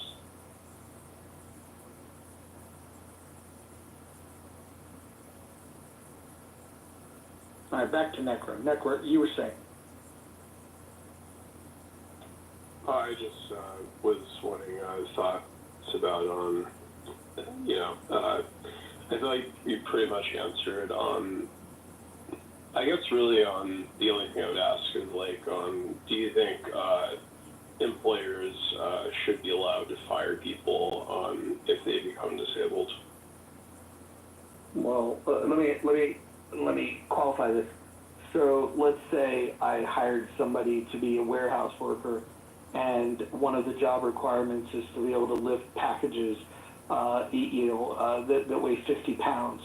If that was a job requirement to lift 50 pounds, and let's say the disability that they now suffer from doesn't allow them to lift 50 pounds, how would you, how are they going to do the job if they can't meet the requirements? You keep them employed by accommodating them. You bring in a vocational engineer or an evaluator and accommodate. Sounds expensive. It probably may be, but do you want to keep the person or not? They No. might have to go. They might have to go to light work. No. That job might have been heavy work. Now they're on light duty. Okay, what if I don't have light duty work? What if I have one? Create one. Create one. What if it's losing money to create one? Yeah, so I think the Americans with Disabilities Act, I mean, the only thing it requires is to give accommodations to any person with a disability, and so be willing to accommodate for their disability. Yeah, but what if it loses money? Well, I mean, that's the thing with anti-discrimination is that, essentially, you can't discriminate against people for who they are. Well, Wait, hold on. Yes, I can. Let's say the job requires you to put books on a shelf that's, let's say, 6 foot tall, and let's say the person that applies is 4'10", and they can't reach. Why would I not hire tall people? You get a mobile ladder. You can accommodate people in a lot of ways. But I have to pay for that ladder. It don't matter. But hiring a taller person just makes more sense.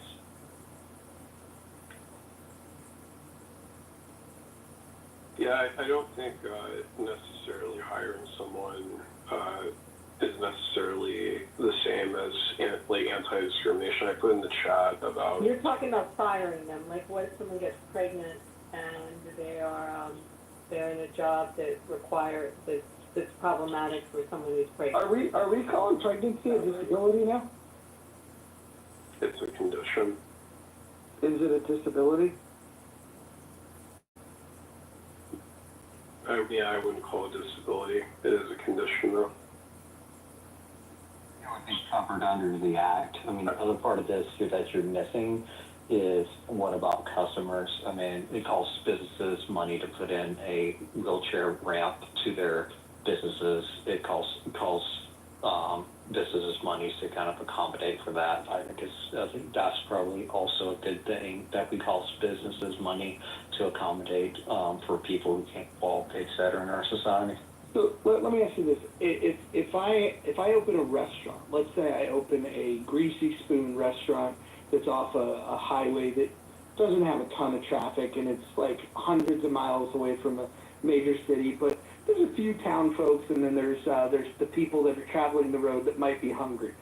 If the people in my town don't have wheelchairs, and if the overwhelming majority of the people that pull off the road don't have wheelchairs, would it be a good business decision for me to spend money building a ramp on the off chance that somebody pulls up that has a wheelchair?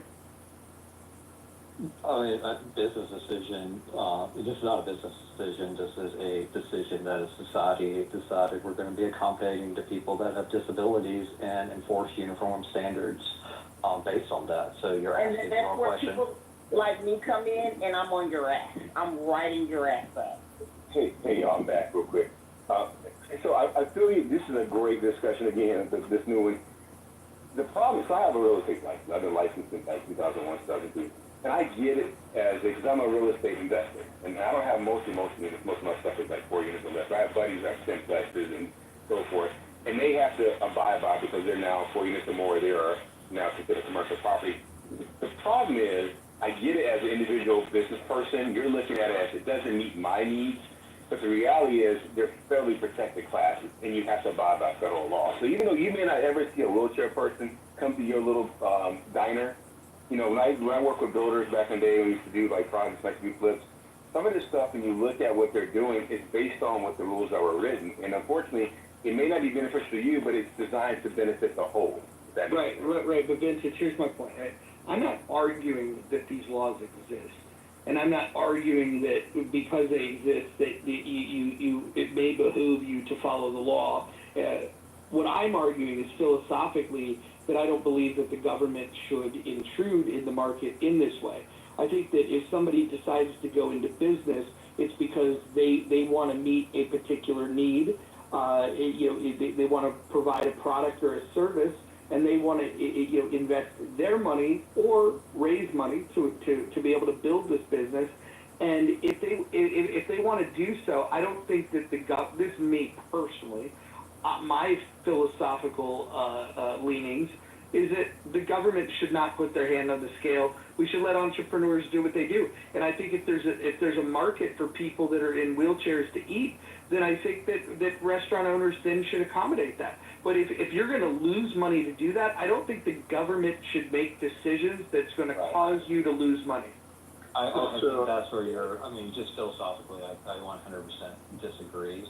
That's where the government does have a role, and that's where we have a role through our democratic processes to kind of provide regulatory structure to a market to make sure that disabled person can have access to eating, and to make sure, frankly, that African American or Jewish person can face non-discrimination in employment.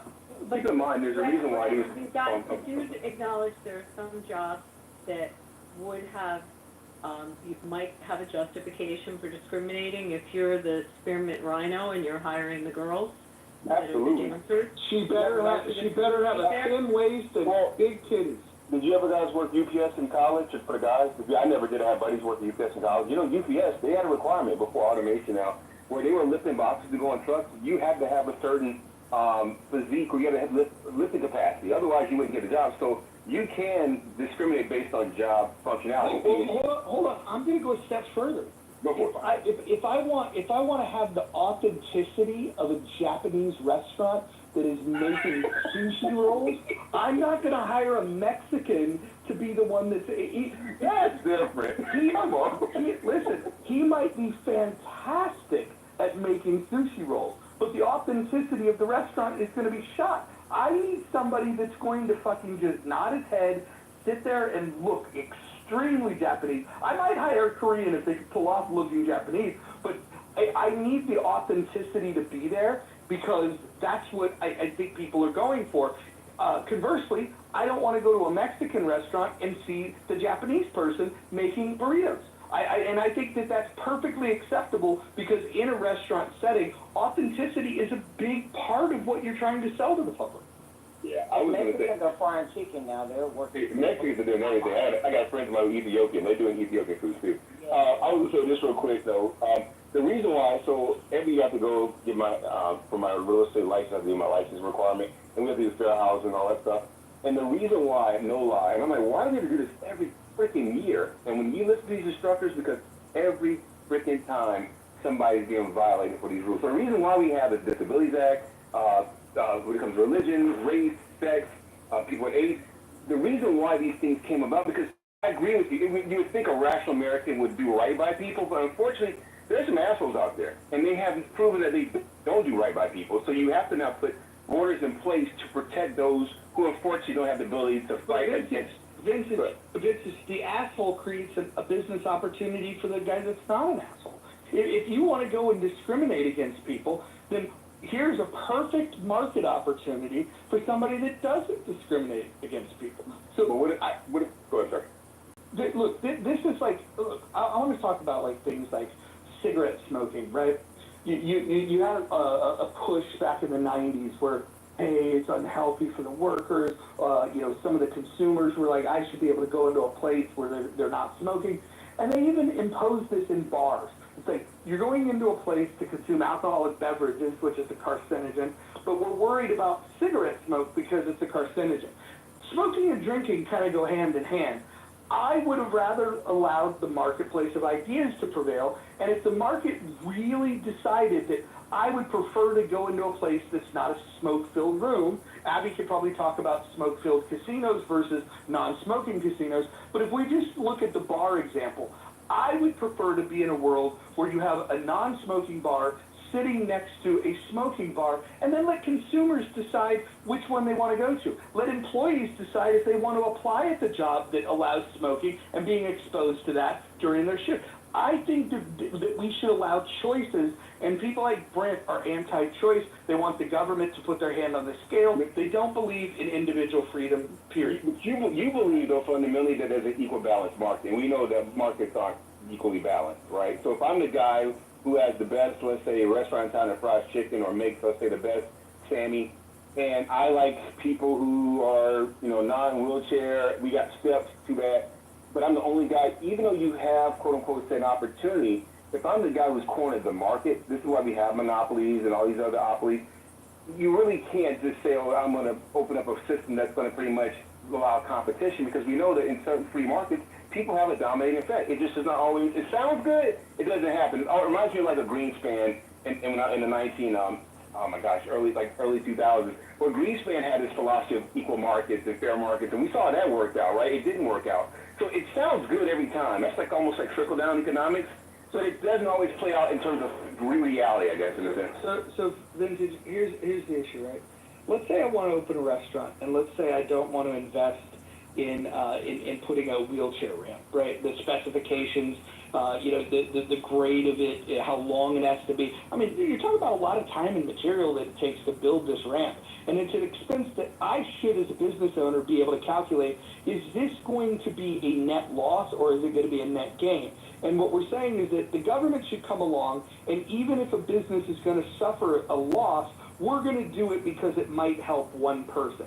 I would say that if there's a benefit of helping other people, then what you could do to solve this problem is you could either have a nonprofit that says, hey, look, those of you with disabilities that want to order fried chicken from Mojo's Chicken Shack that doesn't have a wheelchair ramp, we will pick up and deliver the food to you. Now, if you don't want to do it as a nonprofit, you could just have a food delivery service. We have those today. There's no reason why the business owner should be forced to make a decision that's going to harm their business. And by that simple statement, even though it sounds simple, you've actually discriminated against that person. Because what if they wanted to come into your restaurant and enjoy the ambiance, just like the people who walk in here? That's fine. That's fine. Against them. You know what I mean? You know what might be cheaper? That's exactly what it is, discrimination. Well, I don't care. I think as a people who are business, discriminating all the time. yeah, listen, I think as a business owner, I should have the right to discriminate. If I manufacture automobiles and I sell automobiles, right, by no other reason than economic, if I have Anson, I can make this point. Let's say you go to a Nissan dealership, right? You can go and buy yourself a Nissan Versa if you'd like, and the people that have less money might go buy that. Some people might not even have money for the Versa. That would be discriminating against the poor people. And so the thing you have to be careful of is, like, where does this fucking thing stop? Is it discriminating against people if they can't spend $150,000 on Nissan's high-end sports car? It absolutely discriminates against the people that can't. Hold on, let me finish my fucking point. Everybody read the rules or I'll read them to you.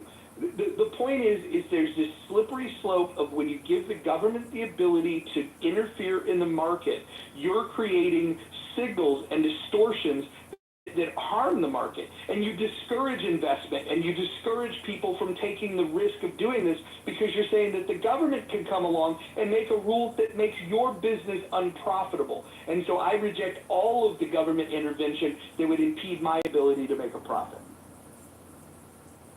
So are you against all types of regulation on The conversation isn't, or I thought wasn't about all types of discrimination. There are certain prohibited discriminations under the law. Yeah, I want to get rid of those. I want to get rid of all of them. All of them. Correct. Okay. And here's why. Because I think the market better decides these things. I think that when you start saying that you can't discriminate against this group or that group, you're now forcing a company of what they should do. And here's the reality. The reality is that there is a logical reason why companies would want to accommodate certain groups, because it's profitable to them, and it can be a good image thing. By the way, if you have a large disabled population that has a bunch of wheelchairs in town and they're pissed off at that restaurant, you know what they could do? They could go boycott. This is something that they could do. They could try to get public sentiment to turn away from that restaurant. In which case, now it's a good business decision for the business owner to say, well, shit, maybe I should build that fucking ramp. Well, I mean, They usually do. They usually do. That's usually how I think it is. Emperor was still talking. I mean, it's not on the main stage. But do you think that market always produces good, like it produces, let's say, efficient outcomes, but does it always produce normatively good outcomes? Always? No. Here's the point. I want a world in which companies are free to fail or succeed based on the choices that they're making. And what I don't want is the government to come in and make these choices that create failures and successes. I don't know if you remember when Obama and his administration decided, hey, let's go ahead and pick a winner in this industry over here. We're going to go give money to this company called Solyndra. I don't know if you guys remember Solyndra. Well, this is what happens when the government is picking and choosing the winners, picking and choosing the rules. They then give the money to the companies that they want. This is why tariffs don't work. When you have tariffs and you're putting your hand in the scale of the market, what you're saying is that the company that wants to be protected needs to have a relationship with the government and make their case to the government to be protected, rather than letting the free market decide whether that company has the best product, the best service, or the most desirable one for the price. But go ahead.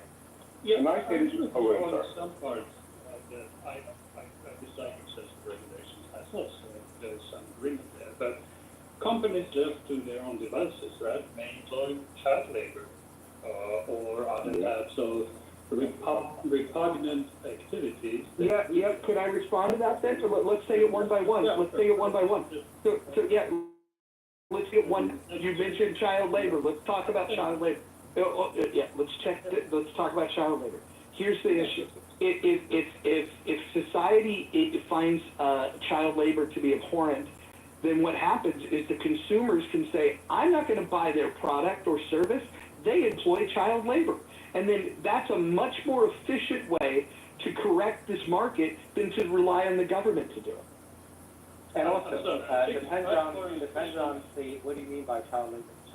Some actually it's great to have child start working. Well, just it's a great opportunity for child to build up characters, and then business actually make money. Let's let Emperor finish. Shut up, Hanson. Shut the fuck up. Hey, hold on. Everyone's gonna shut up. All right. Okay, hold on. Here's what we're gonna do. Here's what we're gonna do. Emperor's gonna be next, but before we do, I have to read the rules of the room. The rules are, number 1, no threats of violence. Number 2, no doxing. Number 3, stay on topic. Number 4, keep your shares brief. Number 5, do not interrupt speakers, especially mods. Hopefully you guys get that one. Number 6, mods may interject when appropriate. Number 7, the N and K words are forbidden on stage and in chat. Number 8, do not spam the chat. Number 9, do not bring drama here from other rooms. And number 10, English only. If we can abide by that, this room is going to be a smashing success.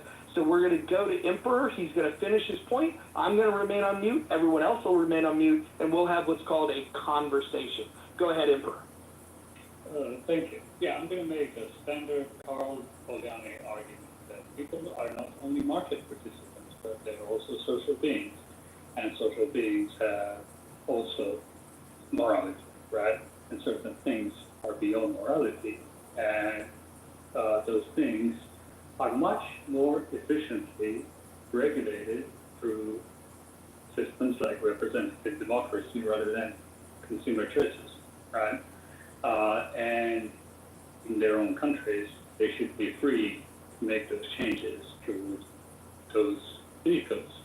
The market is not really good at eliminating things like child labor, forced labor, and other repugnant activities that are not even sometimes accounted in the market. We call those things externalities sometimes, right? And yes, that's why we need government. And I'm not arguing for like very big, enormous regulatory frameworks. That's not necessary, right? But again, powerful on the argument, representative democracy exists to fix the market. Okay, let me respond briefly to that, and I'll go to Hanson, who I know wants to weigh in. Just a quick question, Amber. If I am a Japanese American and I want to open a sushi restaurant, should I be required to hire a Mexican sushi chef if I don't want to? In the protected category? No, I have no idea. So here would be the reason why. Yeah, here's the reason why I would want to hire a Japanese sushi chef is because I would believe that it would add to the authenticity and the feel of the restaurant, and it would give credibility. And it's my belief if you can have that authenticity, then not only people that participate fully in that culture, that identify with that culture, are going to enjoy it, but you're also going to have people that want to have a genuine experience in another culture can do that. And I would want the Mexican restaurant next door to have the same, to have the freedom to have the same standard, to be able to have Mexican chefs. Okay, let me rephrase my answer. Are they legal though? Are they even legal? I'll be quick. I think that type of thing is better put in terms of, at least to my ballot, it's better things to put in terms of experience. I see no reason why if you're opening a Japanese restaurant, you wouldn't hire a Mexican who has studied under a Japanese master for 30 years and knows the inside and lived in Japan for 40 years and would be a great addition to your business as a chef, whatever, right? So I think the important thing there is experience. Yeah, and I could just real quick, because I've been kind of waiting, Mojo, not acknowledging the image of your room, but if you're going to do the way you're doing it, I would say that, and I know this might be popular with the attorneys, but you need to change our legal system in America. It's a very litigious system, and this is why we got, at least I can see on the housing side, why there's so many things that the government has got behind, because there's been so many lawsuits that have come to the Supreme Court, and they had to make a decision. So I would say that if you want to do these type of things you're talking about, free market and free, we need to take our legal system and just gut it. Because right now, you can get sued for any little thing, and this is why they end up being, years later, laws that are put in place to either protect or remove or hinder people from doing certain things. I just wanted to land with that. No, I think you're hitting on an important thing. So I'll make I'll put my cards on the table. Something that very few people on this app like to do. My desired goal would be to have philosophical conversations, starting with what's metaphysically true. Then we would have a philosophical conversation, when it comes to epistemology. Then we would get into ethics. And where we get into ethics, that would be where a conversation around what are the rights of man. And I think it's important to have those philosophical discussions. Unfortunately, we go the other direction. But after ethics, we then figure out, well, what political system would best uphold the standard of the ethics that we've just agreed upon. And then once you have that political system, then you would want to have a philosophical conversation about economics. And so I would argue, if we work our way through this, I would be in support of the idea that people should be free to do what they want to do, provided that they don't harm other people, right? The John Stuart Mill interpretation of the harm principle, I think, is a good one here. And you could work with that, and there's going to be some debate about what equates to harm, but that's fine. But then I would say a representative government that upholds the standard that individual rights reign supreme, that people and markets should be free, which is where, in the economic sense, if people should be free, then markets should be free. And so a representative democracy like we have that leans into laissez-faire capitalism is the only thing that would be consistent in the ethics of people and markets being free. And so with that system, what I would like to see is the federal government being responsible for enforcement of contracts and having a military to protect against domestic or foreign threats, and a police force that protects against domestic threats. That is the full extent in which I want the federal government to operate. I think all of the extra asks that people have are the things that get us in trouble, because everything that you're layering on top becomes a direct infringement on individual and economic freedom. So you'd agree with me then, basically? Because I agree with you on that. Those are the two founding principles of our government society: protect us from ourselves and from foreign aggressors. It was basically what you're saying. I agree with that. But I'm just saying, those other pieces that we're talking about, we have a legal system right now in place where, unfortunately, you do wrong, you have a right to sue. And this is what leads to these different things, leads to different laws. Well, some of those are due. That's not wrong. Completely agree with you. Jason, you can go ahead and I'll follow. Yeah, some of those are due to torts, right? Where or various other kinds of things that violate contracts effectively, or violate norms of commerce. You know, you buy something and it isn't the thing, and you get it and it's not the thing you were sold, right? You agree to a certain deal with someone, I don't know, they're going to fix your car and they destroy your car, right? Those are all injuries that most legal systems recognize. But we have magnified the extent and scope of wrongs by passing laws to the effect that, like, well, you know, if you maybe could have got this thing and somebody else got it, and we have some, you know, statistical model implying some kind of bias, then you're wrong and we get you for it, right? And then the net effect of that is, like, you do everything in such a way to set things up so that you can prove that you couldn't have done things this way. And this is completely outside of wrongs like that you're talking about, or that some of the wrongs you're talking about, which are injuries, okay, which are violations of commerce or harms to persons, right? There's no way you can have a functioning legal system if you can just do harms to persons, concrete harms to persons, or, you know, their property, and get away with it. But it's quite another thing to hypothesize some kind of harm to people's potential. And the more abstract that is, I think, the more litigious we get. And this is the real problem with the situation that we have in the United States. This is the way the U.S. is different from other countries also, by the way. Yeah, so we need to lessen the litigious process, the legal process that we layered on. Which was my point before, right, Hanson? That the litigiousness is what the problem that's come out of these laws. That people take advantage and people think they're losing a right when in fact, I mean, in the employment setting, it's really a problem.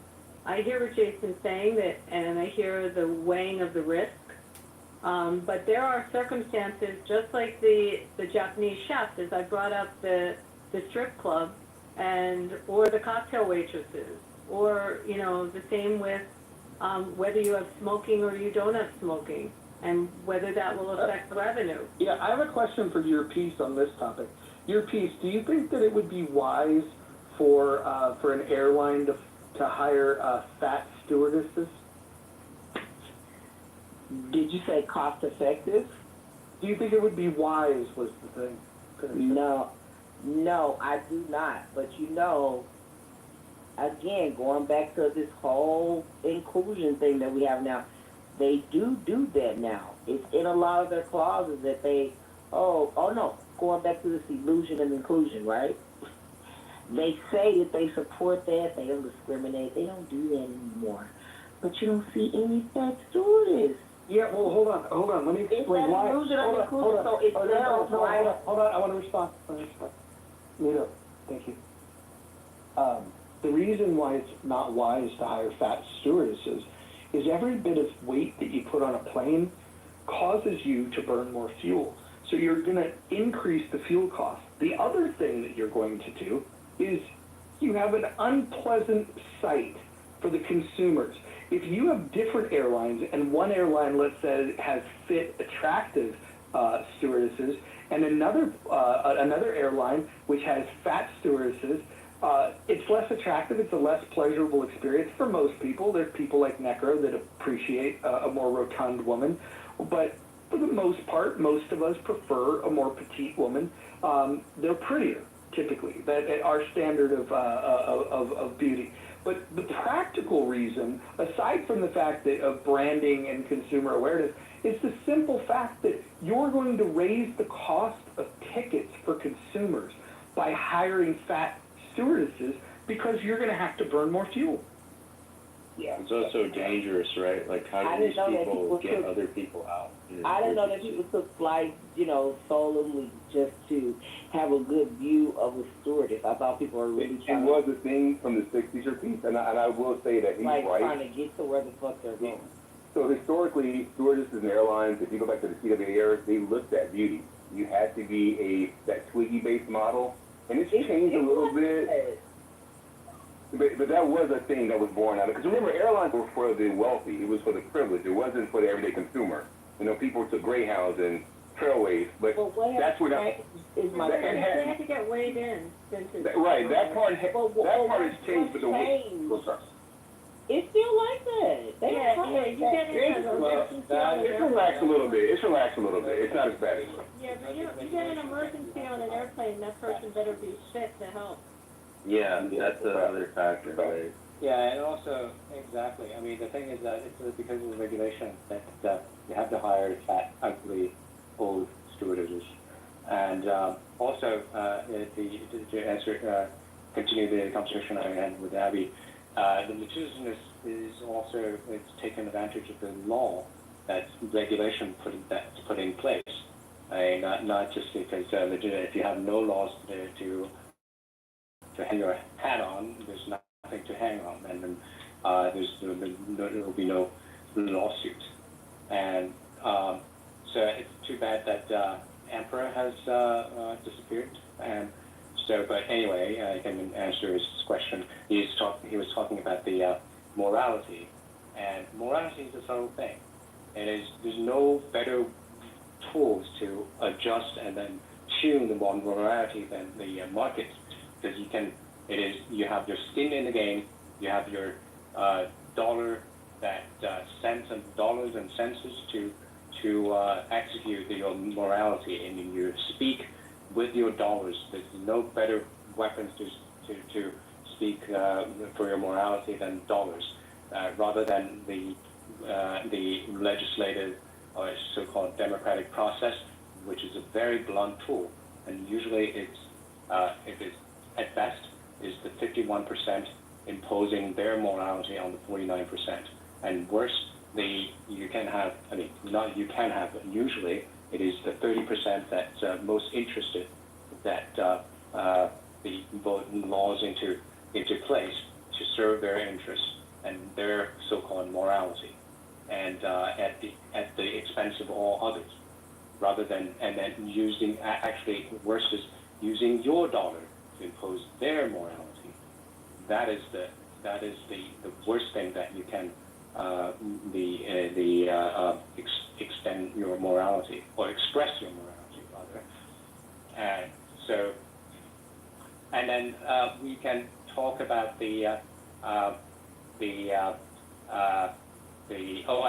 and then why the market is a better tool to express your morality, because your surroundings, your local conditions, that you can express your morality better than other people who are very far away from your local conditions, that who don't know anything about your local mores and the morals and all that. But when you have put the legislation, then it will. The worst case is a federal legislation that this legislation will control the whole of the United States, and irrespective of the local conditions. So this is a very, very blunt tool. And then with respect to the, people always say that so long as democratic process, everything is hunky-dory. And precisely for that reason, we need to curtail the democracy as well as the state power. They should all be put into the cage. And so you have many cases that democratic process generates very the adverse the laws. We can think of the Third Reich, the Third Reich, that the anti-Semitic and anti-Jewish laws stripping Jews of their assets and curtailing their freedoms were voted into the legislation through democratic process. So that not just because it is, and also we can have nowadays the Venezuela, right? The Venezuela voted the parasitic government into place, and it is a democratic process. Not just because it's a democratic process, everything would be fine. And also, with regard to the child labor, the Mojo already said that if you don't like child labor, you can boycott it. And then also, if we're talking about the historical, and also I said earlier, not all child laborers are harmful. They're jobs that child can do.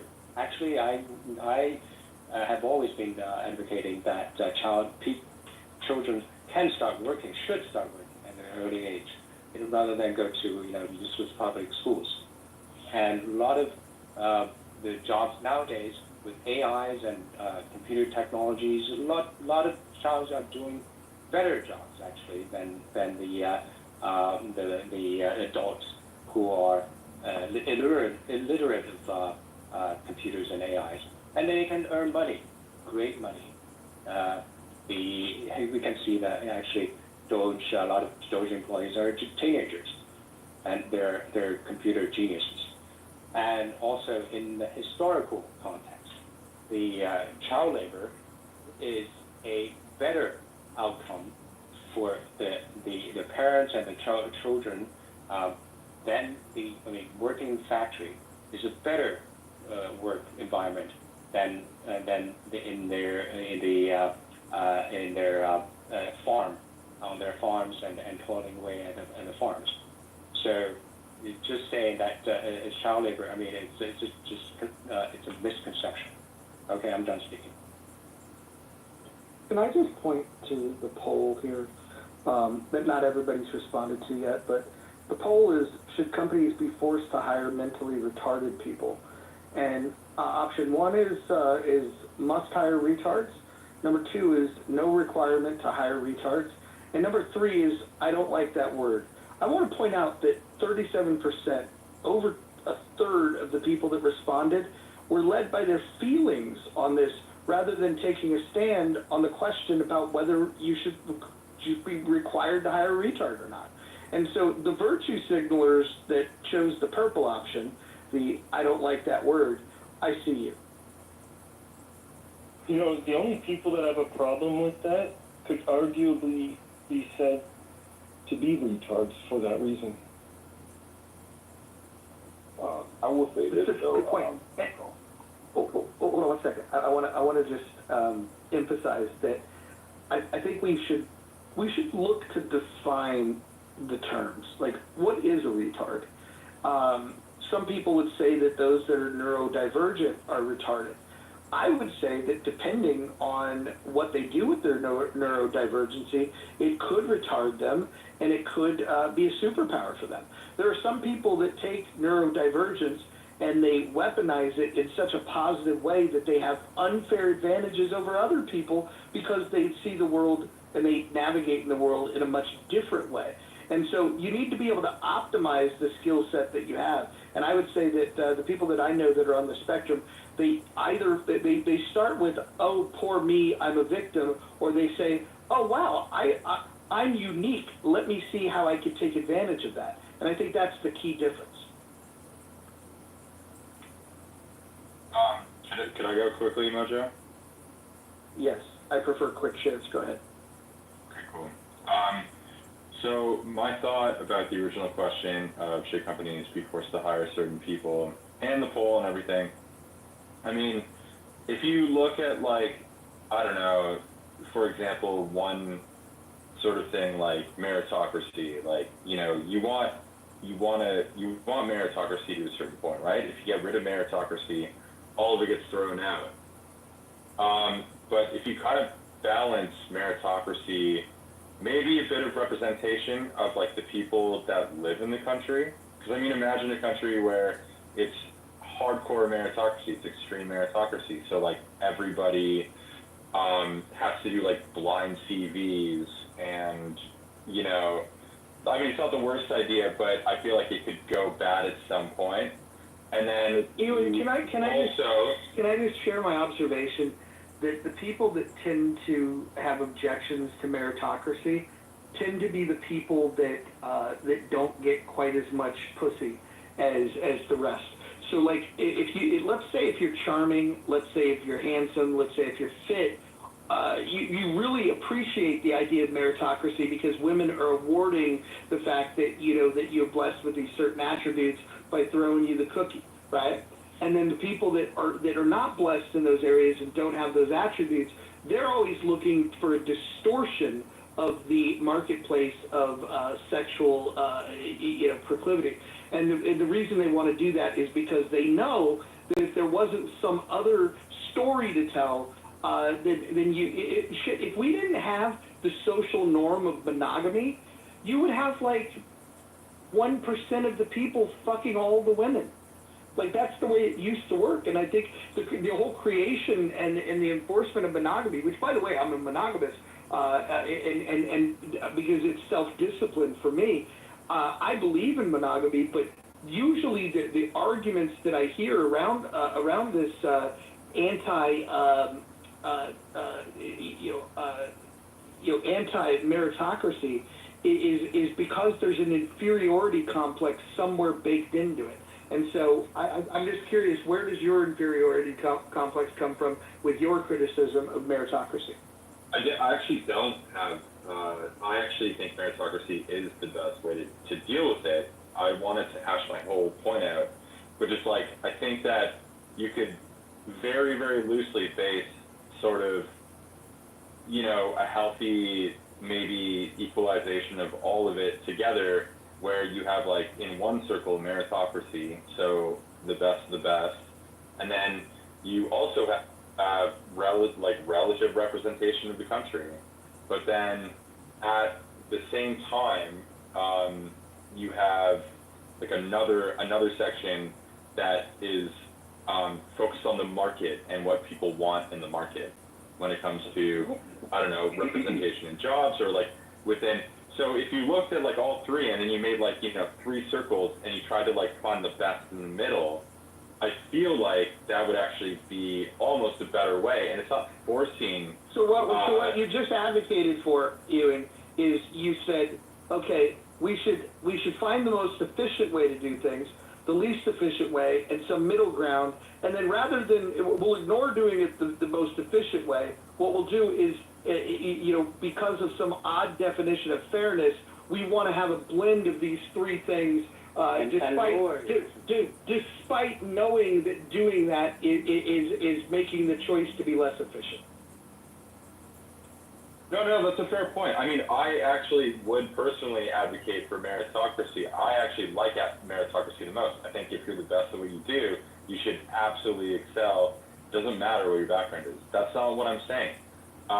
What I am saying, though, is that I think that if you add cultural representation of the country into the mix, it would actually be a lot different than what's being pushed now, which I think it would actually be a lot more fair to everyone. But it's not what's being pushed right now. You were talking about efficiency. You said you acknowledge that you want the best, most efficient state, and then you say you don't want it. So which one? No, but I'm saying if you work with all three, so the market, so if you make a circle, So put all the employees together. Let me make the point. Let me make the point again quickly, Hanson, so I can clearly enunciate it. So you have three circles. One is market value. One is the market focused on the market. One is meritocracy. Can we call that the efficiency circle? Sure. Okay, Yeah. cool. All right. Yeah. Now give me the inefficiency circle. Okay. Okay. But some sort of representation of the makeup of a country or whatever, right? Because it's not just dudes. It could be different things. Like there could actually be some good roles for retards. I think there could be an amazing role for retards. Can I say this real quick, Ewan, to help you out? It kind of happens now if you think about it, right? Apple and Google, our friends in the IT security space, they look for the best of the best. If you guys are keeping up, the AI engineers, they're paying almost $1 million for anybody with AI capability. But at the same time, you go to Panera Bread, there are kids or there are ladies and gentlemen who have obviously some spectrum delay. They're hiring them to wipe tables. And I know for a fact they're not getting paid the same as the person who's running a register, if you do have a register runner. So it kind of happens depending on, I'll just put a foundation on it, the job requirement. So we have that, like here in St. Paul, we have a special needs area where all those kids do is they pack boxes. That's the skill. All they do is just stuff boxes. So that skill level based on their neural ability is what they're limited to. But at the same time, we have engineering firms where obviously it's a higher level requirement. So you kind of have that naturally in our society anyway. Because if you want to compete for those jobs, you've got to be the best of the best to work with Google and the Metas and the Apples. Does that make sense? I'm kind of just trying to help you and out a little bit. I literally just said that though. What I'm saying is within a company, for example, you would have the people who, based on the meritocracy circle, on the lower end, packing the boxes. The efficiency circle. We agreed on that. Right, the efficiency circle. Yeah, you're 100% right. So in the efficiency circle, because of their experience or what they can actually do, they might be packing boxes. They might be doing lower level jobs. But then at the same time, you're still representing the country, and at the same time, you're still focusing on market value. So you're putting all three in one. So you're balancing out all three. That's what I'm saying. You still have the inefficiency circle. Are there still? Those are actually called inefficiency squares, Hanson. Okay, get it right. Let me ask this question. Yeah, but I'm also trying to get rid of, say, unemployment. Hold on. Let me ask you a question. So let's just say there's a downturn in the market, and the company's going to do a reduction in force. Let's say they're going to get rid of 5% of the work staff.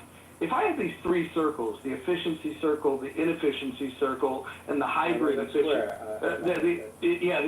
hybrid efficient circle, which circle do you think the cuts would come out of? Yeah, of course it's going to come out of the inefficiency circle, yes. So if they're inefficient, then they're a drag on the company. If they're a drag on the company, then if you're spending money on inefficient labor, what you're not spending those same dollars on is research and development, process improvement, and doing the things that could either innovate and create new products to go to market, which would make the company even more profitable on a per employee basis, or you're also eliminating the possibility of creating efficiencies that could lower the price to the consumers. Why would you want to structure things in such a way? Well, there's a public policy reason. Well, I asked Ewan, but Jason, if he wants to yield this time to you, I'm happy to hear from you. I mean, I'd love to hear Jason's point, but could I respond after? Oh, go right ahead. We'll mix it up. This is amazing. Jason, all right, I'll be real fast. Yeah, if we don't give these people jobs, they'll get into trouble, and we'll just have to raise taxes to deal with all the trouble. So it may be better if, the idle hands are the devil's workshop, right? It may be better to have easy jobs and make work and these kinds of things and work with corporations to provide that, to keep people out of trouble and avoid various disruptions, other disruptions, to the economy. So that's the public policy. So you want the. Thank you. Wait, one sec. Could I respond to that? Efficiency. So you don't want the you want to maximize the efficiency. I think Yuan was going next, and then I'll respond to you, Hanson. But arguably, the government does the opposite of that, though. It maximizes inefficiency. Yeah, exactly. I know, but this is the problem: is that if the circles get out of whack, then of course you got inefficiency at maximum levels, and that's what we're dealing with now. So, but what I'm saying though is that yes, there are incredibly efficient people, and if you have it balanced correctly, you could literally employ a bunch of people who are going to make you so much money. But also, if you think about the greater scheme of the country that you live in, especially if you care about the country that you live in, you also have to care about the human level, is that there's going to be people that are not going to be at that level, and hiring them is going to help the overall country. Well, like Jason said, we're going to minimize. Hold on, let me ask you this question. Let's say you are the owner, the entrepreneur of a company that, let's just say you manufacture shoes, just for the sake of argument, you make shoes. And let's say you've developed over time processes for being more efficient, but that there's certain workers that based on their hustle, their determination, their care, their attention to detail, can be more effective than others. And let's say you went out onto the factory floor and you divided this into 3 cohorts. You have the most productive workers, you have the least productive workers, and you have the mid productive workers. If you were saying to yourself, okay, I want to scale this business, I'm going to get a new manufacturing plant, would you model that over that same production level and say, I want to find people with the qualities across all 3 of those cohorts, or would you think you might look at what makes those efficient employees good and try to over-index there? Or would you try to democratize it and have equal bunches of efficient employees, mid-efficiency employees, and low-efficiency employees? How would you do this if it was your company? Okay, well, I mean, if I wanted peak efficiency, I'd probably outsource most of the jobs to other countries, which is what we don't want, right? You guys don't want people, not getting jobs in the United States. I don't know who I don't know who you guys are, but yeah, I'm not in America. I'm talking about the United States. Hold on. Who define with clarity what you guys mean in this? Sorry, I mean Americans, because most of you guys are in the U.S. So. So you believe that all Americans are anti-capitalists? No, I actually think that you guys are the most pro-capitalist country on the planet. Well, no, because a pro-capitalist would recognize that to your point, you might be able to find better efficiencies by outsourcing labor to other places, and that's a good thing to do, because if you create these remote workers in other nations, you can actually bring the cost down. The only reason why you would it's not about I need to create American jobs. Fuck the patriotism. I'm a capitalist, right? The only reason why I might want to make sure I don't outsource it is if I have quality control concerns. Because if the product is not a good quality, I might lose business there. So to control the quality, I may nearshore it, or I may have factories here in the U.S. It all depends. But if it's something that's very easy to manufacture, you bet your fucking sweet ass I'm going to outsource that to the cheapest labor possible. And the cheapest labor that eventually will be available is going to be robotics, and will replace them. Instead of those filthy Chinese hands making the products, we'll just have robot hands doing it. Filthy Chinese robot hands, Roger! I agree with you, but so we haven't thought about what's going to happen after this post-era when robots sort of take over, the majority of manufacturing, or driving people places. Driving things and people places is going to be the biggest issue, I think, that we have to deal with, especially with logistics and stuff like that. But what I will say, though, is that I think that any country that I live in that I care about, I think that there should be a certain care of employing people that they might not be the most efficient people, but if they are jobs that don't require high Why don't you frame your ideology when it comes to how businesses should organize? Is that you want them to be nationalistic and pro anti-efficiency? Well, No, but uncompetitive in the think marketplace is what I heard.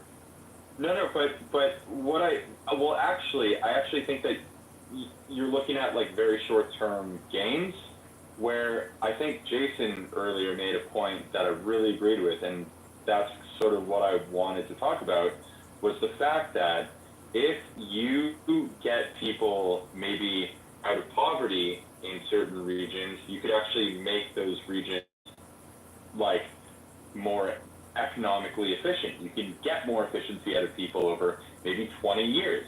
If you bring manufacturing into an area. Ewan, that's not what he said. And secondly, we already have this system in place with fiat currency where we create these jobs. Hold on, let me fucking finish. Don't interrupt, you cocksucker. I want to finish what I have to say. The inefficiencies that take place here, the government is already figuring things out. They're taking a wealth transfer, and they're taking from people like Hanson and myself, and they're giving them, they're transferring the wealth to other people. And here's the other thing. They don't even need to do that, because with fiat currency, with the borrowing that we do, the fact that we could have an unlimited debt, we have $37 trillion in national debt, not to mention $100 trillion in unfunded liabilities. What we're doing is we're putting money in people's hands. We're subsidizing the consumer economy because we don't have a real economy, because people like you and every other form of anti-capitalist have destroyed what the market could be if you allowed it to operate on its own device. Well, I think we could do something slightly different there. We don't have to put money in people's hands through taxation. We could have. Can you acknowledge that that's what we do? We could have jobs. Can you acknowledge yes, that that's exactly what we do. Okay, good. Hold on. I just want to emphasize the point that because sometimes because you're going to disagree with part of what I said, but I want everyone to hear that you're acknowledging that the way I outlined the way it works today is 100% correct. Yes. Go ahead. Acknowledging that. Yes. Go ahead. And carry on. I apologize. It would be better to give those people jobs, even that are not particularly productive, and keep them out of trouble. And I think actually Asian countries do this, and because if you look at how some of their jobs work, it's like, wow, this is you spend a lot of time on the spreadsheet or moving your hands a certain way or whatever. We can get into that. And it keeps people out of trouble and helps them feel engaged with the society if they have something useful to do. It's better than giving them even slightly useful. And it's better than giving them money outright, which is what we've chosen, and it's a big mistake. And I don't think we can avoid doing something, because if you just have the less efficient people just like hang around, then they get into trouble, and they're angry, right? And so you gotta... So Jason, why don't we do this? It's just a consideration. I'm not saying it's my idea, but considering we have such a pro-death culture in this country and in the West in general, they want to allow physician-assisted suicide, baby murder in the form of abortion. Like, why don't we just take people that can't contribute at a certain level, and why don't we just kill them? Not how statistics work. You just get them back in the next generation. What if we were diligent about continuing to eliminate them?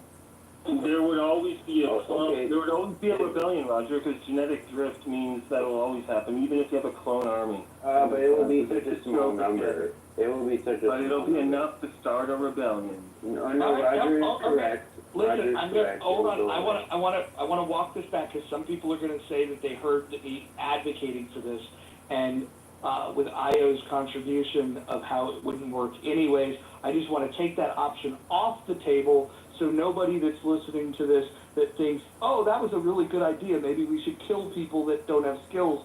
I just want to say that's not my position, and I'm walking it back 100%. Too bad. Mecha Hitler has already heard it. The next version of Grok with Elon is going to feature Mecha Hitler with that as a campaign slogan. Yeah, but the thing is, what Mojo said was not wrong, because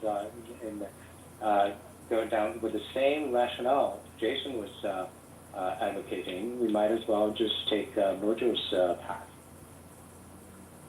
Well, no, I think in the long run, it would have a positive effect on genetics, but it would introduce chaos. And it doesn't work, I think. I think people have tried that in the past. And the net effect of it is destructive to social harmony. So that's why I think as a practical matter, it's actually easier and cheaper to allocate these people to relatively do-nothing jobs. I mean, killing people is also expensive and hard. Well, not necessarily. Really? China killed thousands with one rope. I don't know. How much do you think it took to gather I'm those serious. people That's and their kill them? claim. It took a lot of effort on the They're like $12 rope killed 2,000 people. That's not the total cost. That's not the total cost. That's just a stupid comment. That's not the That's all-in literally the cost. cost. That's not the all-in cost of killing No, if you're talking about appeals court and all that, there's no appeals court. I'm They not talking about lose the appeals world. court. We're I'm killing the talking about retards, all and that's I'm it. talking about all the admin costs of running this operation. It's going to be a big operation. They're not just going to come to you. No, but they're retarded. They're not going to be that good at hiding. What do you mean? This is like shooting retarded fish in a barrel. Unproductive people are not necessarily retarded. I got a question though. Oh, that's a different metric. Hold on, sir. How dare you? I was talking about unproductive people. I was talking about unproductive people. Yeah, so we were talking about retarded people. Exactly. Look, so all I wanted. Really smart, and then we should get them into work. You just defeated your argument. Look, Hanson, and look, Jason and Mojo, all I thought was that it would make sense to put a characteristic like that together because, I mean, the U.S. is sort of culturally a Christian nation, so including those people into it would probably also help, push that culture forward. These retards are already among you.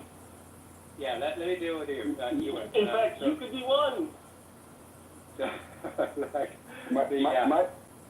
hold on, let me finish. Ewan, that you at the very first advocated for the maximal efficiency, right? And then you proceeded to say that you have an efficiency circle and an inefficiency square. And then you want to put them together and then to make the less than maximal efficiency. So which way you want to go? I mean, you first started with maximal so Hanson, efficiency, I can answer. and then you ended up with inefficiency. So I mean, how do you square yourself? Yeah, okay, well, it's three circles, so there's no squares involved. So one square. You're talking about. I'm gonna be nice and play by the rules. So one circle is an efficiency circle. The other one is an inefficiency circle, and the third one is market value and focusing on market. If you look at all three, and how markets change and everything, making sure that you're balancing all three properly, then I think that within one company, you could actually probably be fairly successful. But the thing is, you want the maximum. I mean, did you, or I mean, I don't know if people can attest to that. Did you actually start with saying that you want the maximal efficiency? I would say that meritocracy is like the most important to me. I completely believe in meritocracy. I'm bringing these ideas on board not as someone who's like, this isn't my religion. I don't give a fuck about it. Okay, hold on, guys. Everyone's talking. Hold on. Everyone's talking at the same time. Okay, you said you believe in meritocracy, but you wanted three circles, which include the efficiency circle and the inefficiency circle. Can you tell me, how do you determine meritocracy within the circle of inefficiency? No, I mean, of course, you want to I would say it would probably be the biggest piece of the pie. I think that meritocracy is probably the most important part. Market value and looking at the market second, and then the inefficiency circle is the way that you want to say it. How are you ranking the losers? How are you ranking the losers? Well, that was my question. How do you know who's winning? And, I and mean, can I the sad part just is- submit that you would? Can I just submit that everything like any program like this would require a slogan, and I just want to offer up the idea of sponsor a retard, because you're essentially saying that you want the efficiency circle to sponsor the inefficiency circle. So I think what you want to do is sloganize it with sponsor a retard. Sponsor Well, the town. This fall. The other option, Yeah. wait, can I say this though? So the other option though, Mojo, is that those people that are inefficient don't work for me. And then what happens is that I get taxes. And then those taxes go to them instead of them working for me. Ewan, have you ever watched Willy Wonka and the Chocolate Factory? Great movie. Please explain to me. I love The Oompa Loompas, right? I would love to be. Okay, let's Yeah. go. Well, I just want to walk you through this. So, Willy Wonka was a wealthy entrepreneur chocolatier, right? And he could have used any labor he wanted. He could have. I mean, he was a great inventor. He could have just made the machines do the work. And he did this thing where he hired people that might have been ostracized from some society, but they were highly efficient. The Oompa Loompas, which he got from an island of people that were enslaved, which were very downtrodden, they were treated terribly, right? And Willy Wonka, what he did was he rescued these Oompa Loompas. And he brought them, I don't know if he paid them. That's another thing that we need to look in. I don't know if anybody's ever read the book.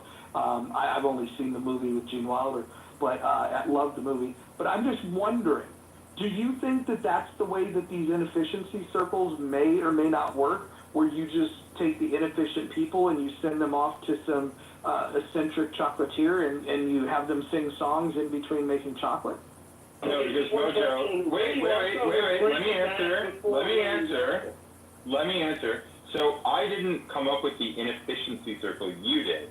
I said. No, I simply named the circle and you agreed. I didn't say, no, I said let's just go with it because I didn't want to argue with you about it. Well, that sounds But funny. I didn't say that it was an inefficiency circle at all. In fact, I would say that there's tons of efficient people in my circle that I originally named. And that was equal representation of people within the company. I think there's tons of efficient people. So Well, you the efficient people would be in the efficiency circle. No. This is the thing, is that having a circle that represents the people of the country that you live in, okay, is not an inefficient How are your circle. hourly segments? I just decided to go with it. to make the original point. Hold on. How do you want to segment? Because you're using these terms. You want to represent the people that live in the country. Should we segment that between men, women, and other? Because some of you progressives like to create the idea that there's no gender. I'm Is that not the sex? progressive. Well, you're a cocksucker. No, I would say that You sucked a cock, have you sucked a cock in your adult life? No. You've never sucked a cock. Where is this coming from, Mojo? Are you getting defensive over? No, I'm asking you if you've Over ever me sucked a bringing up cock. this point? I'm just asking you if you've ever sucked a cock. I'm not sucking your cock, Mojo. Why are you? It's not an offer. Why are you bringing this up right now? This has nothing to do with the conversation. Well, it sounds like you've probably got experience sucking cock. But my point is that if I was to hire, let's say, workers to monitor the glory hole, I would want to have experienced, efficient cocksuckers on one side of the glory hole, and I would want the less efficient people to work for the glory hole company that's across the street. I want the efficient cocksuckers. That's why I was just trying to get a gauge of your proficiency at sucking cock. I mean, you tell me what it's like to suck a cock. I would love to know. You would love to know. Sure. Especially on this stage right now. No, dude. But you literally, like, your inefficiency part of the circle, that was your idea. I literally said that having a certain amount of equal representation, that makes up the actual state of the country. I'm not talking about what's going on now, where they're trying to push, like, wokeness or whatever in every direction. That's not what I'm talking about, because that's extreme. I'm just talking about having a certain amount of care for that. Do you know what though? I would even add an inefficiency circle for the people who actually can't compete to the same level of the people who are adding to the meritocracy. Because I think that isn't the USA a Christian nation? Isn't it a nation where you're actually supposed to look after the downtrodden? Why would you rather pay them your taxes instead of hire them and bring them into your company? I don't want to do And make them employees. So No, I don't get it. I don't want to do any of that. And if you're worried about this group of people that have low skills that are inefficient, why don't you start a nonprofit and then you get like-minded people to fund it, and then you could do a skills-based uplift for people that then could become efficient, and then they could get good paying jobs. You could become the Moses of retards. That's a good idea. But I mean, don't you also want to serve your community? Like, aren't there, there could be downtrodden people in the community. I just gave you an opportunity to serve them, and you declined. I would think. It could be the Moses of the retards. I mean, I think that it's hilarious that you think that that's funny, but, I mean, don't you want your community to, like, all be employed? Don't you want, like, No, to be employed? no, I don't. I do not want people that are inefficient taking jobs from people that are efficient. I would much rather have the efficient people having the jobs. I think the part that is missing, jobs have all types of people. That person working shipping and receiving is not a high-end person. That person is just a general labor person. So you have all types, inefficient, efficient in the corporate job.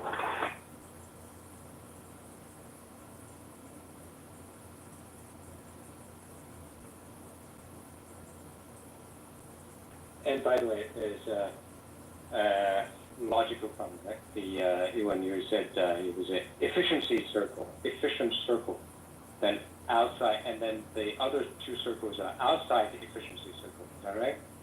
Well, I said meritocracy, and then I said, like, roughly representation. So meritocracy has efficiency and inefficiency? Is that what you're saying? I think I see what No, you didn't even listen to what I said. No, meritocracy, okay, representation of the actual country, and then market value. Focus on the market. Those were the three circles. Let's do a logic. You said it's the efficiency circle, right? And the other two circles. I never said that there was an efficiency circle. That's what Roger wanted to call it. Oh, really? Did everyone else hear him saying efficiency circle? I said meritocracy. He agreed to it because Mojo wanted it. He kind of yielded to it, but he did not call it. No. There was meritocracy, not representation, and market value. No. I said, yeah. There was the three circles. Those are the three circles. Yeah. Did you say efficiency circle? One of them. No, I just agreed with it for the conversation. That's fine. No, yeah. I'm asking you. You had three circles, right? Did you have three circles or not? Yes.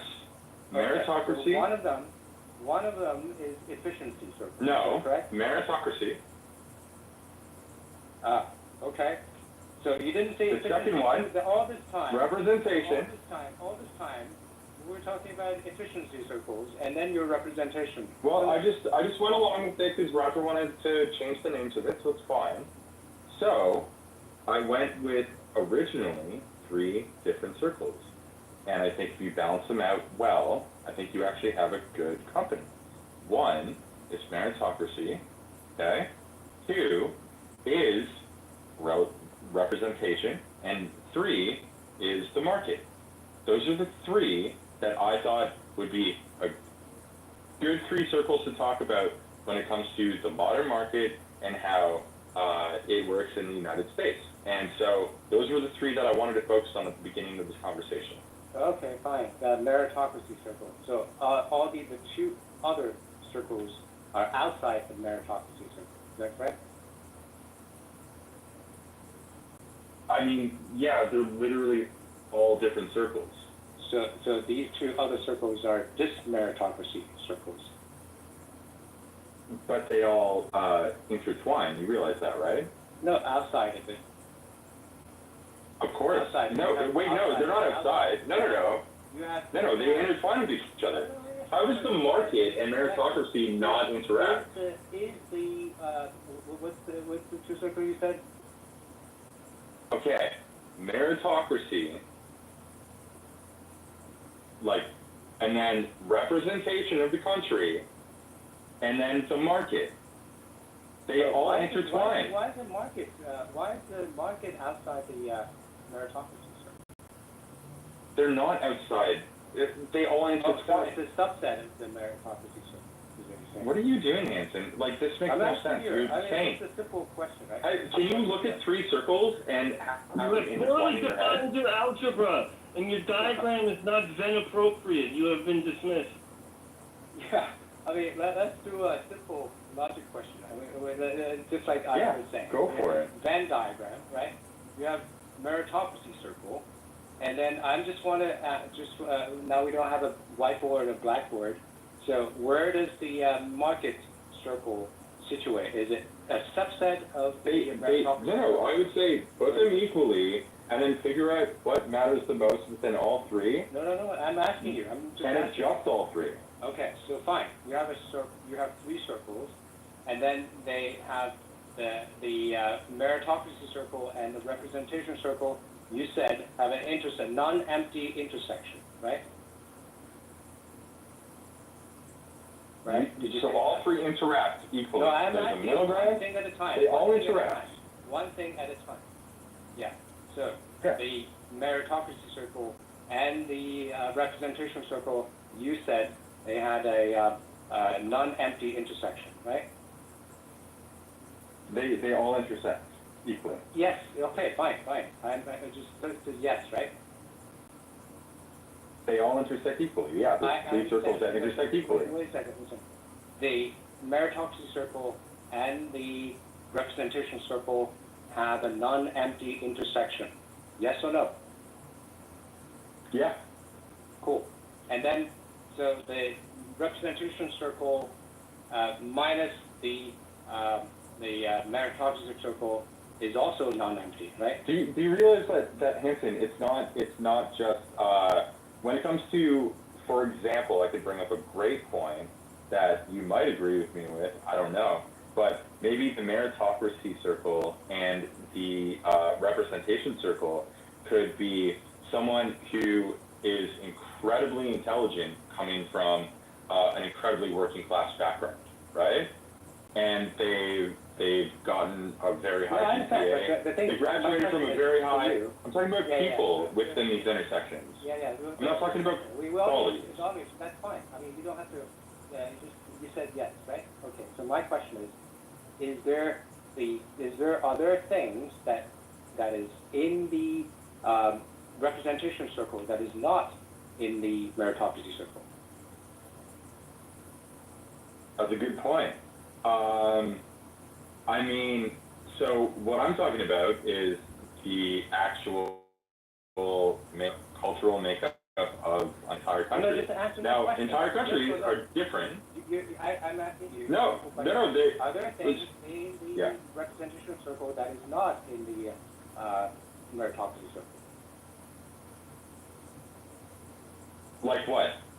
I'm asking you. Well, the market, because that is another circle. No, I understand. I'm asking you just the two things. The meritocracy circle. You're asking me what's not in the circle, though. So if I can name a million things that would be in that circle. It'd probably be a good idea to grab a piece of paper and a pen and just make sure these circles make sense, is what I think Hanson is suggesting. Do you not see that that's like, this isn't that difficult, what's going on? Exactly. Three circles that interact. Why don't you Because you're asking me what doesn't interact with those two circles. What do you mean interact? I'm saying are there things that in the representation circle inefficiency. that is not there you go. in the inefficiency. Huh? That's what you want the answer to be. Okay, so you're bringing in inefficiency and efficiency now? No, because I could say inefficiency is actually one that doesn't interact with those two circles, 100%. What do you mean inefficiency? I thought you excluded the efficiency and... Hold on, can I interrupt? I want to give people a visual. So, you and I were talking earlier about how many Dixie had sucked. And so if I had opened up a facility with a peep show, I would be hiring people that could efficiently get people off, because the more dicks that you can suck per hour, the more profitable the business would be. So if you had people that were inefficient at sucking dick, in mid-level efficiency or high efficiency, I would say for a thriving business, for a peep show, for a glory hole, you would definitely want to hire the most efficient cocksuckers you can find. Well, so I would respond to that, Roger, with what I would say is that I'm actually much more highly efficient with marrying. I don't know if you want to make an argument about efficiency You here. can't take that long pause. I'm just saying that, my man. You're hired. What I would say is that my baby daughter and my wife, who I met on this app, who's still on this app, would probably say that I'm much more efficient at making babies than doing anything like that. And on top of it, what I would say is that I've also been successful, like business-wise. Like I've done well with my business. So I think that, taking people in who don't necessarily, come across as the most, perfect person on the planet, and also being successful in business is maybe not the worst thing in the world. And not only that, but I think it's really funny that you're bringing this stuff up when I think that you're just like realizing that I'm correct about this. And also you're living in a country that is culturally Christian, where you're supposed to actually look after your downtrodden and bring people into the fray. And I know that you're a pure capitalist. That's fine. That's fair if you want to do that. But I think giving back to communities is also an important part of running a business. Well, hold on. I think that you're making a mistake by doing this, dude. Hold on. The way that I give back to the community is by running efficient businesses that can provide the best quality product at the lowest possible price. This is how the consumers benefit. And so I don't want to hire retards. Now, if you have a business model where you can take inefficient people that are mentally retarded and create a jobs program for them, go ahead and do it. I know that the government has already done it for you, so you could just join them. Go work for the post office. But okay, so that's fair, but have you hired any of those people? I would never hire a retard, no. No, I'm talking about the people in the community, like what you were saying earlier. Like you for the people in your community, have a business that you give them a service, but like that's your community. Would you bring them in? Like that's the whole point of building a community. So you feel that I owe people a job? No, it just helps. It just helps like the community that you care about. That's all. The community. I don't think you owe it to them. Hold on. If I'm an entrepreneur and I start a company, the company is like a baby, and I have to feed it, and I have to take care of it, I have to nurture it. I'm responsible for its livelihood. And the best way that I can keep that baby alive is by having efficient workers.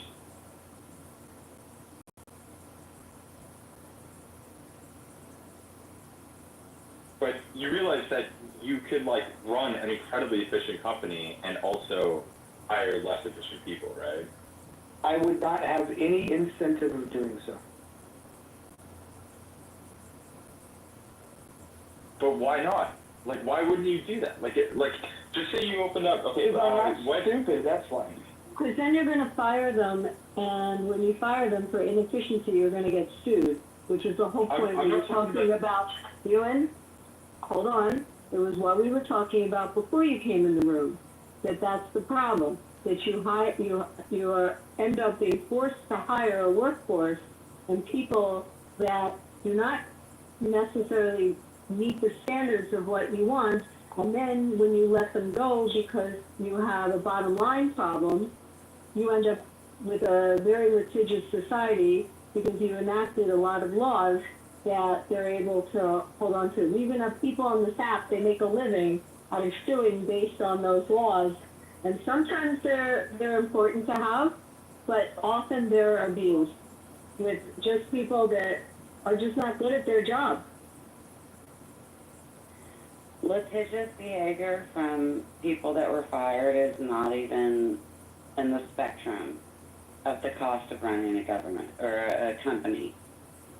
Like, that's Really? so, and I worked in collections where lawsuits were Have you ever ran a company, Sarah? Did you ever run a company, Sarah? Actually, Roger, I was about to have your back on that. But yes, you want better employees to be more efficient in work. And I was going to ask what business practices increase productivity to make sure that your employees are the most efficient they can be. First of all, making sure they show up to work and that they're not calling in sick all the time or finding excuses not to show up or investigating when they go off on a disability that in fact it's a legitimate disability and it's being treated. And have you ever litigated a case or have you been involved in that? Well, I'm not done. Have you ever been involved in litigation with an employee that is an inefficient employee that you fired based on their ineffectiveness on performing their job and they sue you for discrimination? Have you been involved or embroiled in that type of litigation? I have not personally, but I know people that have attempted to do that, and they were disproven by multiple emails and documentation, which is why your employer or your employer makes you email them or send some sort of documentation whenever you ask off of work. So if they try to bring litigation against you, there's evidence that you are not showing up. I know several people that have taken off 3 months disability for mental health issues. If you're taking FMLA, you have to have a psychiatrist doctor. They did not need a psychiatrist. They took off for, especially during COVID, I know several that have done this, took off 3 months, went back, never once treated with a psychologist, and took off and received disability. So there are a lot of people that game the system. There are a lot of people that game the system. That's the point. Have you ever been embroiled in litigation where someone has sued you because they claim discrimination and you claim they sucked at their job? Hey Sarah, I don't think we've ever talked in a room together Hey. before, but I wanted to question like why you would make a statement that litigious concerns aren't even factored into hiring decisions. That's HR departments are shaped around that whole very thing. Like their job is to ensure compliance with, anti-discrimination laws. Like why do you think that employers do background checks and drug tests? All of these things are due to litigious concerns. No, I agree with that, and it's all predisposed. Like it's all preventative action through HR to make sure those kind of situations don't happen. Correct. It's not a major concern, I don't think, of the legal department. Working in collections, like one of the most predominant, to be sued and shit. It was the major concern of our company, but it wasn't about the people they were hiring. It was more so about compliance with federal law and how you discuss debt and different things like that. So it's all very preventative to keep from having that cost of legislation. You have the Consumer Act that controls that. That's controlled by a specific federal law,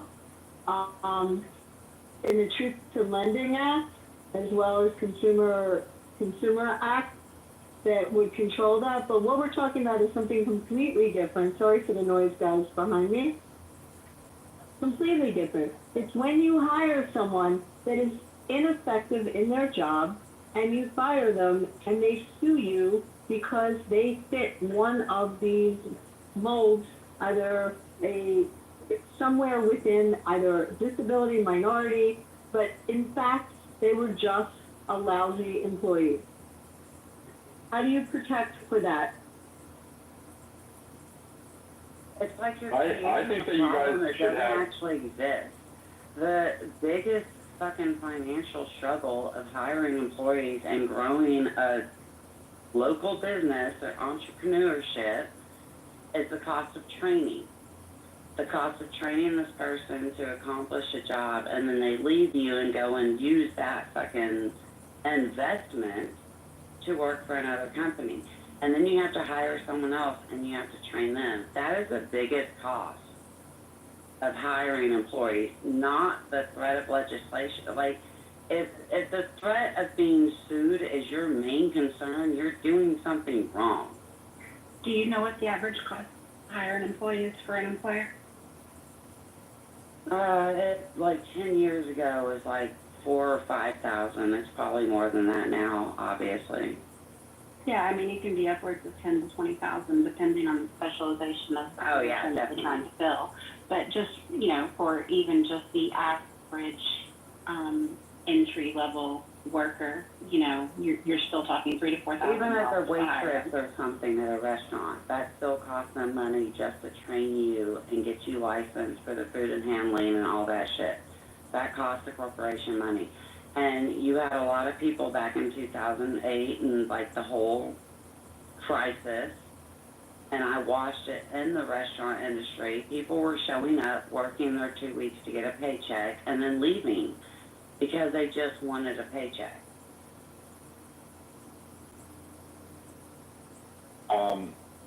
So, Abby, I kind of brought up this point earlier that I was talking about 3 circles that Hanson hated. And one was meritocracy, and one was, again, representation of the people that live in the country, and then the third one was the market. And making the 3 balance correctly is, to me, sort of like a really good framework to look at this.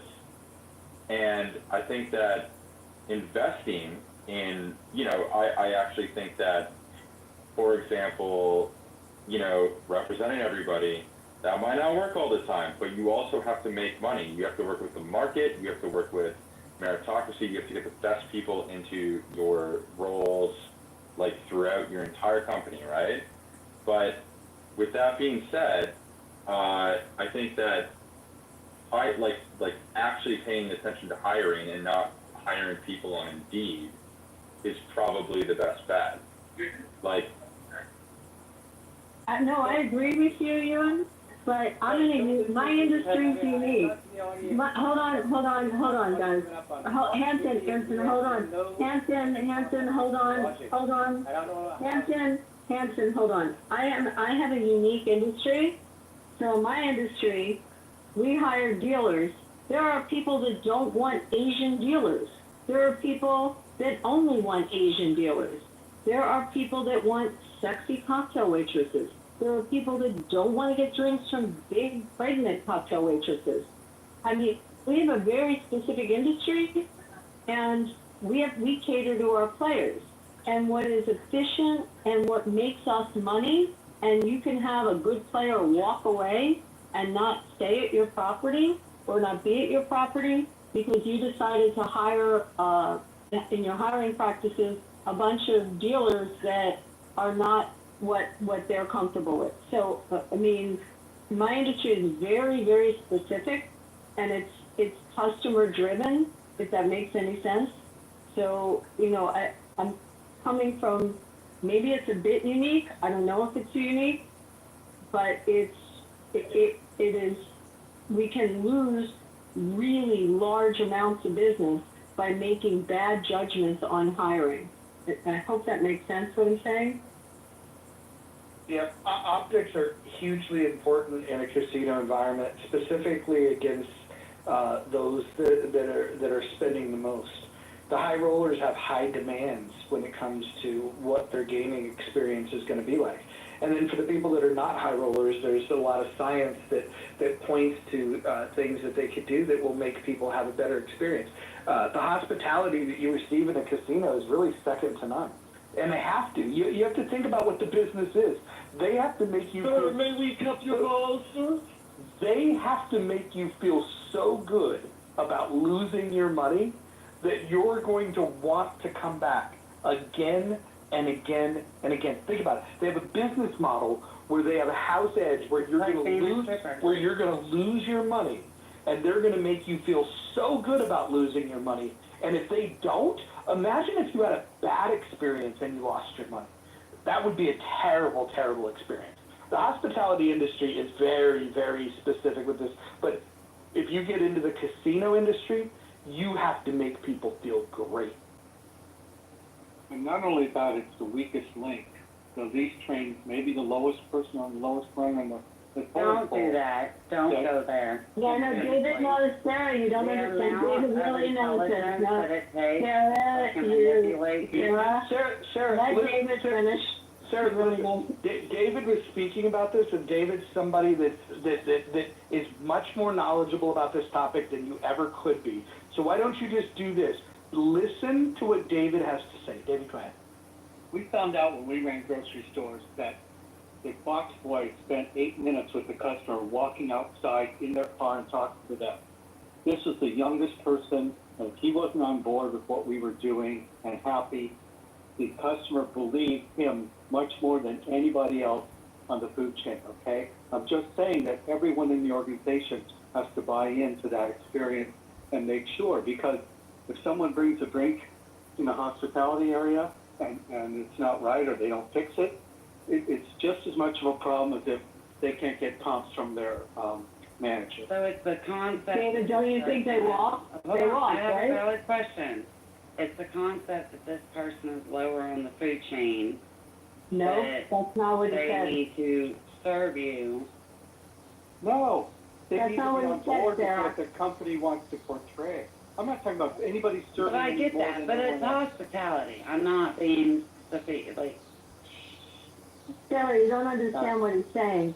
It's like it's I'm the not Steve trying to argue, I'm trying to clarify. Sarah, so we're going to teach you a little bit. It's the Steve Wynn model, okay? It's every single person, from the bellboy to the host to Abby, the that's top not the Steve Wynn, that's the Bill Harrah model that he Okay, it is the Bill Harrah model. Thank you. You're right about that. That adopted by the Steve Wynn. However, it's every single person, and he trains them. But what Wynn added to it is he bought them cars. So he said, if you're really good, I'm going to buy you a car. And he bought it across the board when he had his property in Jersey. So he trains, it's intense training of every single person all along that food chain that deals with the customer. Because what David is saying, you have no idea how fast you will lose a customer and someone else will gobble them up. And it could be anybody, that's what I'm saying. It could be anybody, exactly. Yeah. I actually do comprehend that, honey. Like, I worked in the restaurant industry as well as fucking cocktail industry and all that shit. Like, the relationship matters. The relationship is customer service. Sarah, if the paralegal, not paralegal, if the receptionist at my firm was bitchy to a client in the waiting room while they're waiting to see someone, they may leave and not use your firm because the receptionist was bitchy. I would fire her if she fucking wanted to argue or be but you can lose. There's a reason. Customer service is always number one. So there's a reason people spend a fortune to decorate their offices, and they spend a fortune to train their staff so that the customer and the client walking in has an experience that is positive. Even and that's an investment. Before like they I said even, earlier, the before biggest they cost even of running have a business is training and hiring. Right, but so it's that's even an before they investment. have the professional experience. It's when you go to your dentist, how the person at the front desk gives to you before you even sit in the chair and have your teeth looked at. They can lose a patient. You can lose a client if your front office You got is girls bad. on their phone not giving a shit. That's what David is trying to say. And sometimes you don't know until after it's happened.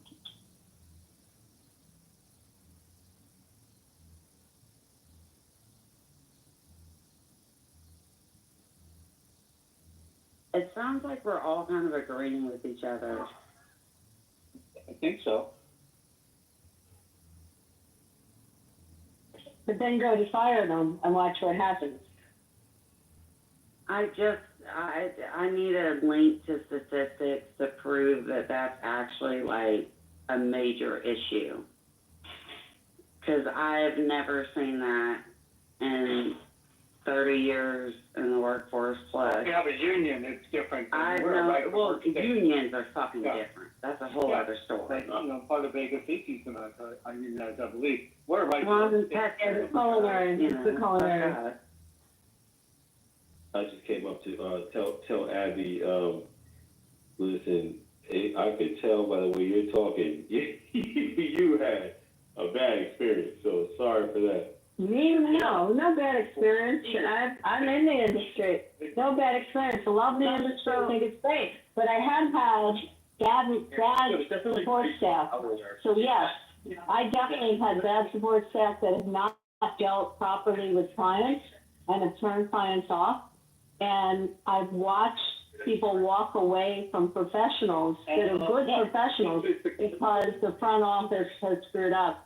I've also seen major customers leave casinos and go to the competitor down the street because the valet guy screwed up their car. I mean, for silly reasons. And yet you could spend millions of dollars, literally millions of dollars, on the hotel room that they stay in, on the restaurant that they eat at, on their whole customer experience. And you have someone that screws up their car, and they're like, see you later, I'm going to the next property. Vegas. That's a completely No, different it's not market just than Vegas. the rest of the world. No, it is not just Vegas. It's Atlantic City. It's, the market. no. It's not That's just a Vegas. high-end fucking market. That's not the same across the globe. It is across the United States. Yes, it is. You can have an Indian property. You're going to have the same experience. Roger, do you have the same in Seattle? Absolutely. I'm going to say this, Roger. All of our largest casinos are native owned. Correct. The only thing that's not native owned are small poker rooms that are highly inefficient. And you see that. Someone can screw up on a simple thing and they're going to walk the customer. Yeah, especially because the native, sometimes they go under different rules. They take care of their own. They keep an employee for, family reasons rather than professional reasons. So we see it more in native casinos. It's in hospitality. I mean, I'm using my example, but just look at generally in hospitality. It happens. It happened to my dentist. It happened to me as a lawyer. So that's not even hospitality. It happens when you have someone at the front desk that screws up. You can lose business.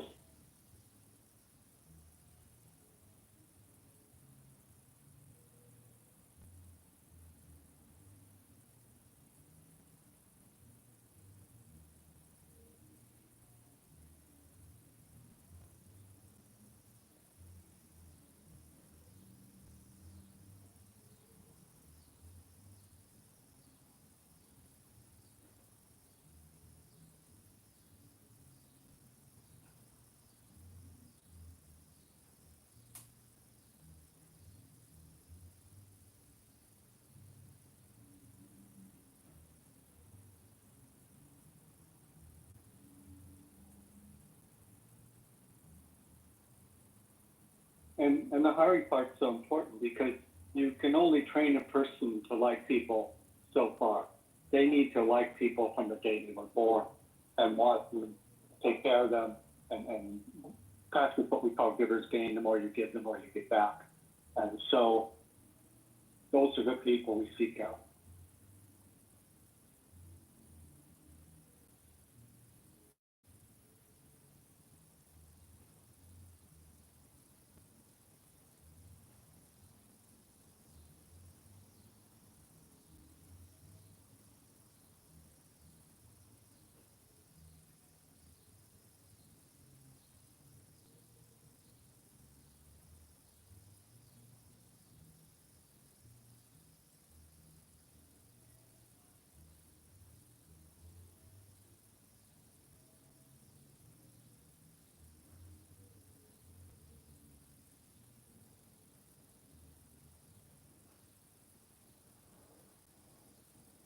I like the results of the poll.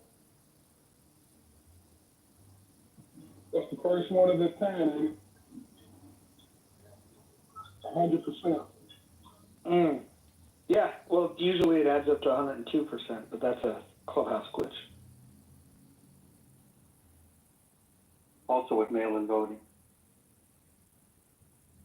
Just kidding. So in other words, most people are pro-free enterprise.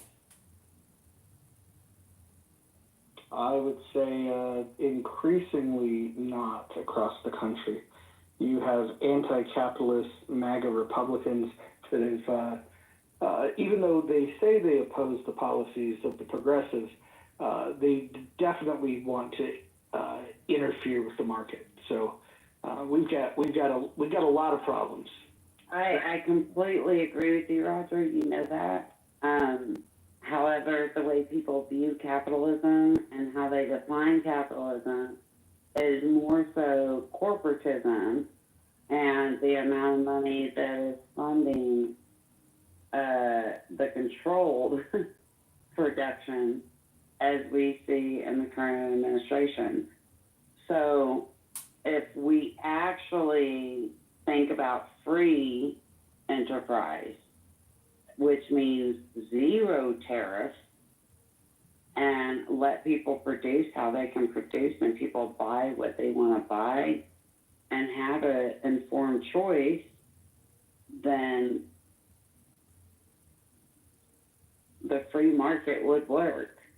And as a Texan, that comes down to, let's say, the electrical or whatever supply, energy supply, when we had freezes. And instead of allowing us to know what companies chose not to weather their products so that they couldn't actually provide that electricity or energy, they chose to use legislation to further control them when they weren't even following the regulations that were I wish we could place. speed this up. You know, when you listen to an audiobook, you can put it at like 1.5 speed. When you're That would be helpful. asking, that's asking for legislation. It's thinking that legislation is going to speed anything up or make it work. Legislation was already in place. We should not have been shut down like we were in 2021 because of the freeze. That was stupid. And instead of holding companies accountable, Can you review the House rules, specifically rule number 4? instead of holding the companies Can you accountable, the please- government, Can you please that's in place. please review the House rules, specifically rule number 4? Thank you, Sarah. I just want to add real quick, there were tariffs in place prior to this administration. In Japan, you can't import someone else's car. There's a 75% tariff. They don't want rice imported. Unfortunately, if we allowed every electric car to be imported from China here, we would lose General Motors for sure, and maybe Ford in bankruptcy. I mean, you have companies that are using slave labor, that are using government-supported finance, and it isn't a level playing field always. I'm not crazy about all the tariffs that this president is doing. I didn't vote for this president, but there have to be selective tariffs because we don't live at the level playing field. Yeah, but just because the rest of the world has abandoned capitalism doesn't mean that we should. Somebody's got to step up and say, we're not going to do this. We're not going to play that game. And if you want peace and if you want prosperity, tariffs is not the way to get there. It's actually a recipe for disaster. What tariffs do is they leave some industries unprotected while protecting others, and it creates these distortions that make the protected industries no longer have to compete for customers. All they have to do is be pleasing to the powers that be that can provide those protections. I hear you. I don't know if we're ready for the carnage of just free, open everything would be. And I just guide you to, we have a person once an hour in many of our spaces that asks, what are we going to do about the national debt?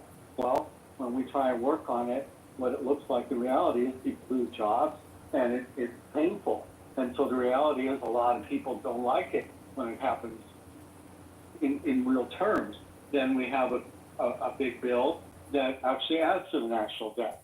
So I think that we talk about it, but I don't think we really are ready for what it looks like. Yeah, I mean, when we live in a free market, we prosper. Mute yourself. I need to reply to David. So we have $37 trillion worth of debt, $100 trillion of unfunded liabilities. At some point, the system's going to break. At what point is that going to be?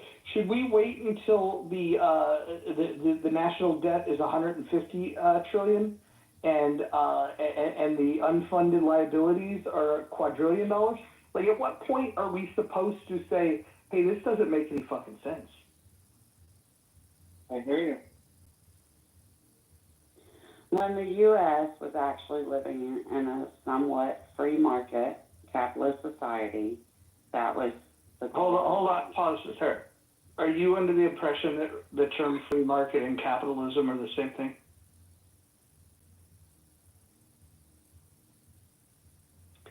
I said somewhat, and I referenced both. Obviously, I'm asking you a question. What distinction do you draw between the term free market and capitalism?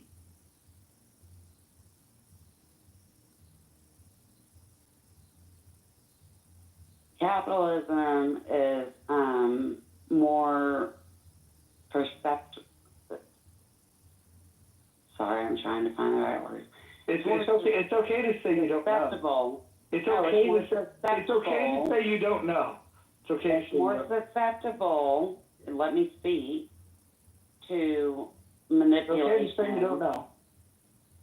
It's more susceptible to manipulation, which is what we've ended up with. I asked you if you know the difference. I'm asking you to tell me. I'm answering your question. No. Shut the fuck up, Roger, and let me finish a... That's not going to work. I don't know why you thought that was going to work. Jesus. She had enough of your shit, Roger. Hey, she really did. She really told me. Oh, man. So, does anybody know the difference between free market and the term free market and capitalism? Because I think those terms get used interchangeably, and there is a difference, and it's an important distinction. Does anybody know? Free market is prices are determined by supply and demand and minimal government. And capitalism, you go ahead. Thank you. I'm losing myself. So capitalism is the means of wealth production, right? And free market is the means of wealth transfer. So capitalism is where you make the distinction that the means of production will be owned privately, which is an important distinction from the alternatives where it can be owned publicly. And if you understand those distinctions, then I probably don't need to elaborate. But a free market allows you to take that means of production that's owned privately, and then you can exchange it on a free market. You can control the means of production with the public, or you could have a hybrid of both, which would not be capitalism, and you could still say that you could have trade that is free with other nations. So you could have you could have a system that's not capitalist that still utilizes a free market. You could also have a system where the means of production is owned privately, and then you create these trade barriers, such as what we're doing. It's very important to understand these distinctions because the newfangled Republicans are really bad at guiding people to good economic principle. Once upon a time, they listened to wise men like Milton Friedman. Today, they listen to I don't even know what they're listening to, because maybe Benito Mussolini, because that's about the economic system that most parallels their desires. Mussolini was mad that Italians ate pasta, and he tried to get he didn't want to import flour. He tried to get Italians to stop eating pasta. Seriously, I never heard that. Wow, that's wild. Could you give an example of a free market that existed in a non-capitalist system, either a hypothetical or a real example? Yeah, it would be like if you have a country, let's say you have a country that's really authoritarian, like North Korea, right? And then you have slightly less authoritarian regime. It's amazing to say this, like Russia or China, because North Korea is like the most authoritarian that you could find, and their economic systems are based on central planning. But they can have a free trade agreement between those nations, and so you can have non-capitalist societies that are choosing to have free trade. Okay.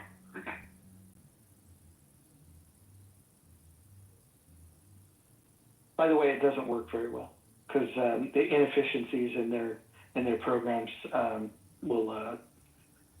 That's why they're always looking to expand their trading partners. Welcome back, Kristen. If anybody else wants to go, we could continue down this route. We could change the subject. I'm open for anything. I know Sarah's got her hand raised, but Jesus. Sarah never really learned the clubhouse etiquette of not talking over people.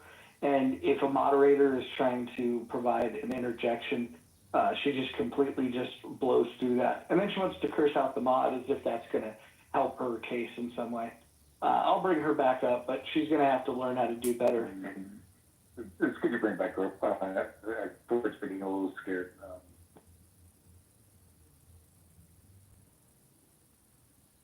Time out. There was a user-generated poster that I saw where it was the Tri-Valley tournament in Reseda, where Daniel LaRusso was defending his title, and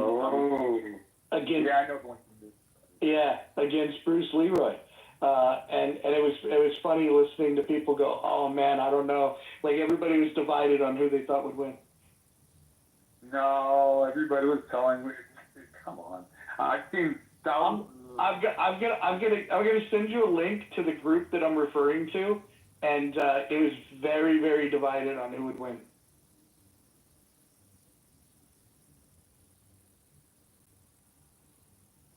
Oh, someone thinks you're in the Matrix, my brother.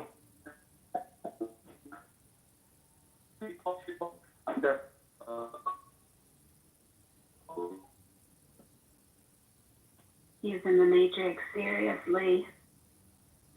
My daughter's taking econ this year, and guess what book I just got, Mojo? Henry Hazlitt? Economics and What Easy Lessons. Yeah, it's very good. It's very good. There's a lot of things that you could point her to. There's a video series by Milton Friedman that you might be familiar with, the Free to Choose series. Yes, yeah. So good. I think if I put on Wi-Fi, is this better? Much better. Go ahead. Sorry. I'll get back to you. Huh? Come on. I put my Wi-Fi on instead of your phone signal. Is this better or no? Yes, we can hear you. Cheap plug. I got a film I did when I was a teenager that's re-releasing called The Last Dragon. Nationwide AMC theaters, October 19th. Go have fun. That's the plug. And there's going to be encouragement to dress up as your favorite character from the film. Have a lot of fun with it. Yeah, that's what Roger's talking about. There's a flyer about my character fighting Ralph Macchio's character from Karate Kid. Yeah, that flyer is so badass because it looks like it could be real, and it also means they might have missed an opportunity here, Tom. I mean, if you think about it, Karate Kid came out in '84. Your film came out in '85. Right. And then they, in the sequel, they did the whole Okinawa thing. But in the third film, when they came back, they needed a new villain. That could have really expanded you because you played the ultimate good guy in your first film. That would have really expanded things. And not to mention all the Van Damme movies, those started around '85, right? And so somewhere along the line, I think they really fucked up of not jamming you in there somewhere.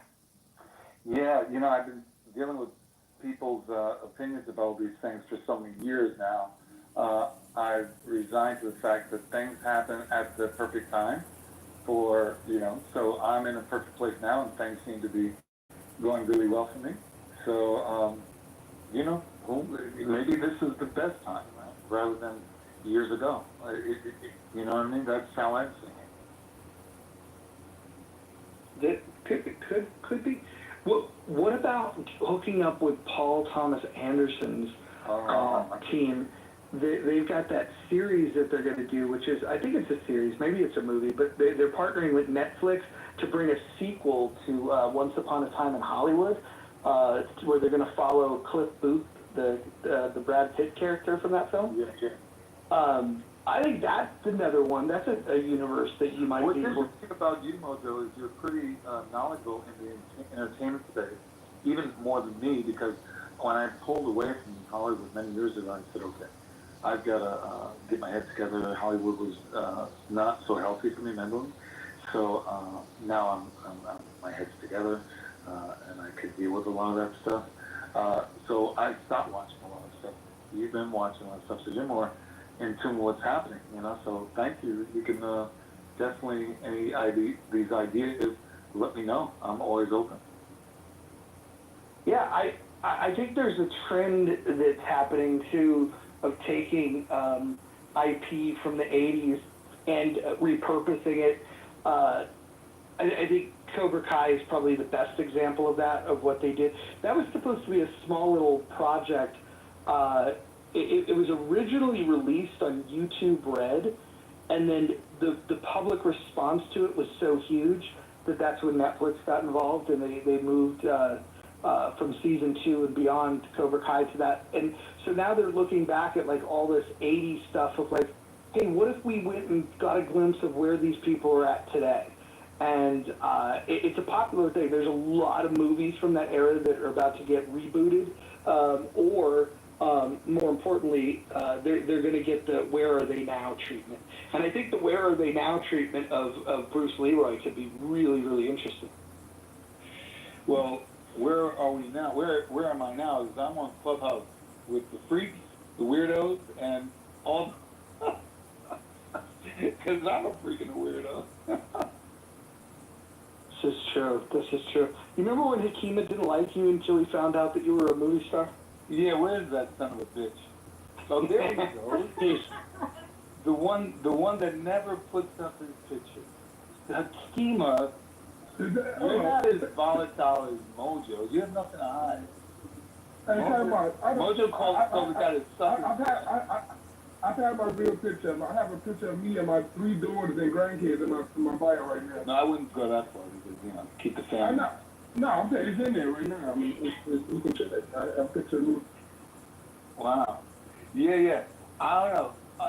Mojo, when he first came out to me, even though he was very stern in his room, and he was being, like, kind of, That's not true, though. Yeah, and then he found out who I was.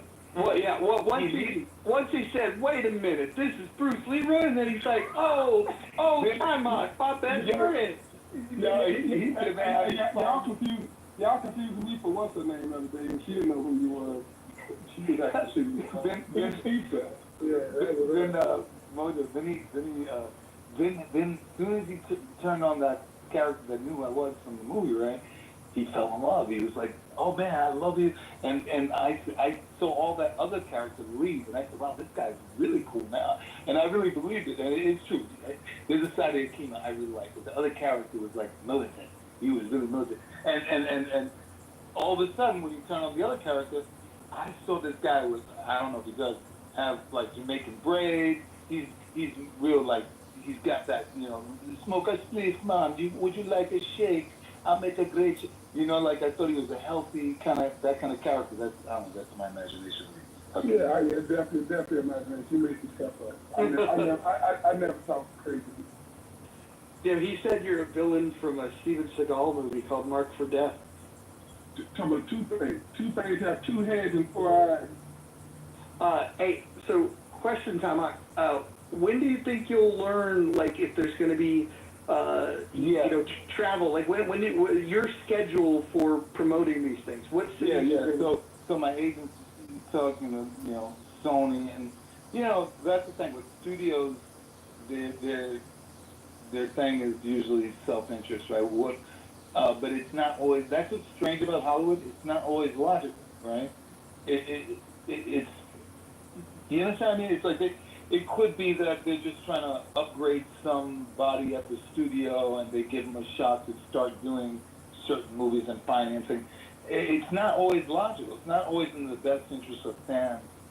And sometimes it's not even always the best interest of money, because these guys are in control, not the artist. That's the whole thing with Orson Welles. Like, he was always battling the studios because Orson Welles obviously knew much more about filmmaking, but the studios always try to put their 2 cents in and control the way things go. So that's always the battle with these projects and the actors that are aligned with these projects.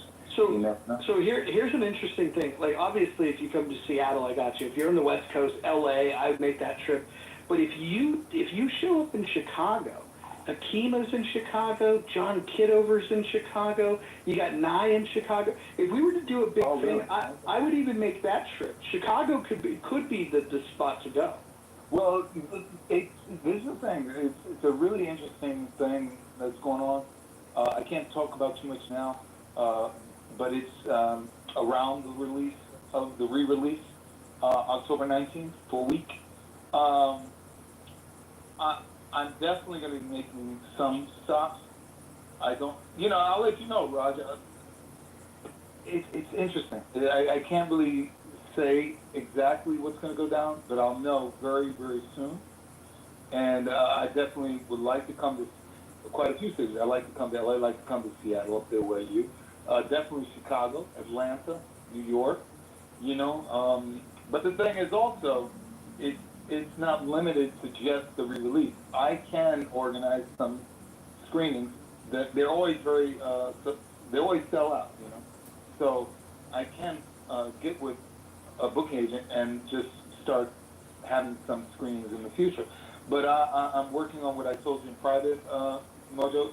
So that's taking a lot of my energy. I'm getting better and better, physically from the injuries. So there's all this stuff going on that I have to put my attention on, Here's something that I would love. I'd love for you to have a screening in Austin and then come across Rogan, who, if you think about it, not only has he got the biggest podcast in the world, but he's deeply interested in martial arts. I would think that, like, his love for pop culture, I'd have to imagine at the age that he is, that he would be a fan of the film. If you were to take, No, I met, you're 100% right. I was coaching some kids that was fighting the UFC, right? Not for, like, from the beginning. He wanted me to work with him for a little bit while his coach was, his main coach. And Joe Rogan was staring at me, but I was busy. I couldn't connect with him. I missed him, But somebody said, "Oh man," he said he loved that movie. Someone from the grapevine told me that's what he said to him. So he definitely saw it and loved it. He said.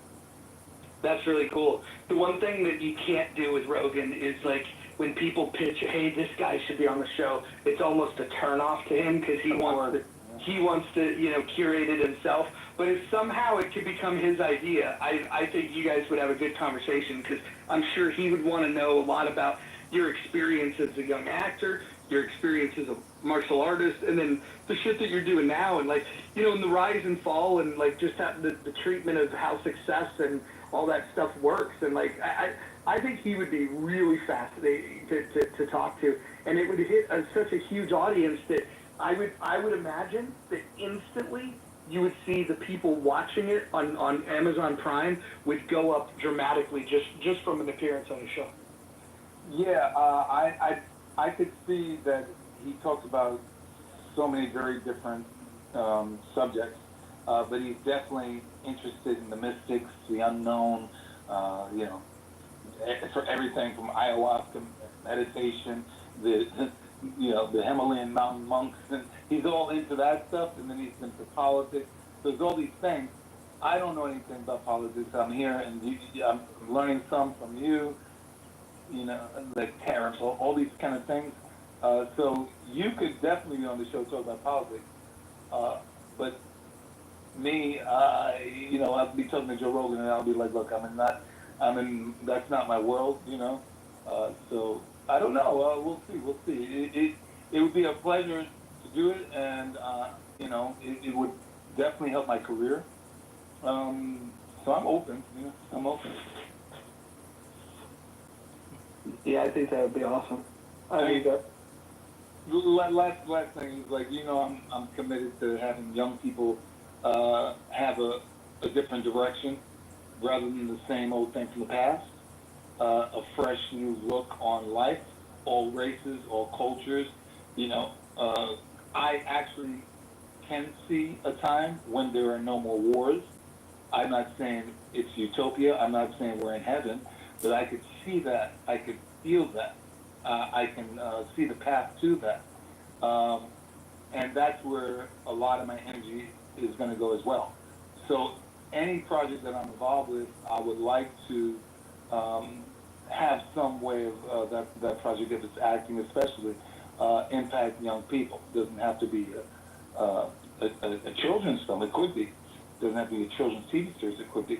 But it could be a cartoon. It could be a TV show. Like, they've got Cobra Kai,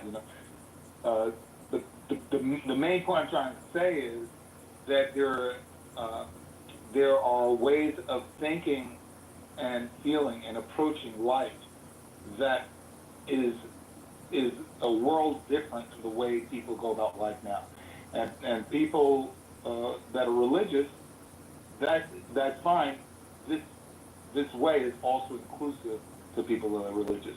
The religious people that have an open mind, not Rich that came in the other day. Mm-hmm. The more I think about the endless nature of the possibilities, I mean, Last Dragon, if you could get that the rights to that name, imagine Last Dragon dojos that were dedicated to teaching young kids martial arts. If you popped one of those up at every big city, that would be fucking amazing. Yeah. I mean, I wouldn't physically be teaching, I have to think about what I also like to do, Right. Well, I'm more thinking of the namesake of it, right.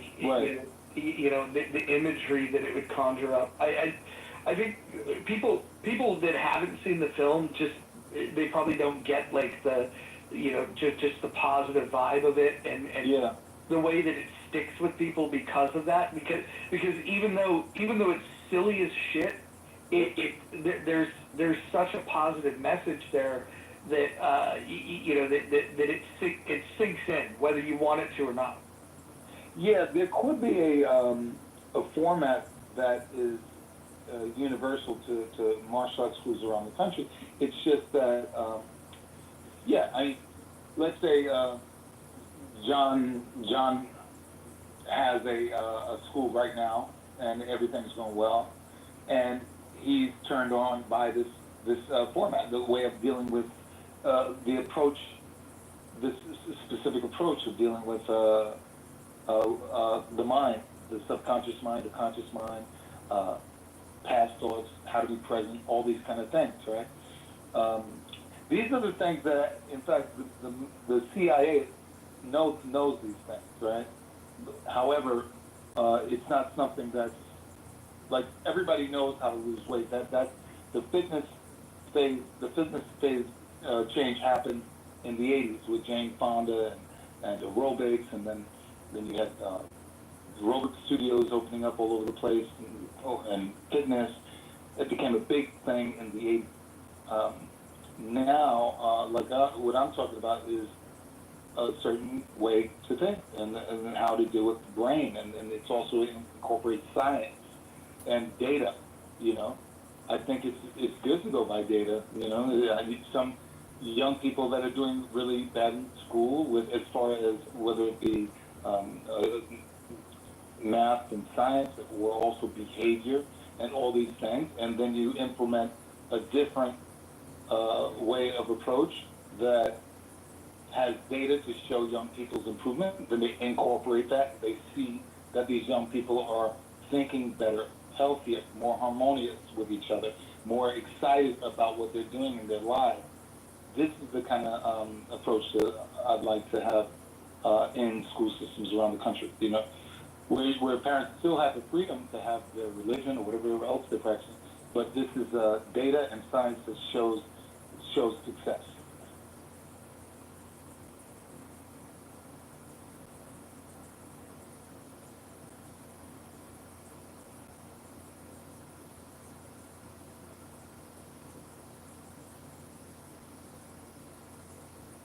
Yeah, I'm sorry for breaking the rules here.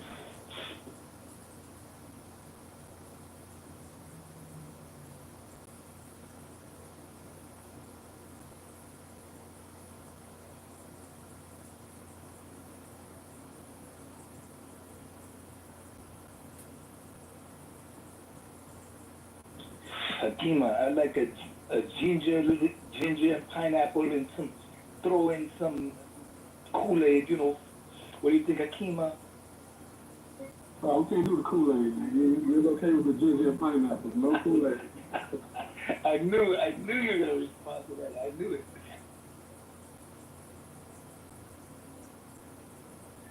That's what they mean when it's defensive. You easily see it's predictable. With Hakima, you get the flow.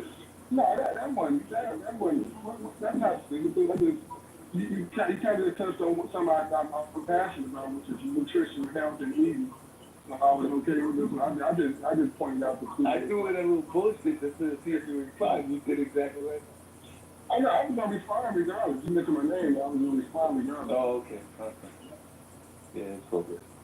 Chicago. Yeah. You know, Hakima was much more emotionally regulated before the election last year.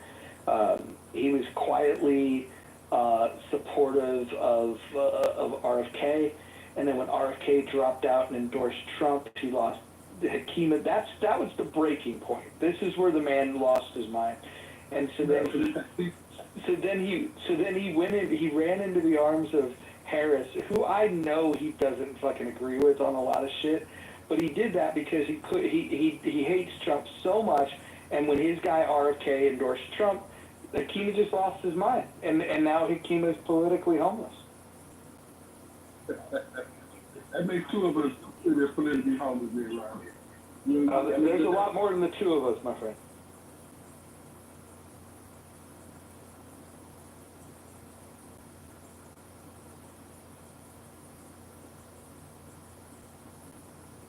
Hanson was doing battle today. Him and Io were destroying Ewan. That was pretty fun.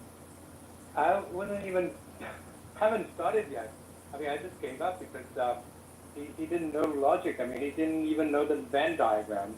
And I lost interest in the end because he's so incompetent, and I don't know how he can run a business. Well, the simple fact is he doesn't run a business. The idea of coming up with three different groups within a company, all with varying degrees of productivity, rather than wanting to optimize productivity across the board, is just insanity to me. And he was saying that you do that because you need to hire the inefficient people because he basically said that you got to help them out. You got to throw them a bone. Ignore the fact that they're inefficient. Yeah, but the thing is, I mean, he doesn't even know the logic. I mean, I'm just saying that the inefficient people, and then outside inefficiency, outside the efficiency, that by definition inefficient. And he doesn't have the IQ to realize that, or he's just trying with all his might to avoid that, avoid answering the question with a yes or no question answer. I just gave up. In the end, it's a waste of time.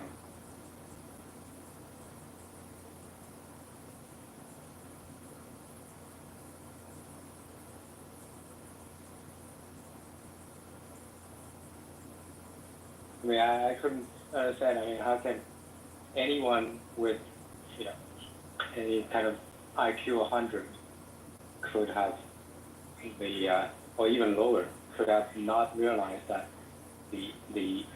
by definition, if it is not inefficient or meritocratic, that would be inefficient and by definition dismeritocratic. So Hanson, what should we do with the people that are not skilled, not motivated, do not produce value?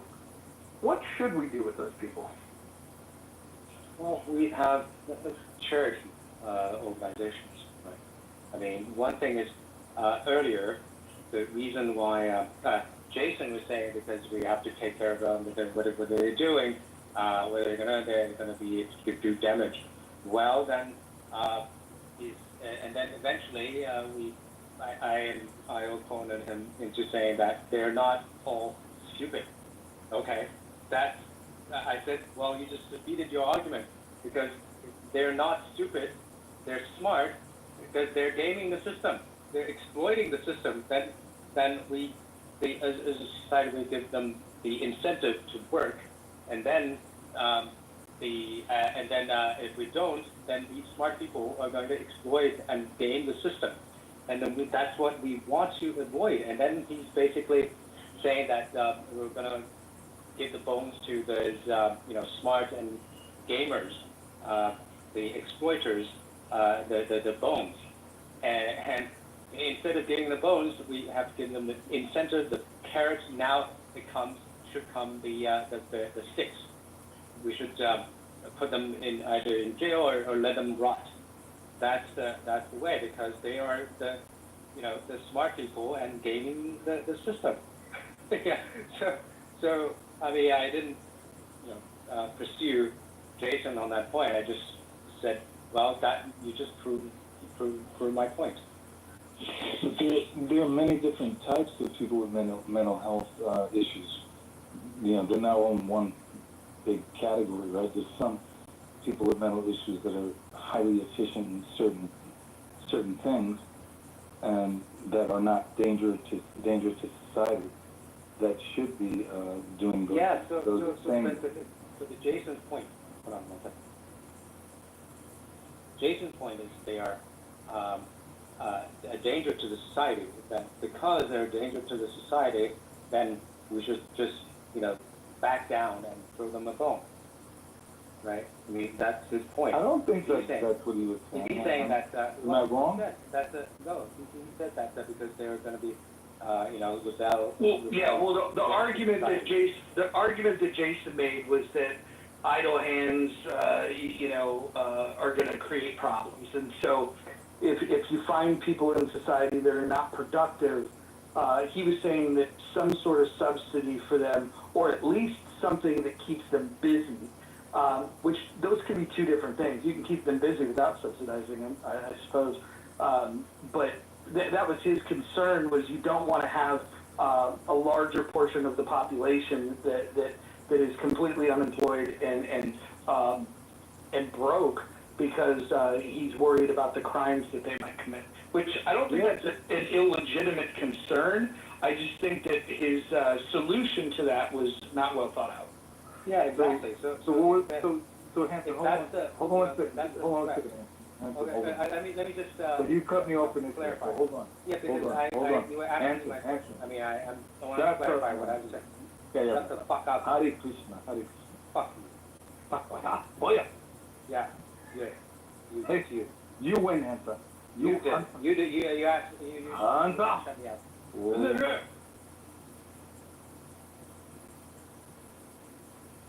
Okay, it works. So. Yeah. Y'all are both pretty. Oh, God. Thank you very much. Okay, so you apologize, and I'll let you go. Okay, good. This guy lives in a bubble. You shut the fuck up. Okay. Take it easy. So, all right, yeah. I'm talking about power. Good. Yeah. Okay, so Jason was saying that they are the violent people, and so because they could be violent people, then we need to back down and surrender. Right? And that's not the way to go. Right? I mean, because they're smart and they want to gain and then use threats to blackmail law-abiding and diligent, hardworking people. Well, that's what the police are for. And then the Second Amendment is here for. And you have the incentive for them to work it, so you have carrots and sticks. So we need to use both of them. Okay, so I've clarified my point. So I got some really good ideas, and I think that should be some of those. Oftentimes, I don't want to call them mediocre, but even below average people that we have in society, especially in Western culture. The jail systems haven't really worked for most of the time that they've been used. It seems that these jail systems seem to be like this kind of cycle, right, where it's like you put these people over here, and this so-called rehabilitation place that's supposed to rehabilitate really doesn't happen often. That just creates more trauma. I think the solution with dealing with people who have clearly, and not all of which, if you look at the majority of crimes that are committed, they are mostly financial and drugs. And so that kind of is a telltale sign as to what is happening with society in this capitalistic environment which we live in. So I think that if we were to, let's say, for instance, invest more into, let's say, groups that don't necessarily have the same level of access, because we try to create this kind of illusion in especially in Western culture, that everybody has the same level of access to resources when we know that's not true. But if people were, we were to invest into these fellow human beings, which is what they are, they're human just like you and I, then we could reduce that number of those poor outcomes. Unfortunately, due to ideological belief systems, it's not happening. We haven't been able to escape our own internalized biases and all types of other issues, that psychological issues, malignant narcissism, all types of issues that large groups of people have, that is to why we're not investing in our fellow human beings. This is quite strange, and to have this conversation seems to happen over and over and over again. Strange. It seems like a very simple solution, but it just doesn't, it never happens. Because some people seem to just feel better with this ideology of, I'm up on the top of the hill and you're down there. And that sense of feeling of importance that they get from that is more important than having a productive society. So you were mentioning about drugs. I, for one, would advocate legalized drugs. So that would take a huge chunk of your reasoning out. I don't think that's, no, I don't think legal. You said legalized? Just to be clear on that. Legalized drugs? Yes, legalized drugs. Yeah, no. Why not? Yeah, no. Why not? So drugs are highly addictive. I think can be highly disruptive to society. The solution would be, we tend to not pay much attention to early childhood development. I don't know, the DARE I haven't touched a drug in my life. The DARE program was really effective on me. I think that if we create scenarios in which there's a great deal of shame and you're ostracized and we got to create the same kind of propaganda that's anti-drug in children. Early childhood developmental stages are truly influential to human beings, and it's very impactful, very helpful. The earlier the better. You know, we can indoctrinate children to see drug use as this sort of weak kind of behavior, this sort of very bad behavior, this something that is just,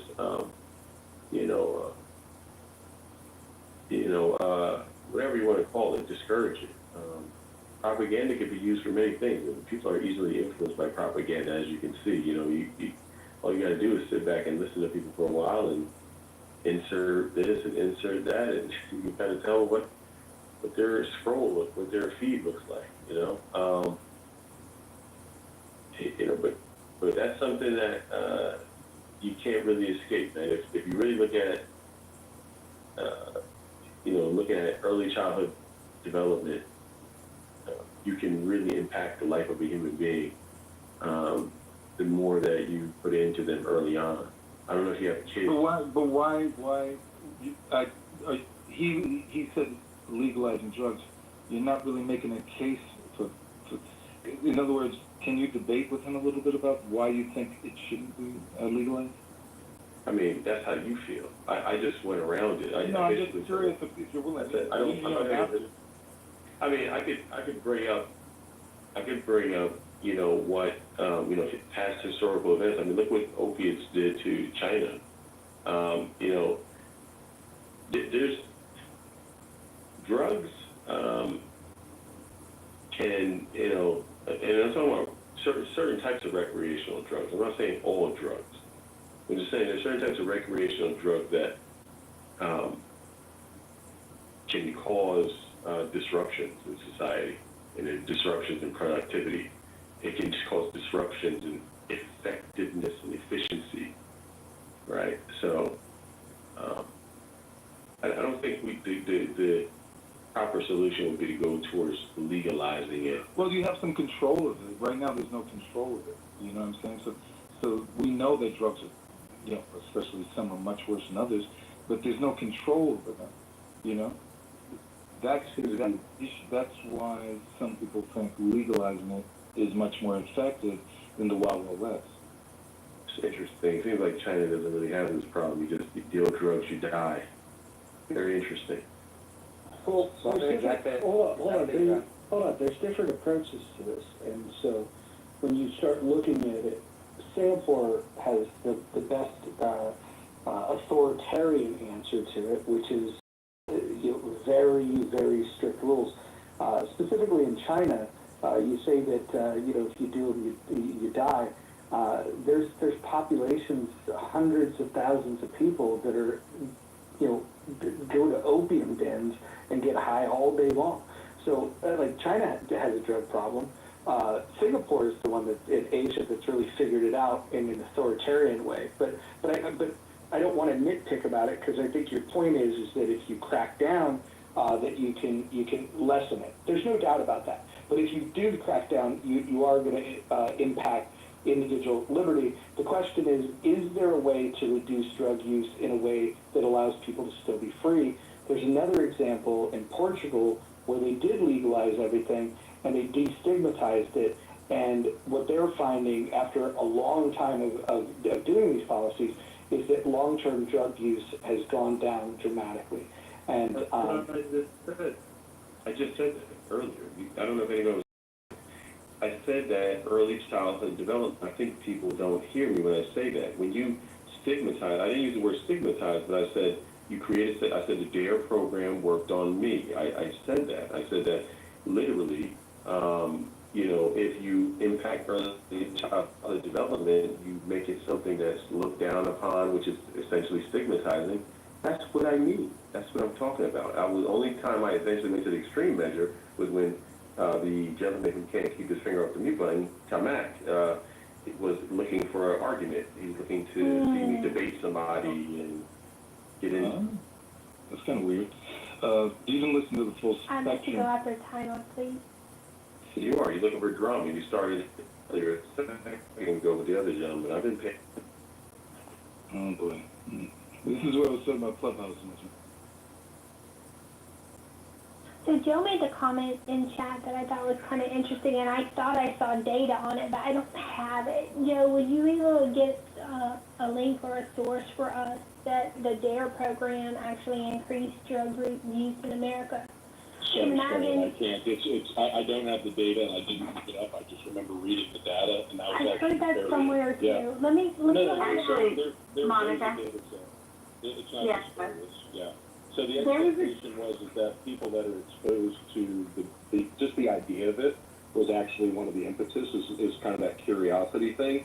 And I actually think that that's probably, everybody brought up really interesting points about legalizing drugs, but I think probably the biggest thing, at least in the market as it pertains to marijuana, not just medically or recreational, but federally for the taxes, and then also the expectation that you can utilize that for research drugs, things like therapies for people that have epilepsy. The only thing that actually works, even in the pharmaceutical world, are tinctures that pertain to THC. But the biggest issue, especially for young people, I think, is that you do have fentanyl and things like that on the street. Some of these, off-brand carts and some of these things that aren't regulated are going to have very, very dangerous drugs in them when they're only expecting to have a THC cart. So yeah, federal oversight for that, governmental, it will reduce the amount of fentanyl, and we'll have drug gangs no longer growing in, federal land, which is actually one of the things. If it gets regulated in that regard, it makes it safer for children,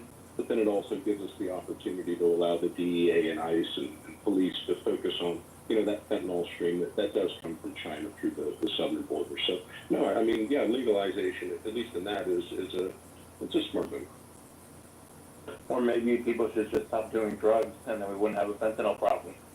Thank if you. Serendipity wanted to weigh in too, and I didn't give her a chance. Serendipity, you have a comment? I had looked at that at one point too, and while there were just a couple of isolated areas where they seemed to think that, because of just exactly what Joe explained, curiosity and whatnot, drug use went up. Overall, I don't think that the only reason that it was kind of discounted as not being helpful was because they didn't feel like it had long-term effects. Generally, once the kids aged out and got in the middle school and high school, the effects of what a lot of them went through in there. So I wouldn't go so far as to say it created the opposite problem overall. I just think it was kind of a wash. It's not causality and correlation. Yeah, no, because the DARE program ceased to exist after that. So if you're no longer giving them information, it's kind of like a television advertisement. So the data set only exists for the time which they used it. It had nothing to do with phasing out. The system stopped existing. There was no DARE program after that, really. I mean, you had an ISIL, so it became ironic at that point. To the point of just stop doing drugs, it's not realistic, People travel far and long for drugs, not because they want to. They become addicts, a lot of them. You do what you're introduced to, man. Let's not pretend that human beings wake up, let me find some drugs. That's not how life works. Once you open, Pandora's box, it's open, man. So, let's focus on not introducing drugs to people. Let's focus on, discouraging drugs, making it socially unacceptable, using the same propaganda tools. Oh, but you can't do that because it's actually profitable. Yeah, countries are making money off of this on the back end. So, can't let drugs go just yet. That's the real problem that's going on, because somebody's getting rich off of this. So, at the end of the day, it's nothing to me. I see what's going on here. People still want to make money from this thing, and a lot of this willing participants, because of the way we talk about it. You do realize that your biology actually is represented by an endocannabinoid system, which means that cannabis has been used for humans for such a very long time that they have both an A and a B receptor in their brains for cannabis. And it actually it regulates things like hunger or pain reception. So you have an endocannabinoid system that is part of your biology, every person that exists on this earth. So it's not just that people are encouraging it, it's that part of your system. I got a question for you, Joe. Why don't I smoke weed then, Joe? I don't smoke weed, Joe. Can you explain that? Yes, sir. So it doesn't matter whether you smoke the weed or you do not smoke the weed. Your neurological system and your body have something called an endocannabinoid system. So they're brain receptors as well. They're part of your limbic system as well. They're very old. So your endocannabinoid system does actually exist in you, whether you smoke it or not. The thing that happens is that whether you're using one varietal or the other, depending on your historical lineage, because remember, it's grown all over the world for such a long period of time that almost every society has touched on it. Then you've got other places like the Middle East and Pakistan that use opium. Poppies, you've got that obviously from the opium wars and before, but you can go down to Marseille and see as it comes over from the Middle East. So yes, these things have existed on Earth. We utilize them, but the endocannabinoid system is just a representation of humans, and I don't mean you specifically as a person who does or doesn't smoke weed. Humans overall have an endocannabinoid system, biologically. Okay, thank you, but that doesn't, I don't use drugs. So regardless, something that's naturally occurring within me has nothing to do with external factors of whether or not I'm going to make a decision to take in a drug into my body, right? Oh no, So, I was regardless of, I know, I can allow me. I know, but it doesn't. If your biology, But even if it's my biology, even if that exists within me, what in the world does it have to do with somebody saying, let's discourage drugs, let's not use drugs? Like, you can live without it. You try to make, hold on, let me, allow me to shut up, don't interrupt me, do not interrupt me, do not interrupt me, do not interrupt me. See, people like you lies, and what you try to do is, you'll try to say things that seem as if, or try to imply that somehow it's some kind of natural part of your process, but in reality it's not. You don't need to take in marijuana. You don't need to take in any of these aspects from your external environment, regardless of what's going on internally. So it sounds good and feels good to maybe pot smokers or people who smoke weed. Yeah, telling yourself these amazing facts about the human body, it's amazing, right? It's great, right? But you can live your entire life without taking in from the external environment marijuana. You can live your entire life without taking in from the external environment cocaine, opioids, whatever. You can live your life without these drugs, these hallucinogens. You can live without it, right? So whatever point you're making about saying that, oh, it's with you and, it's part of your biology and, bro, like, it doesn't matter. You don't need it. Stop justifying drug use. See, Profile, why do you give broad strokes like people like you and say things like that? As if you're the Do you smoke weed? Do you smoke weed? No, I'm just asking a question. Yes or no? Do you smoke weed? I mean, didn't you just complain about the other guy cutting you off? Let him finish. I got a question, dipshit. I mean, you're a hypocrite. Fuck you. I mean, you know I'm right, so just own it. Yeah, you are right, but I'm asking him a question. Brother, I asked you a question. I asked you. Yeah, well, Curtis, I'll fuck you up in real life, Curtis. Shut the fuck up. Okay, I don't know why there's a stick up this man's ass, but can I go after you, brother? Okay. I asked you a question. You're a weed smoker, right? All right. Wait, hold on. Everyone's gonna hold on. Everyone's gonna hold on. Mojo, go on mute, Mojo. No, everyone's gonna hold on. Whoever fucking said that's risking going to the Go on mute, Roger. Okay, all right. Let's get you moved down there. No problem. Let's see. Let me just find the button. Okay, mothers in the audience. Let me just read a couple of things real quick that might help this discussion along. I actually think that we have some good people on here with some different ideas, and I hope that we can have a civilized conversation. In order to do that, we have to follow the rules. Rule number 1, no threats of violence. Number 2, no doxing. Number 3, stay on topic. Number 4, keep your shares brief.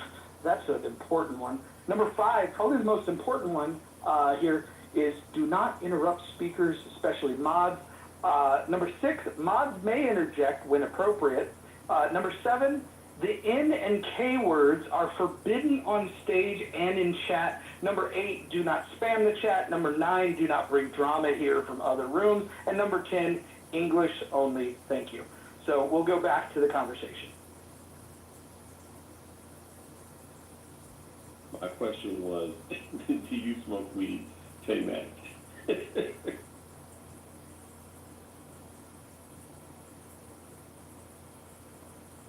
Time out. Do you smoke weed? No, I asked him a question. I'm not going to answer his question until he answers my question. I'll insert myself in this. I am completely drug-free unless you want to count caffeine. I'm a huge caffeine enthusiast, but everything else I am drug-free. Thank you, sir.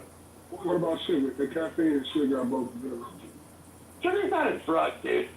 Sugar is surely a drug. It's the most deadly It's drug. getting there. It's getting there already.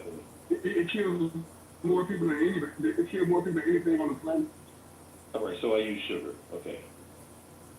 Hold on. Hold on. Can I ask you? Yeah, hold on. Something that kills somebody doesn't make it a fucking drug, dude. Fucking eat the... It's addictive. It's addictive also. It's also... Listen, if you eat too much mac and cheese, you could fucking die. That doesn't make mac and cheese a drug, for fuck's sake. Come on. Let's get Sugar and caffeine are both addictive. They both have addictive properties.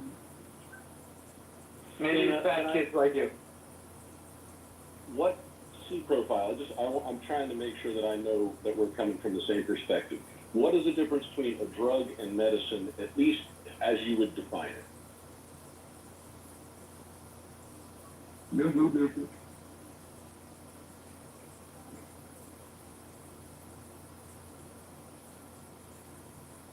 Because I guess that's going to be the question. While you yourself wouldn't maybe chew on a willow tree because you had a headache, you might take an aspirin. That's a drug, but you call it medicine. So if you have most medicines that, unless they're genetically modified, like gene therapies, they generally come from a plant or something, and then they're synthesized. So I'm trying to figure out, like, a drug and a medicine, how do you consider something to be beneficial to you, depending on where, again, your historical diet comes from? Again, not the system in and of itself, but if you think that maybe there's something external that is good for your body, that is helpful to you, would the stigmata of changing the word from drug to medicine, because it's a medicine for certain people, would that destigmatize it, at least from your perspective? Drugs and medicine are interchangeable, like they said, children will try to C profile. Okay, I still want to say this real quick. Like herbs, not a medicine. Herbs are something that's beneficial that's not a medicine, nor a drug. But drugs are medicine. You know what I realize now? So what I'm realizing now is that Joe here has an agenda, and it's okay. You know, if you want to rationalize harmful drug use and compare it to something like useful, like let's say you have a physical ailment or you're harmed in some sort of way and you need a way to repair that condition, we would then call that drug medicine because it's specifically designed for whatever that is. When we talk about drugs oftentimes, though, we're talking about, you're not necessarily, dealing with whatever it's not medicated, it's not regulated. We're not often talking about that. We're talking about, usually people are self-regulating with these sorts of drugs. They're taking them on their own accord without any, care for the possible potential consequences or harmful outcomes. So when you try to, like I said, you really like the thing that annoys me, and I'm going to just be honest, it's not personal, but it does annoy me about people who think like this, that he tries to blur the lines between everything, and he does it intentionally. It creates a very dangerous society in which, where people will begin to kind of merge these things as if they're not two different things. It's quite destructive. I can't make me sad about what C profile. What you're doing right now is you're trying to create a condition where you don't want to engage with his thoughts and ideas, but you want your ideas and thoughts to be engaged with in a positive way. I actually don't anymore. I don't. Well, hold on. I'm going to leave. You guys have a good day. Okay, that's fine. I don't want to hang out with drugs. Yeah, I get it. So your ideas were going to get challenged and you ran away.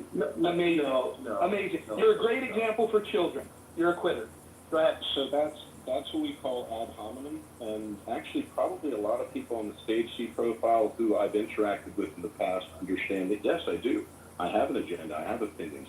I have friends of mine that were in the military that have PTSD who take marijuana every single day. Some of them live in states where it's legal. and they can get a prescription for it and they can get a card for it. And there's others who live in places where they don't have a card and they have to self-regulate. So yes, I do have agenda because I know that these people say that if they didn't do it, it would be very, very difficult for them to get through their day. So I view that as medicine. And if you think I'm blurring the lines because I have an opinion, that's also absolutely fine. If you'd like to attack me because you think I have an agenda, I absolutely do. I also have thoughts and ideas and concerns that may even merge with yours, but may even oppose them. But at the end of the day, sir, I've never spoken to you before I walked on the stage, so for you to know anything about me or intuit anything about me without speaking to me or knowing anything about me, I appreciate that that's probably more dangerous, but I understand your perspective, and that's fine. If you don't want to engage in this, I'll let you do it. You really don't. You don't know my perspective, and it's quite annoying to have Mojo disrespect me like that. First of all, Mojo, the reality is that I realize where this is going. It's not going to go anywhere. Even if I share my views, it's not about me quitting. It's about me saying we have a serious ideological difference, and it's not going to go anywhere. It's not going to get any better. The more the conversation goes on, the more likely it's going to be for a larger conflict. So I'd rather not. That's all. I'm avoiding conflict, future conflict. It's not about running away. I'd like to have the conversation, maybe on a different topic. Yo, I'm in the middle of talking. He said no interrupting. He also I waited till Joe was done. I waited till Joe was done respectfully, so hopefully the mods follow the rules in the same way. I'm not shooting as he's running. I'm leaving because I don't want to turn into, I get very passionate about this, and I might find myself beyond a place where I can control myself. I don't really like it. So I know my limits. I know my limits. So allow me to say this. Well, hold on. You're breaking your own rules. You're breaking your own rules. Actually, I'm abiding by Rule 6. The mods may interject. So this is crazy. Here's the thing. You criticize Joe because she's on the agenda. Fuck you. You're a punk ass bitch. You're breaking your own fucking rules, you fucking coward. No, I'm actually following. I'm actually following the rules. This is just anyways, this guy doesn't want to have a good faith conversation. Listen, he criticizes Joe because he says Joe has an agenda. But then he has an agenda-driven message himself. Like, everybody's got a fucking agenda, and I sit somewhere in between where Joe and he is at. The fact that he doesn't want to hear differing opinions, like, there's something about people challenging his wisdom that makes him very, very uncomfortable. And I don't understand why. We gave him plenty of time to share his thoughts, and the idea that we don't understand where he's coming from, he made it very simple. He said that we should socially make it unacceptable for people to do drugs. I actually agree with that. That's the part that I think is the weirdest thing, is that I agree that we should make it socially less acceptable. But I also hear the fact that there are certain substances that make people deal with certain issues better than than without those substances. So the question is, why can't we have a nuanced conversation to figure out, well, what are the problems that we're really trying to solve? The problem I would like to solve is the death and the other violence that happens that's associated with an illegal drug trade. If you think about the creation of the cartels, the creation of street gangs that sell these illegal drugs because it's illegal and they can't use the police or courts to defend themselves because what they're doing is illegal, we have to address those things. I mean, I think the guy could have, if he would have been able to emotionally regulate, and maybe pot would have helped him in this situation, I think he would have been able to participate in this conversation in a meaningful way, but he's just got emotional irregulation issues. Yeah, when he came up, he had an agenda as far as his expectations of who everybody was. He had a point of view that was twisted about everybody, and then he was projecting. Joe, I followed you. You gave a very smart answer to him without offending him, but of course he got offended, right? Mojo, you gave him the rules. He didn't read the rules, so he cursed you out for following the rules. So he was definitely emotionally not stable. Can I also say this? A guy that's going to say, fuck you, I don't want to listen to ideas, you could suck my dick. Like, if you present that with somebody that's logical and puts a compelling argument together that happens to be in support of people with PTSD having the option to smoke a plant, it's clear who was being the most unreasonable here, and it doesn't necessarily mean that the guy had bad ideas, but he's a poor communicator. at the end of the day, I feel bad for him.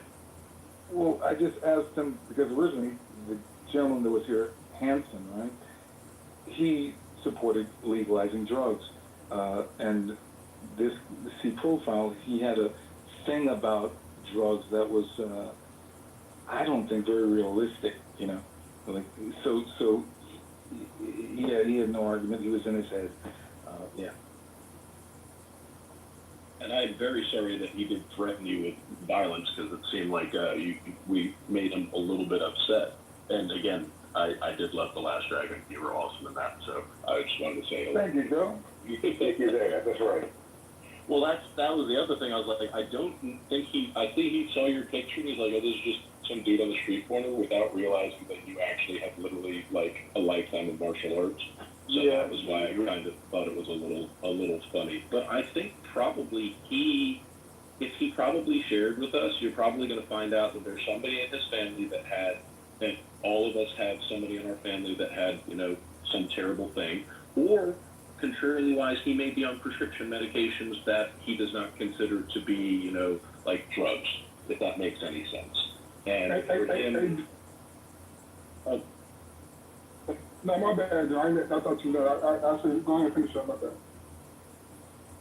and again, I don't mean to disparage that. I'm speaking from my own perspective that I know people who vilify certain drugs and take other ones because, you know, it's right. So, from my opinion, yes.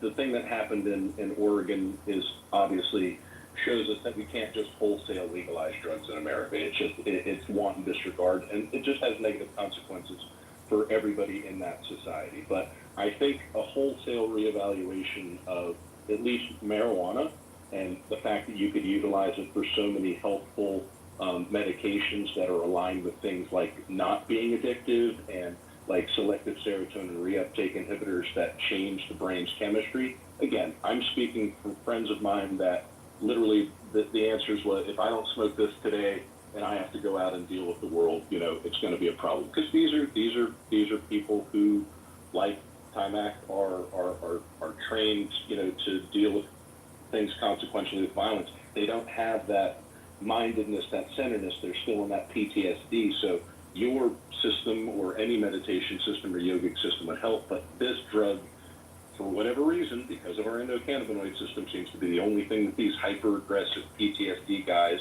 it calms them down enough to get through the day. I'm not saying that drugs are good. I'm not saying that anybody should take them. I'm just saying it should be an option just as any other medication is. So I just want to say real quick. I don't say real quick. I think his only agenda was to have some moral superiority that he don't use drugs. I think that was his only thing that he wanted to keep his mantra, to say, I never used drugs in my life, and wanted to point out any flaws. So it wasn't necessarily about legalization or harm. It was simply about him. So I was going to say, I do think that the Oregon example is obviously a way of not doing things correctly, but that doesn't mean that the idea entirely is flawed, right? Like, you look at the results of what they got in Portugal, right? They do have decreased use of drugs among their population since they basically legalized everything. They do see drops in HIV transmission via needles because they have those sites open. They do see overall the entire population is using drugs at a lower percentage than before they started doing this, and there's a less of a stigma around it. So I don't know how Oregon fucked it up. Doesn't mean the entire idea. I can tell you. Flawed. Go ahead. So Oregon only looked at half the model that Portugal was doing. They looked at the piece of like, oh, we'll just let people use. They didn't build up the infrastructure for rehab and for the off-ramp and for the courts to identify the people that really need the rehab. And because they took these half measures, that's why it failed. Which is why, even though I support legalization of drugs, I think the Portland example should not be ignored. I also think that the Portugal example should not be ignored. What I would like to see is an intentional design. Maybe we take Barstow, California, and we put rehab centers all around the outskirts of town, and then we put a big fence up. And then that can be the part in the western United States that if you want to use drugs, you do that. And then zero tolerance outside of that. I also think that we should make a distinction about which drugs we're referring to. I think marijuana is a clear example of something that, if you look at crime rates Nobody's getting in a disproportionate amount of trouble once they've smoked pot. The one thing that they might do is get a little fat because they get the munchies and they eat a little bit.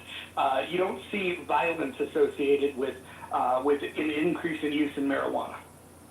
Yeah, I think at a certain point everyone kind of agrees the government is lagging behind. Like, who the fuck cares about marijuana at this point? Like, the fact that the cartel is still making money off of it is ridiculous. Like, it's just everywhere, right? People in my high school are growing it at home. Like, it's really not something the U.S. government can or has been able to control, so they might as well make a profit out of it and use it for whatever, you know? So I think marijuana is also cocaine. Like, what's the hype with cocaine? I've tried it. It's really not that big of a deal. What else have I done? Yeah, I would say we need to keep LSD illegal. That shit fucked me up when I tried that. Hey, why only 2 people on the stage voted in the vote? 2 that had my didn't vote. Oh, I don't want this in my profile for life. That's why I don't vote on some polls and I vote on others. Hakeem, I think Mojo didn't announce it and changed it without announcing it. Is that what it is? Mojo? So I have a question. How many drugs have y'all done on this stage? 0, 2. 3. All of them. Sugar, marijuana, alcohol. I'm a crackhead, but I've done every fucking drug known to man.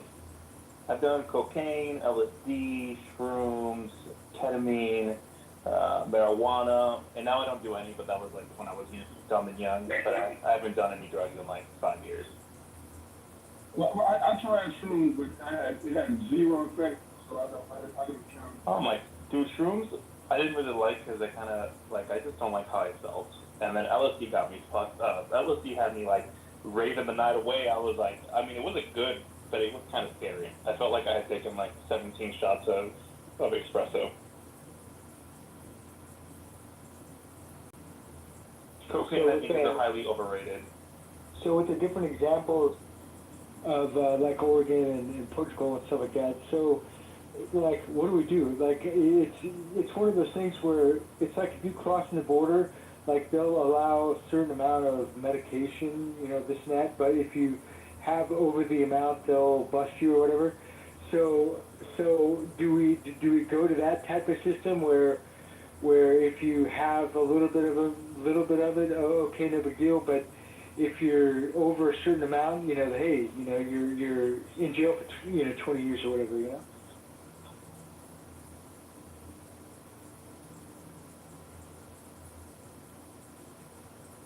Yeah, so here's how I would break it down, right? So if I was gonna write the U.S. drug laws, of course marijuana would be illegal, but I think ketamine should be done in like like, you know how in the Netherlands they do marijuana bars where you go and they bring you marijuana and you sit down and you smoke it and then you have to leave it there before you leave, right? Like I think ketamine should be in that similar model because it's really not that crazy of a drug, but in large doses you can get fucked up very quickly. So that's where I would put ketamine. Cocaine, I think it's another one. You should just legalize that one. I think it's kind of silly that we have spent so much money on drug enforcement. And then the other ones like heroin, LSD, I would probably leave those illegal, is what I would do.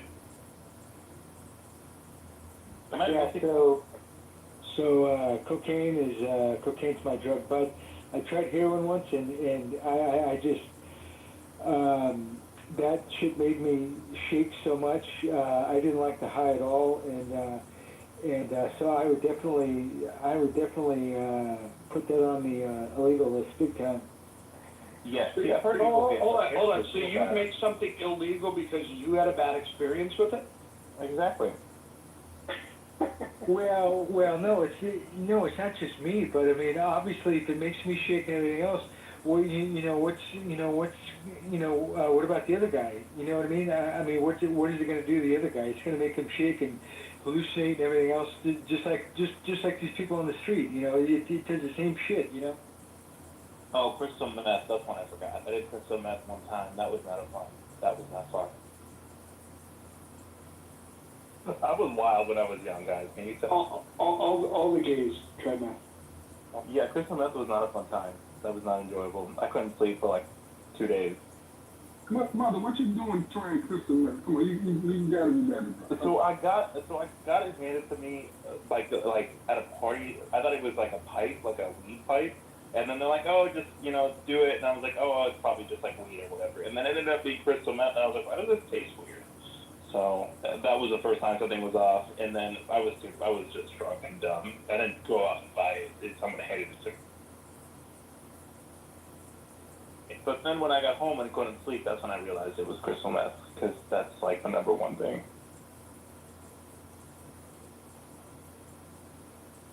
Yeah, and I was like laying on my bed like till like 9 in the morning, sitting there. Yeah, crystal's another one, man. Well, hold on. You didn't rearrange the furniture in your room? No, I actually got up and went to go see the sunset. Or sunrise. It was like 7 in the morning or 8 in the morning. But no, I didn't rearrange my house. Do people do that at crystal meth? Is that a thing? When I first did meth, I've only done it a handful of times.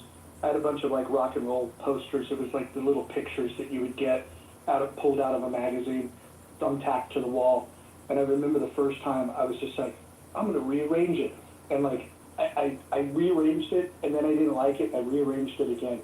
And then afterwards, the wall was just destroyed because I moved where all the thumbtacks were at. So don't do that.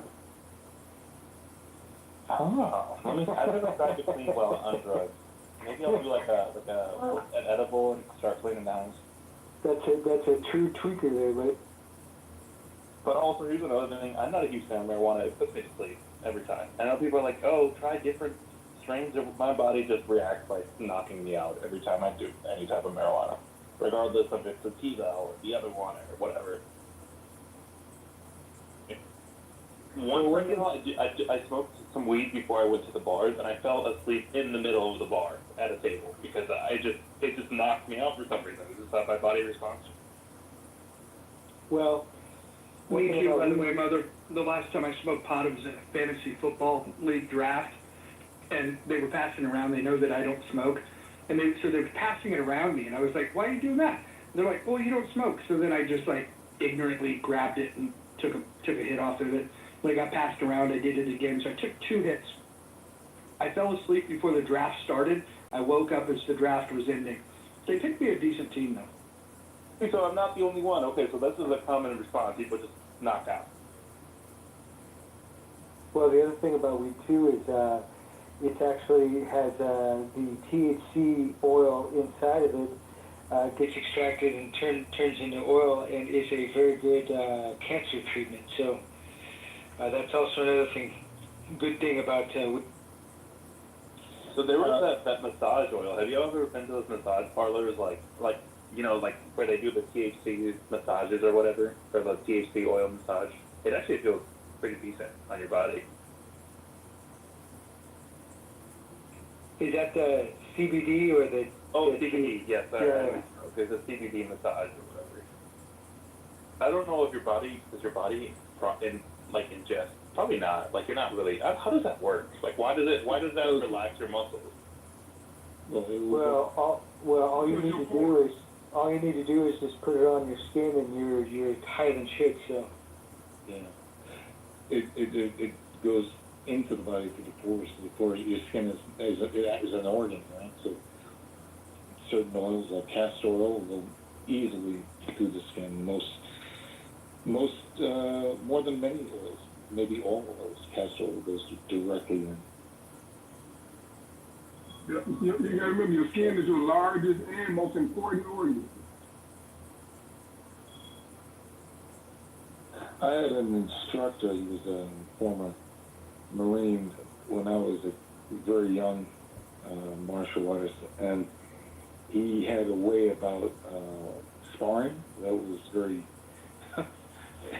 kind of bizarre. And being young, going in through that, took me years to recognize that I was in a very toxic environment, so we would all smoke weed because he was addicted to weed. He smoked it all the time because he had that, come out of Vietnam, and he had this severe PTSD. And so he would, before we all sparred, he would turn on classical music, and we'd all be stoned, beating the shit out of each other. It was bizarre.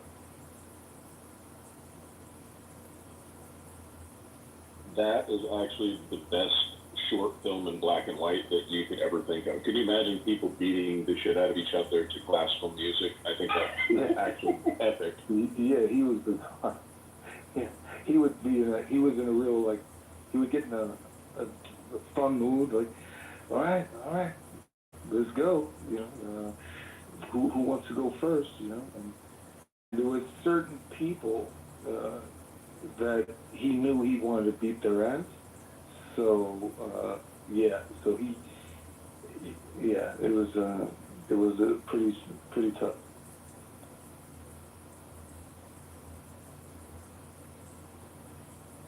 Now my question is this: was he any good as a teacher? It sounds like he had some anger issues, but was he a proficient martial arts teacher? Yeah, he was a champion. The thing is, as a teacher, he was very good in teaching technique. He had a lot of experience, right? He also, from the Marines, combat there, and also growing up and coming out of Vietnam into the streets. He was a cop. He was a club bouncer, head of security, blah, blah, blah, blah. So he had a lot of on the street kind of experience. So there you did learn effective stuff. But as far as the teacher, spiritually, he was the worst possible teacher because violence was his way of dealing with a lot of things, you know. So I had to get away from him when I saw him strangle his wife. Yeah. Hey, what did you study, by the way? Were you like more of the Filipino arts? Different styles throughout the years. You know, I don't want to out who this gentleman is. So I told him that he shouldn't be doing these things, but he wouldn't listen to me. So I stopped doing it.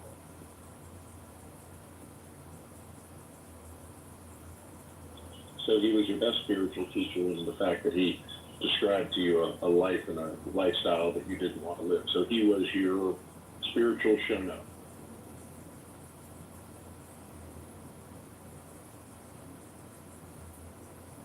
I had a hard time with this, but he was very good at the time because as a teenager walking through the streets of New York and dealing with certain characters, you needed to protect yourself, you know, that kind of thing.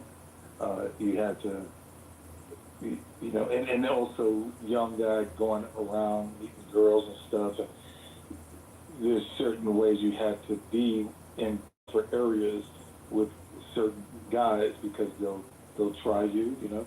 If they think they'll walk over you, they'll talk to you a certain way, to your girl a certain way. So all these kind of things, you start falling in a certain clique, and it's kind of important when you grow up that way to have the certain respect when you walk around, you know.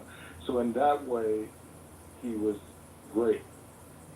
But as far as growing as an individual, he was the worst, you know, because when you grow as an individual, you have to be ready to learn new ways of being, different ways of approach that aren't violent. Nice.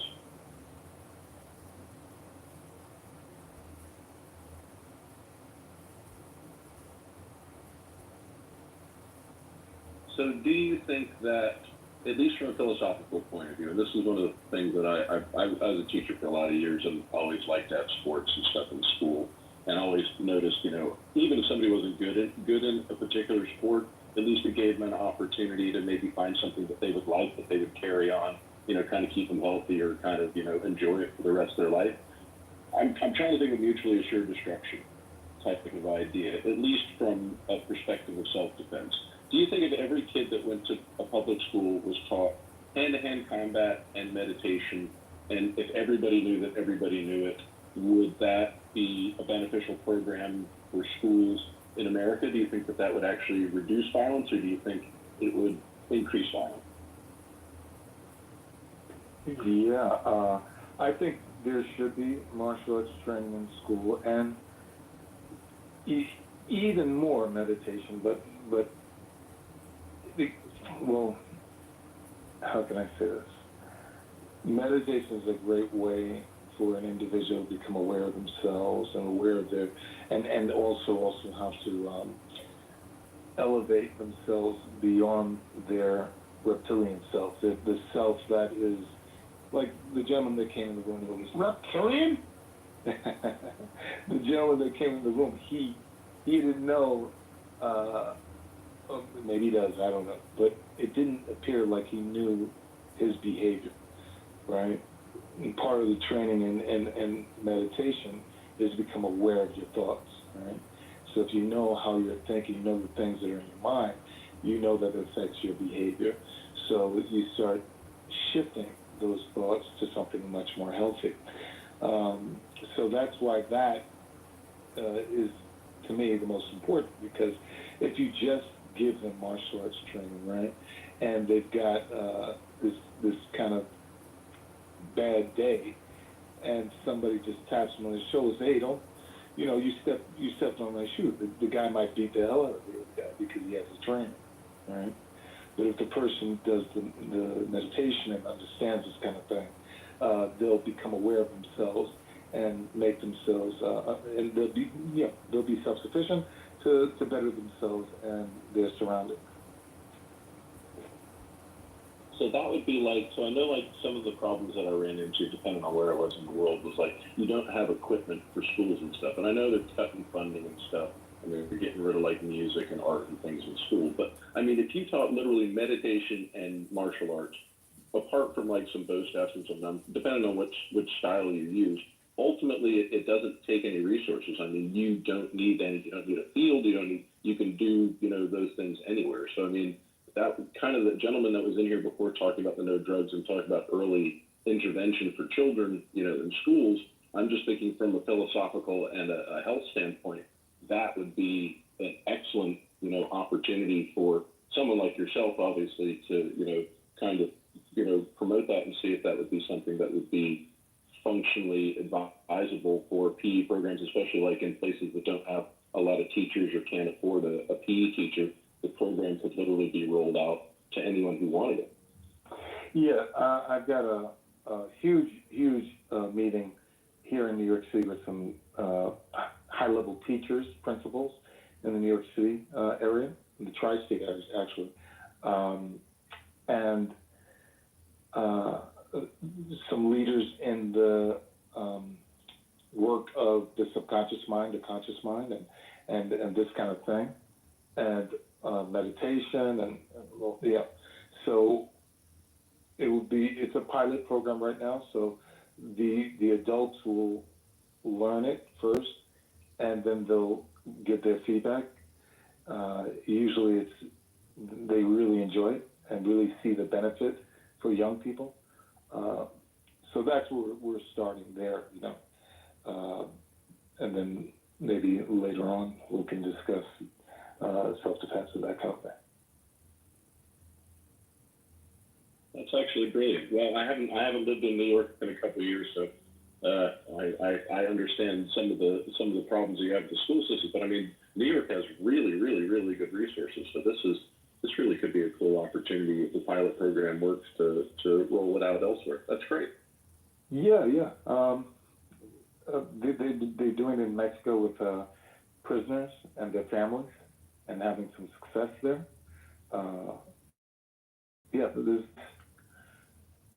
Anytime you're dealing with the mind from the conscious and the subconscious, it will change your life. It will change your life. Joe, what have you been up to, man? You've been off the app for a while, or at least I haven't seen you. What's been going on? Oh, yeah, I've been writing fairly intensively for the past 2 months, so sorry if I've taken a break. I haven't seen you change your moniker, your picture, but not your opinions. How you doing, sir? I'm doing good. One of my all-time favorite takedowns on this app was the night that you ripped Pepe to shreds. It was a very memorable night for everyone. Oh man, I wish is that on record? Was that when he called me the N-word? Yes. Yep, I was here for it. Oh, so you don't record anything, Mojo, so you don't have, yeah, it's not recorded. Oh, and it doesn't even matter. I remember it distinctly. He was going to, he did basically what your friend did. He threatened to beat the absolute tar out of me and explained to me what a wonderful boxer he was. And I explained to him that I was going to put my hands behind my back and use my feet. So yes, that was, thank you for reminding me of that. That's fun. Yeah, I would say that's one of the top 3 all-time takedowns on Clubhouse. It was, and it was very unexpected because you're normally, you don't turn into that gear, and it was interesting to see that you had that gear. And when you did that, he was literally speechless. It was amazing.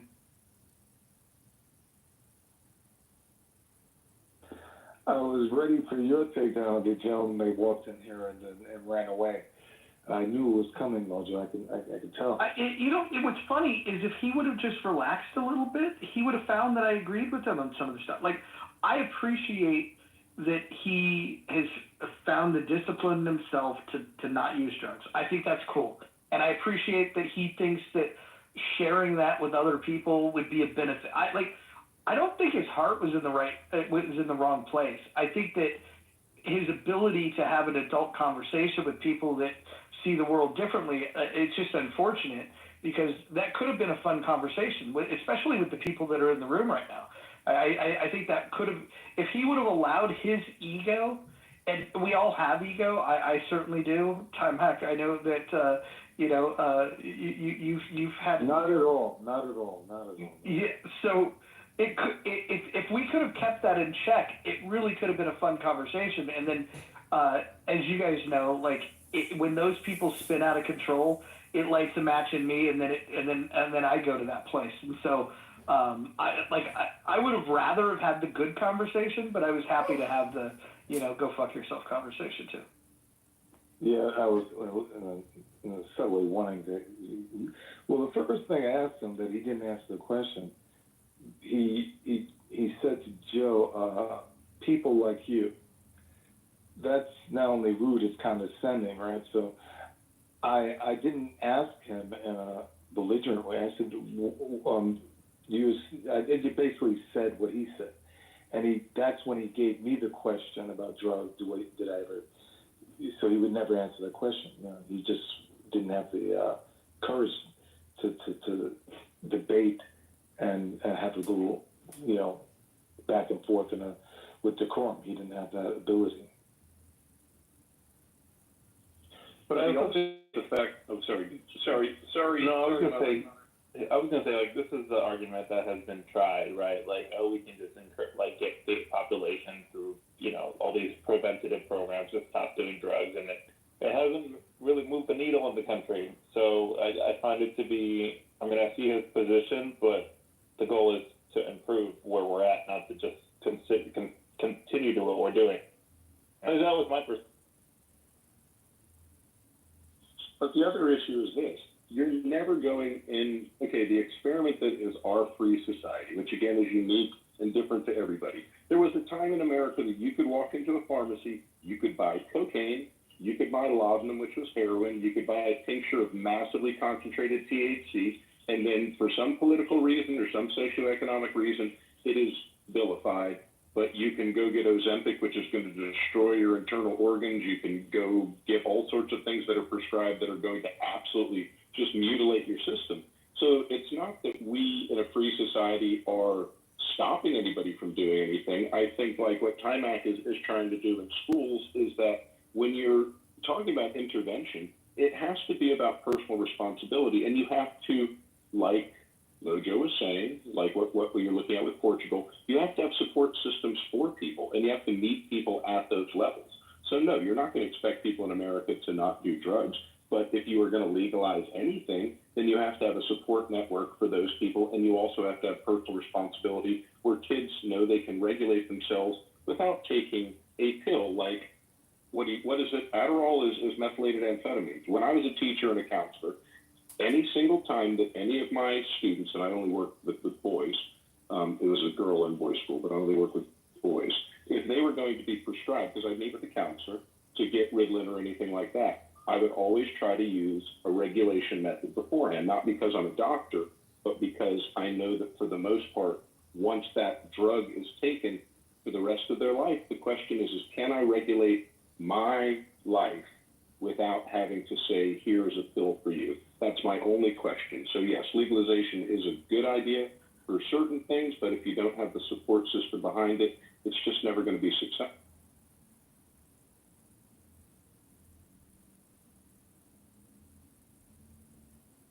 Does anybody know what this administration feels about that? Does anybody know if they're open? The Trump administration doesn't really give a shit about marijuana. Is what I think. Well, marijuana is legal, Mother. Yeah, but taking that at the federal level, they could crack down on these states that have legalized it, but they're not wasting their time with that. But what about anything else? Does nobody? They're kind of like he's literally sending troops into Latin America, so that's. But that's because of the fentanyl thing. My understanding is that they don't care as much about cocaine. That's why they're not going to Colombia and they're going to Mexico instead. What he's concerned about is the fentanyl. The more dangerous. Which I would put money on it that Trump has done cocaine in his past. I feel it. He gives me that kind of energy. Hey, brother, if he really cared about the fentanyl, he would be going into China. I mean, he tried that through the de minimis exception, right? He was going to fuck them on that end. But I actually don't know what happened with that. Well, and Trump, as you said, probably did all these drugs, or did some, but, you know, the guy's an old man now, so. I mean, he grew up in the 60s. And wasn't everybody doing drugs in the 60s? Maybe he's, well, I'm saying he's an older man now. Maybe he's looking at the harm that drugs can do. It also can do something beneficial. I think Joe was alluding to that in a way, that there's some things that should be out there if they're effective in certain ways. But maybe since he has RFK, maybe there's something that can be done and to legalize drugs in America. Maybe it's politically a bad idea, but I don't know. It'd be interesting. I don't know. Mojo, do you know if this has ever been approached before? Which part? Legalizing drugs. Well, we've experimented with different prohibitions, and you go back far enough. A lot of these things were legal, and then they have crackdowns. If you go back into the prohibition era of alcohol, we had this 12.5-year experiment where we said that because it's bad for you, it's bad for society, we're going to outlaw alcohol. And what that did was it created an income stream for the underground. And the mob became very powerful because of this hard-to-tax thing. We learned our lesson about how bad the prohibition of alcohol was in 12.5 years. We've been at the war on drugs since 1971. Nixon's the one that ushered it in, and I think it's time that we surrender because the drugs have won. Right. The greatest Carthaginian of all. But nobody knows if. I know prohibition, but in the past 50 years, nobody knows it's. We've tried it at city and state levels. I mean, like we were just discussing the Portland failures that they have, and the sad part about that is that people will forever look at that and then say, "Well, look what happened in Portland." And again, I don't think you should ignore what happened in Portland. I think you should learn from it. I think there's examples of that you can try. And then depending on, like how much personal liberty you want to restrict, there's other things you could do. Singapore virtually has zero drug use. And if people that do have drug use, the first time they use it, they give them help. The second time they use it, they throw the book at them. And so they're very tough on drugs. And as a result, there's very few people that use it. So you can crack down on it. I think both approaches are better than what we're doing. Because on one hand, we say, drugs bad, and then on the other hand, we enable the conditions that allow the cartels to become powerful, and we allow the street gangs to become powerful. My point of legalization would be, even if drug use stayed the same or even potentially increased, my hypothesis is that violence associated with the drug trade would go down dramatically. Yeah, but I didn't know. I wasn't paying attention. What happened in Portland? I didn't know they did that. Yeah, they basically they decriminalized many things. There were some restrictions that were still in play of where you could be exactly, but it was a disaster because what it did was instead of trying to destigmatize it and say, look, we're not surrendering to the idea that everyone should use drugs. Instead of having like a position, a philosophy on how this is going to help society, they just kind of tapped out and said, smoke them if you got them. And then what happened is people that felt oppressed in nearby communities were like, well, fuck it, we'll just move to Portland. And then basically, homelessness and drug abuse, everything just increased, and then the violence that gets associated with those type of things. So Portland's a fucking disaster, and they're only just now starting to recover from it. So they just had a really terrible approach to legalizing. Is that what you're saying? That their approach was horrible. Yeah, they didn't have the. So in Portugal, the approach was before the decriminalization piece. They made sure that they had tons of facilities. They had the medical help. They had all of the resources needed to give it an opportunity to be successful. They leaned into that first. And so again, you're going to get pushback from me about, government spending on those types of programs. But if you're going to legalize drugs, you can't just simply turn a blind eye to when somebody raises their hand and says, okay, where's the off-ramp? You better be able to show them where the off-ramp is, and it needs to be well paved. Thanks.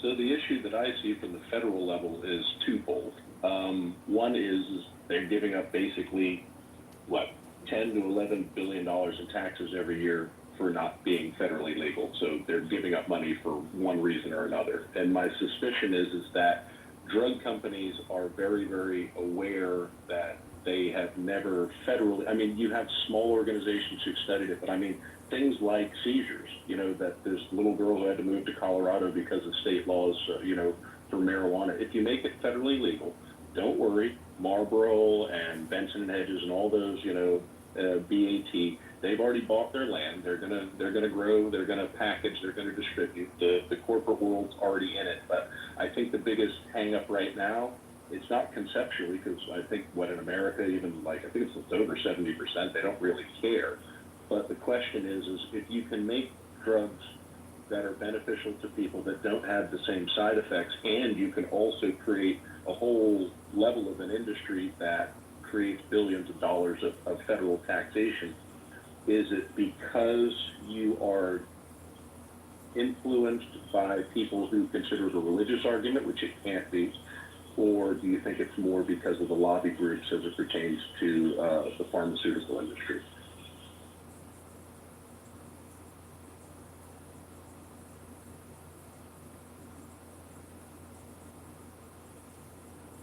Well, let me understand that. Do you think the pharmaceutical industry is the thing that stands in the way of us having sensible drug laws? No, I think it's a religious right. That was what I was wondering, Mother. So you think it's more religion than you do think it's the pharmaceutical lobbyists?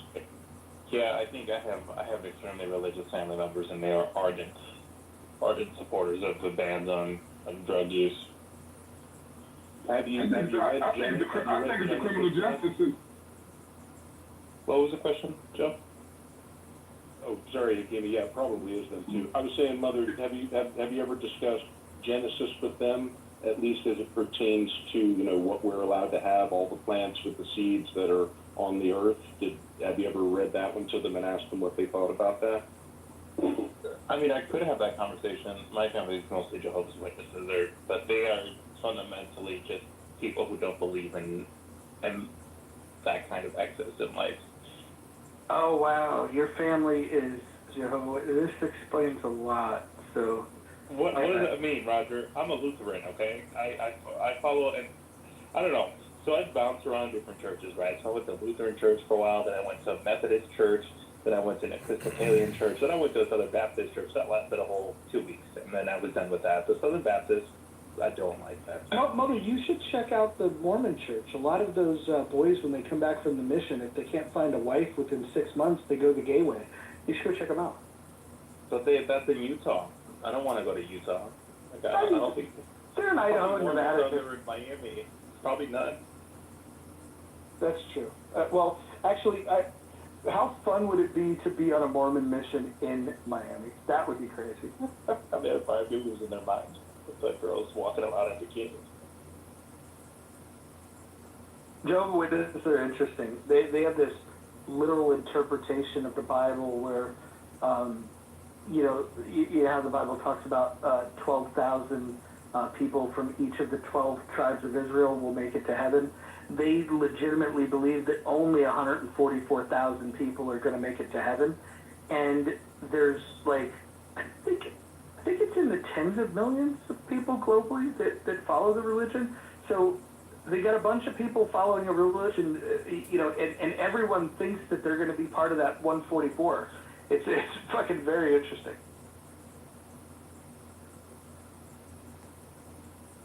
I actually asked the Jehovah's Witness when they came to the door that if they were successful in their mission, were they prepared to lose their spot in heaven? What was the answer you got? He just smiled. Obviously, he knew he wasn't getting anywhere that day. But it's an interesting interpretation. And understand, Mother, that obviously any interpretation of the Bible is going to be from their side. But you do believe it's a religious rights thing. Okay, cool. Jarl, you came up. What's going on? Do you like the Canadian approach? Yeah, well, it's complicated actually. First of all, I really appreciated how you framed what you said, Mojo, and I actually totally agree. It's not going to happen often, but I think I support legalization, I support decriminalization. But it went badly in Canada. We decriminalized marijuana, or we decriminalized drugs in Vancouver, and the total number of overdoses went up, which obviously is not good. There was also cases of people reselling the drugs to teenagers and children that they got from the government, let's say. So yeah, it went badly. They ended up repealing some of the laws, so it's no longer legal to smoke in public. I support legalization. I think it was a test that we needed to do, but it really didn't go very well. So I mean, I don't know where we go from here in terms of how we decriminalize or legalize. I still think there's probably good ways to do it, but clearly how it was done in Vancouver is a good case study of what we shouldn't do. I actually agree with you. As somebody that's visited Vancouver recently, I do like the fact that they've said, okay, if you are going to be using drugs, you got to go hang out over on Hastings.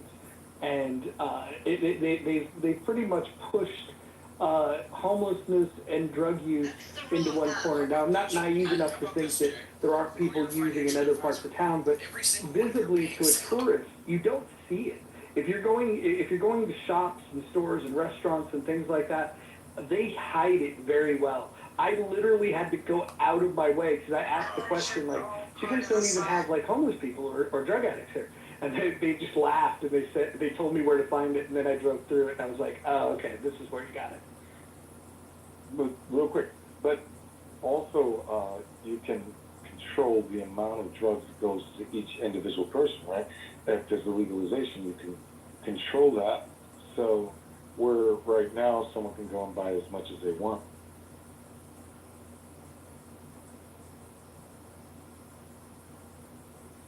I think there's a lot of arguments that you can make about why it would be safer if it was legalized. If you had, what would the cartels have to do? Would they instantly become avocado farmers? If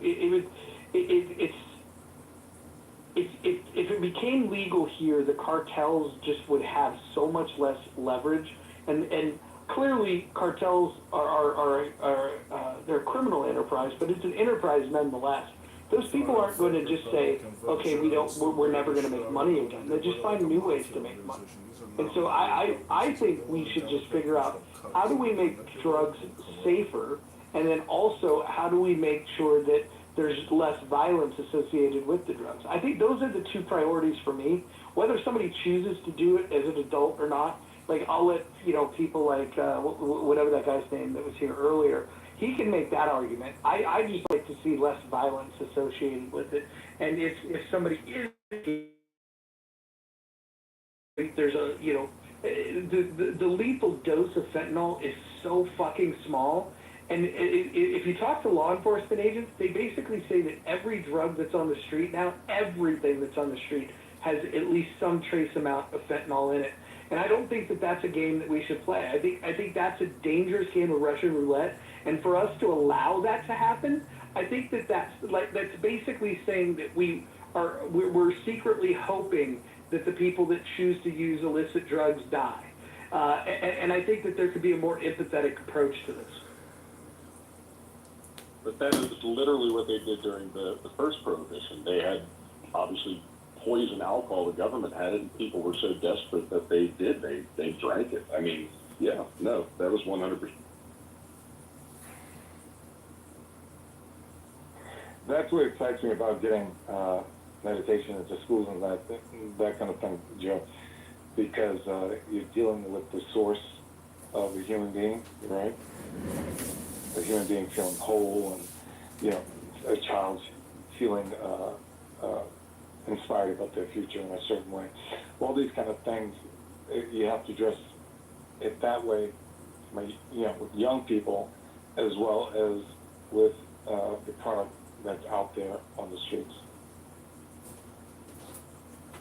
But you do also have to be honest. I think that's probably the one thing that was kind of ridiculous about the DARE programs. I mean, yeah, this is your brain on drugs and what have you.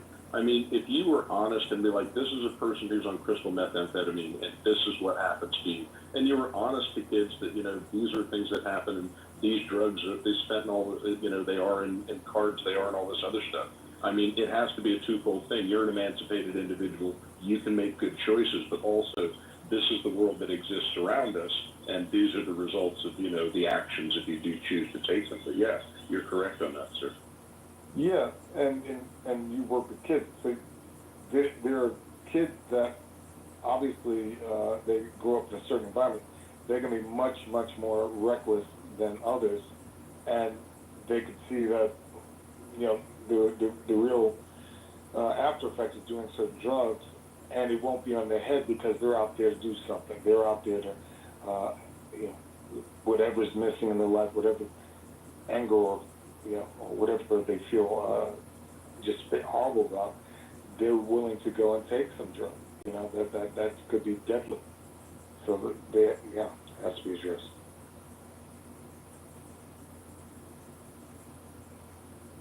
Now, Jarl, you said that people were overdosing. Overdoses went up in Canada. Did you say that is in Vancouver, sir?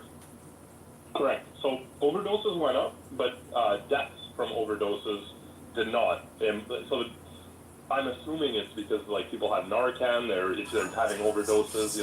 They're taking care of faster, but there is more overdoses in 2025 and 2024 than years prior.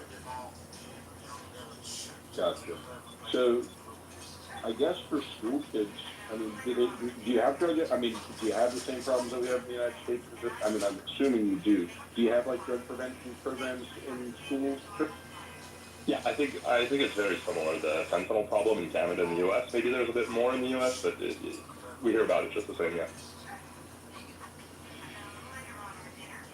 Now, you guys have a socialized medicine system. Does it treat addiction and stuff like that, or are you on your own in this private? Oh, good question. I will fact check. I'm not sure. I'll check. No, I'm just trying to think, because, we look at Portugal, but it's, again, in a much smaller subset. We look at Portland, which was just a nightmare because there wasn't support. And then Canada, of course, being our closest aligned, societally, literally, I know you guys look down on this, but we're fairly similar. But at the end of the day, if you guys have run into these problems or at least tested them, then, it's a good case study and how to do it, either right or wrong. But, okay. And yes, it looks like almost everything is covered. Detox, addiction counseling, opioid therapy, psychiatric care, rehab, all that stuff seems to be covered by our insurance. Okay, so the federal, The legalization of marijuana being 10 billion direct, and then obviously they got another 24 billion indirect. Maybe if we use that for like addiction treatment as like a subsidy for the taxation that is there, that could also be a great way to lessen the impact when the legalization occurs if we already earmark the money for treatment. Yeah, I mean, I don't know if you're asking me, but we do that in Canada. We have STDs. There's plenty of like marijuana and alcohol sales. We do that here. Yeah. Okay, so governmental alcohol, like a ABC store in North Carolina. Hey, this is John. I would just like to say that I don't think the U.S. government should spend any money whatsoever on rehabilitation or any type of preventative measures at all in terms of consumption of illicit drugs or alcohol. I think if you look at the priorities, worrying about consumption of what people put into their body is one of the lowest hanging fruits of priorities on our list of priorities. That's just my opinion. I agree with you, John, and the good thing is that none of the money is actually being spent. This is a tax that doesn't exist. So what I was hoping to do is to get in front of a problem that could suspectedly happen. Not that it would happen, and certainly not that governmental monies should be used for humanitarian things. That would be outlandish. But the expectation that the money doesn't exist now, so if you create the tax and you legalize it in your market, you'd like to have guardrails in it, just like you'd like to have an airbag in your car. Just prevent it.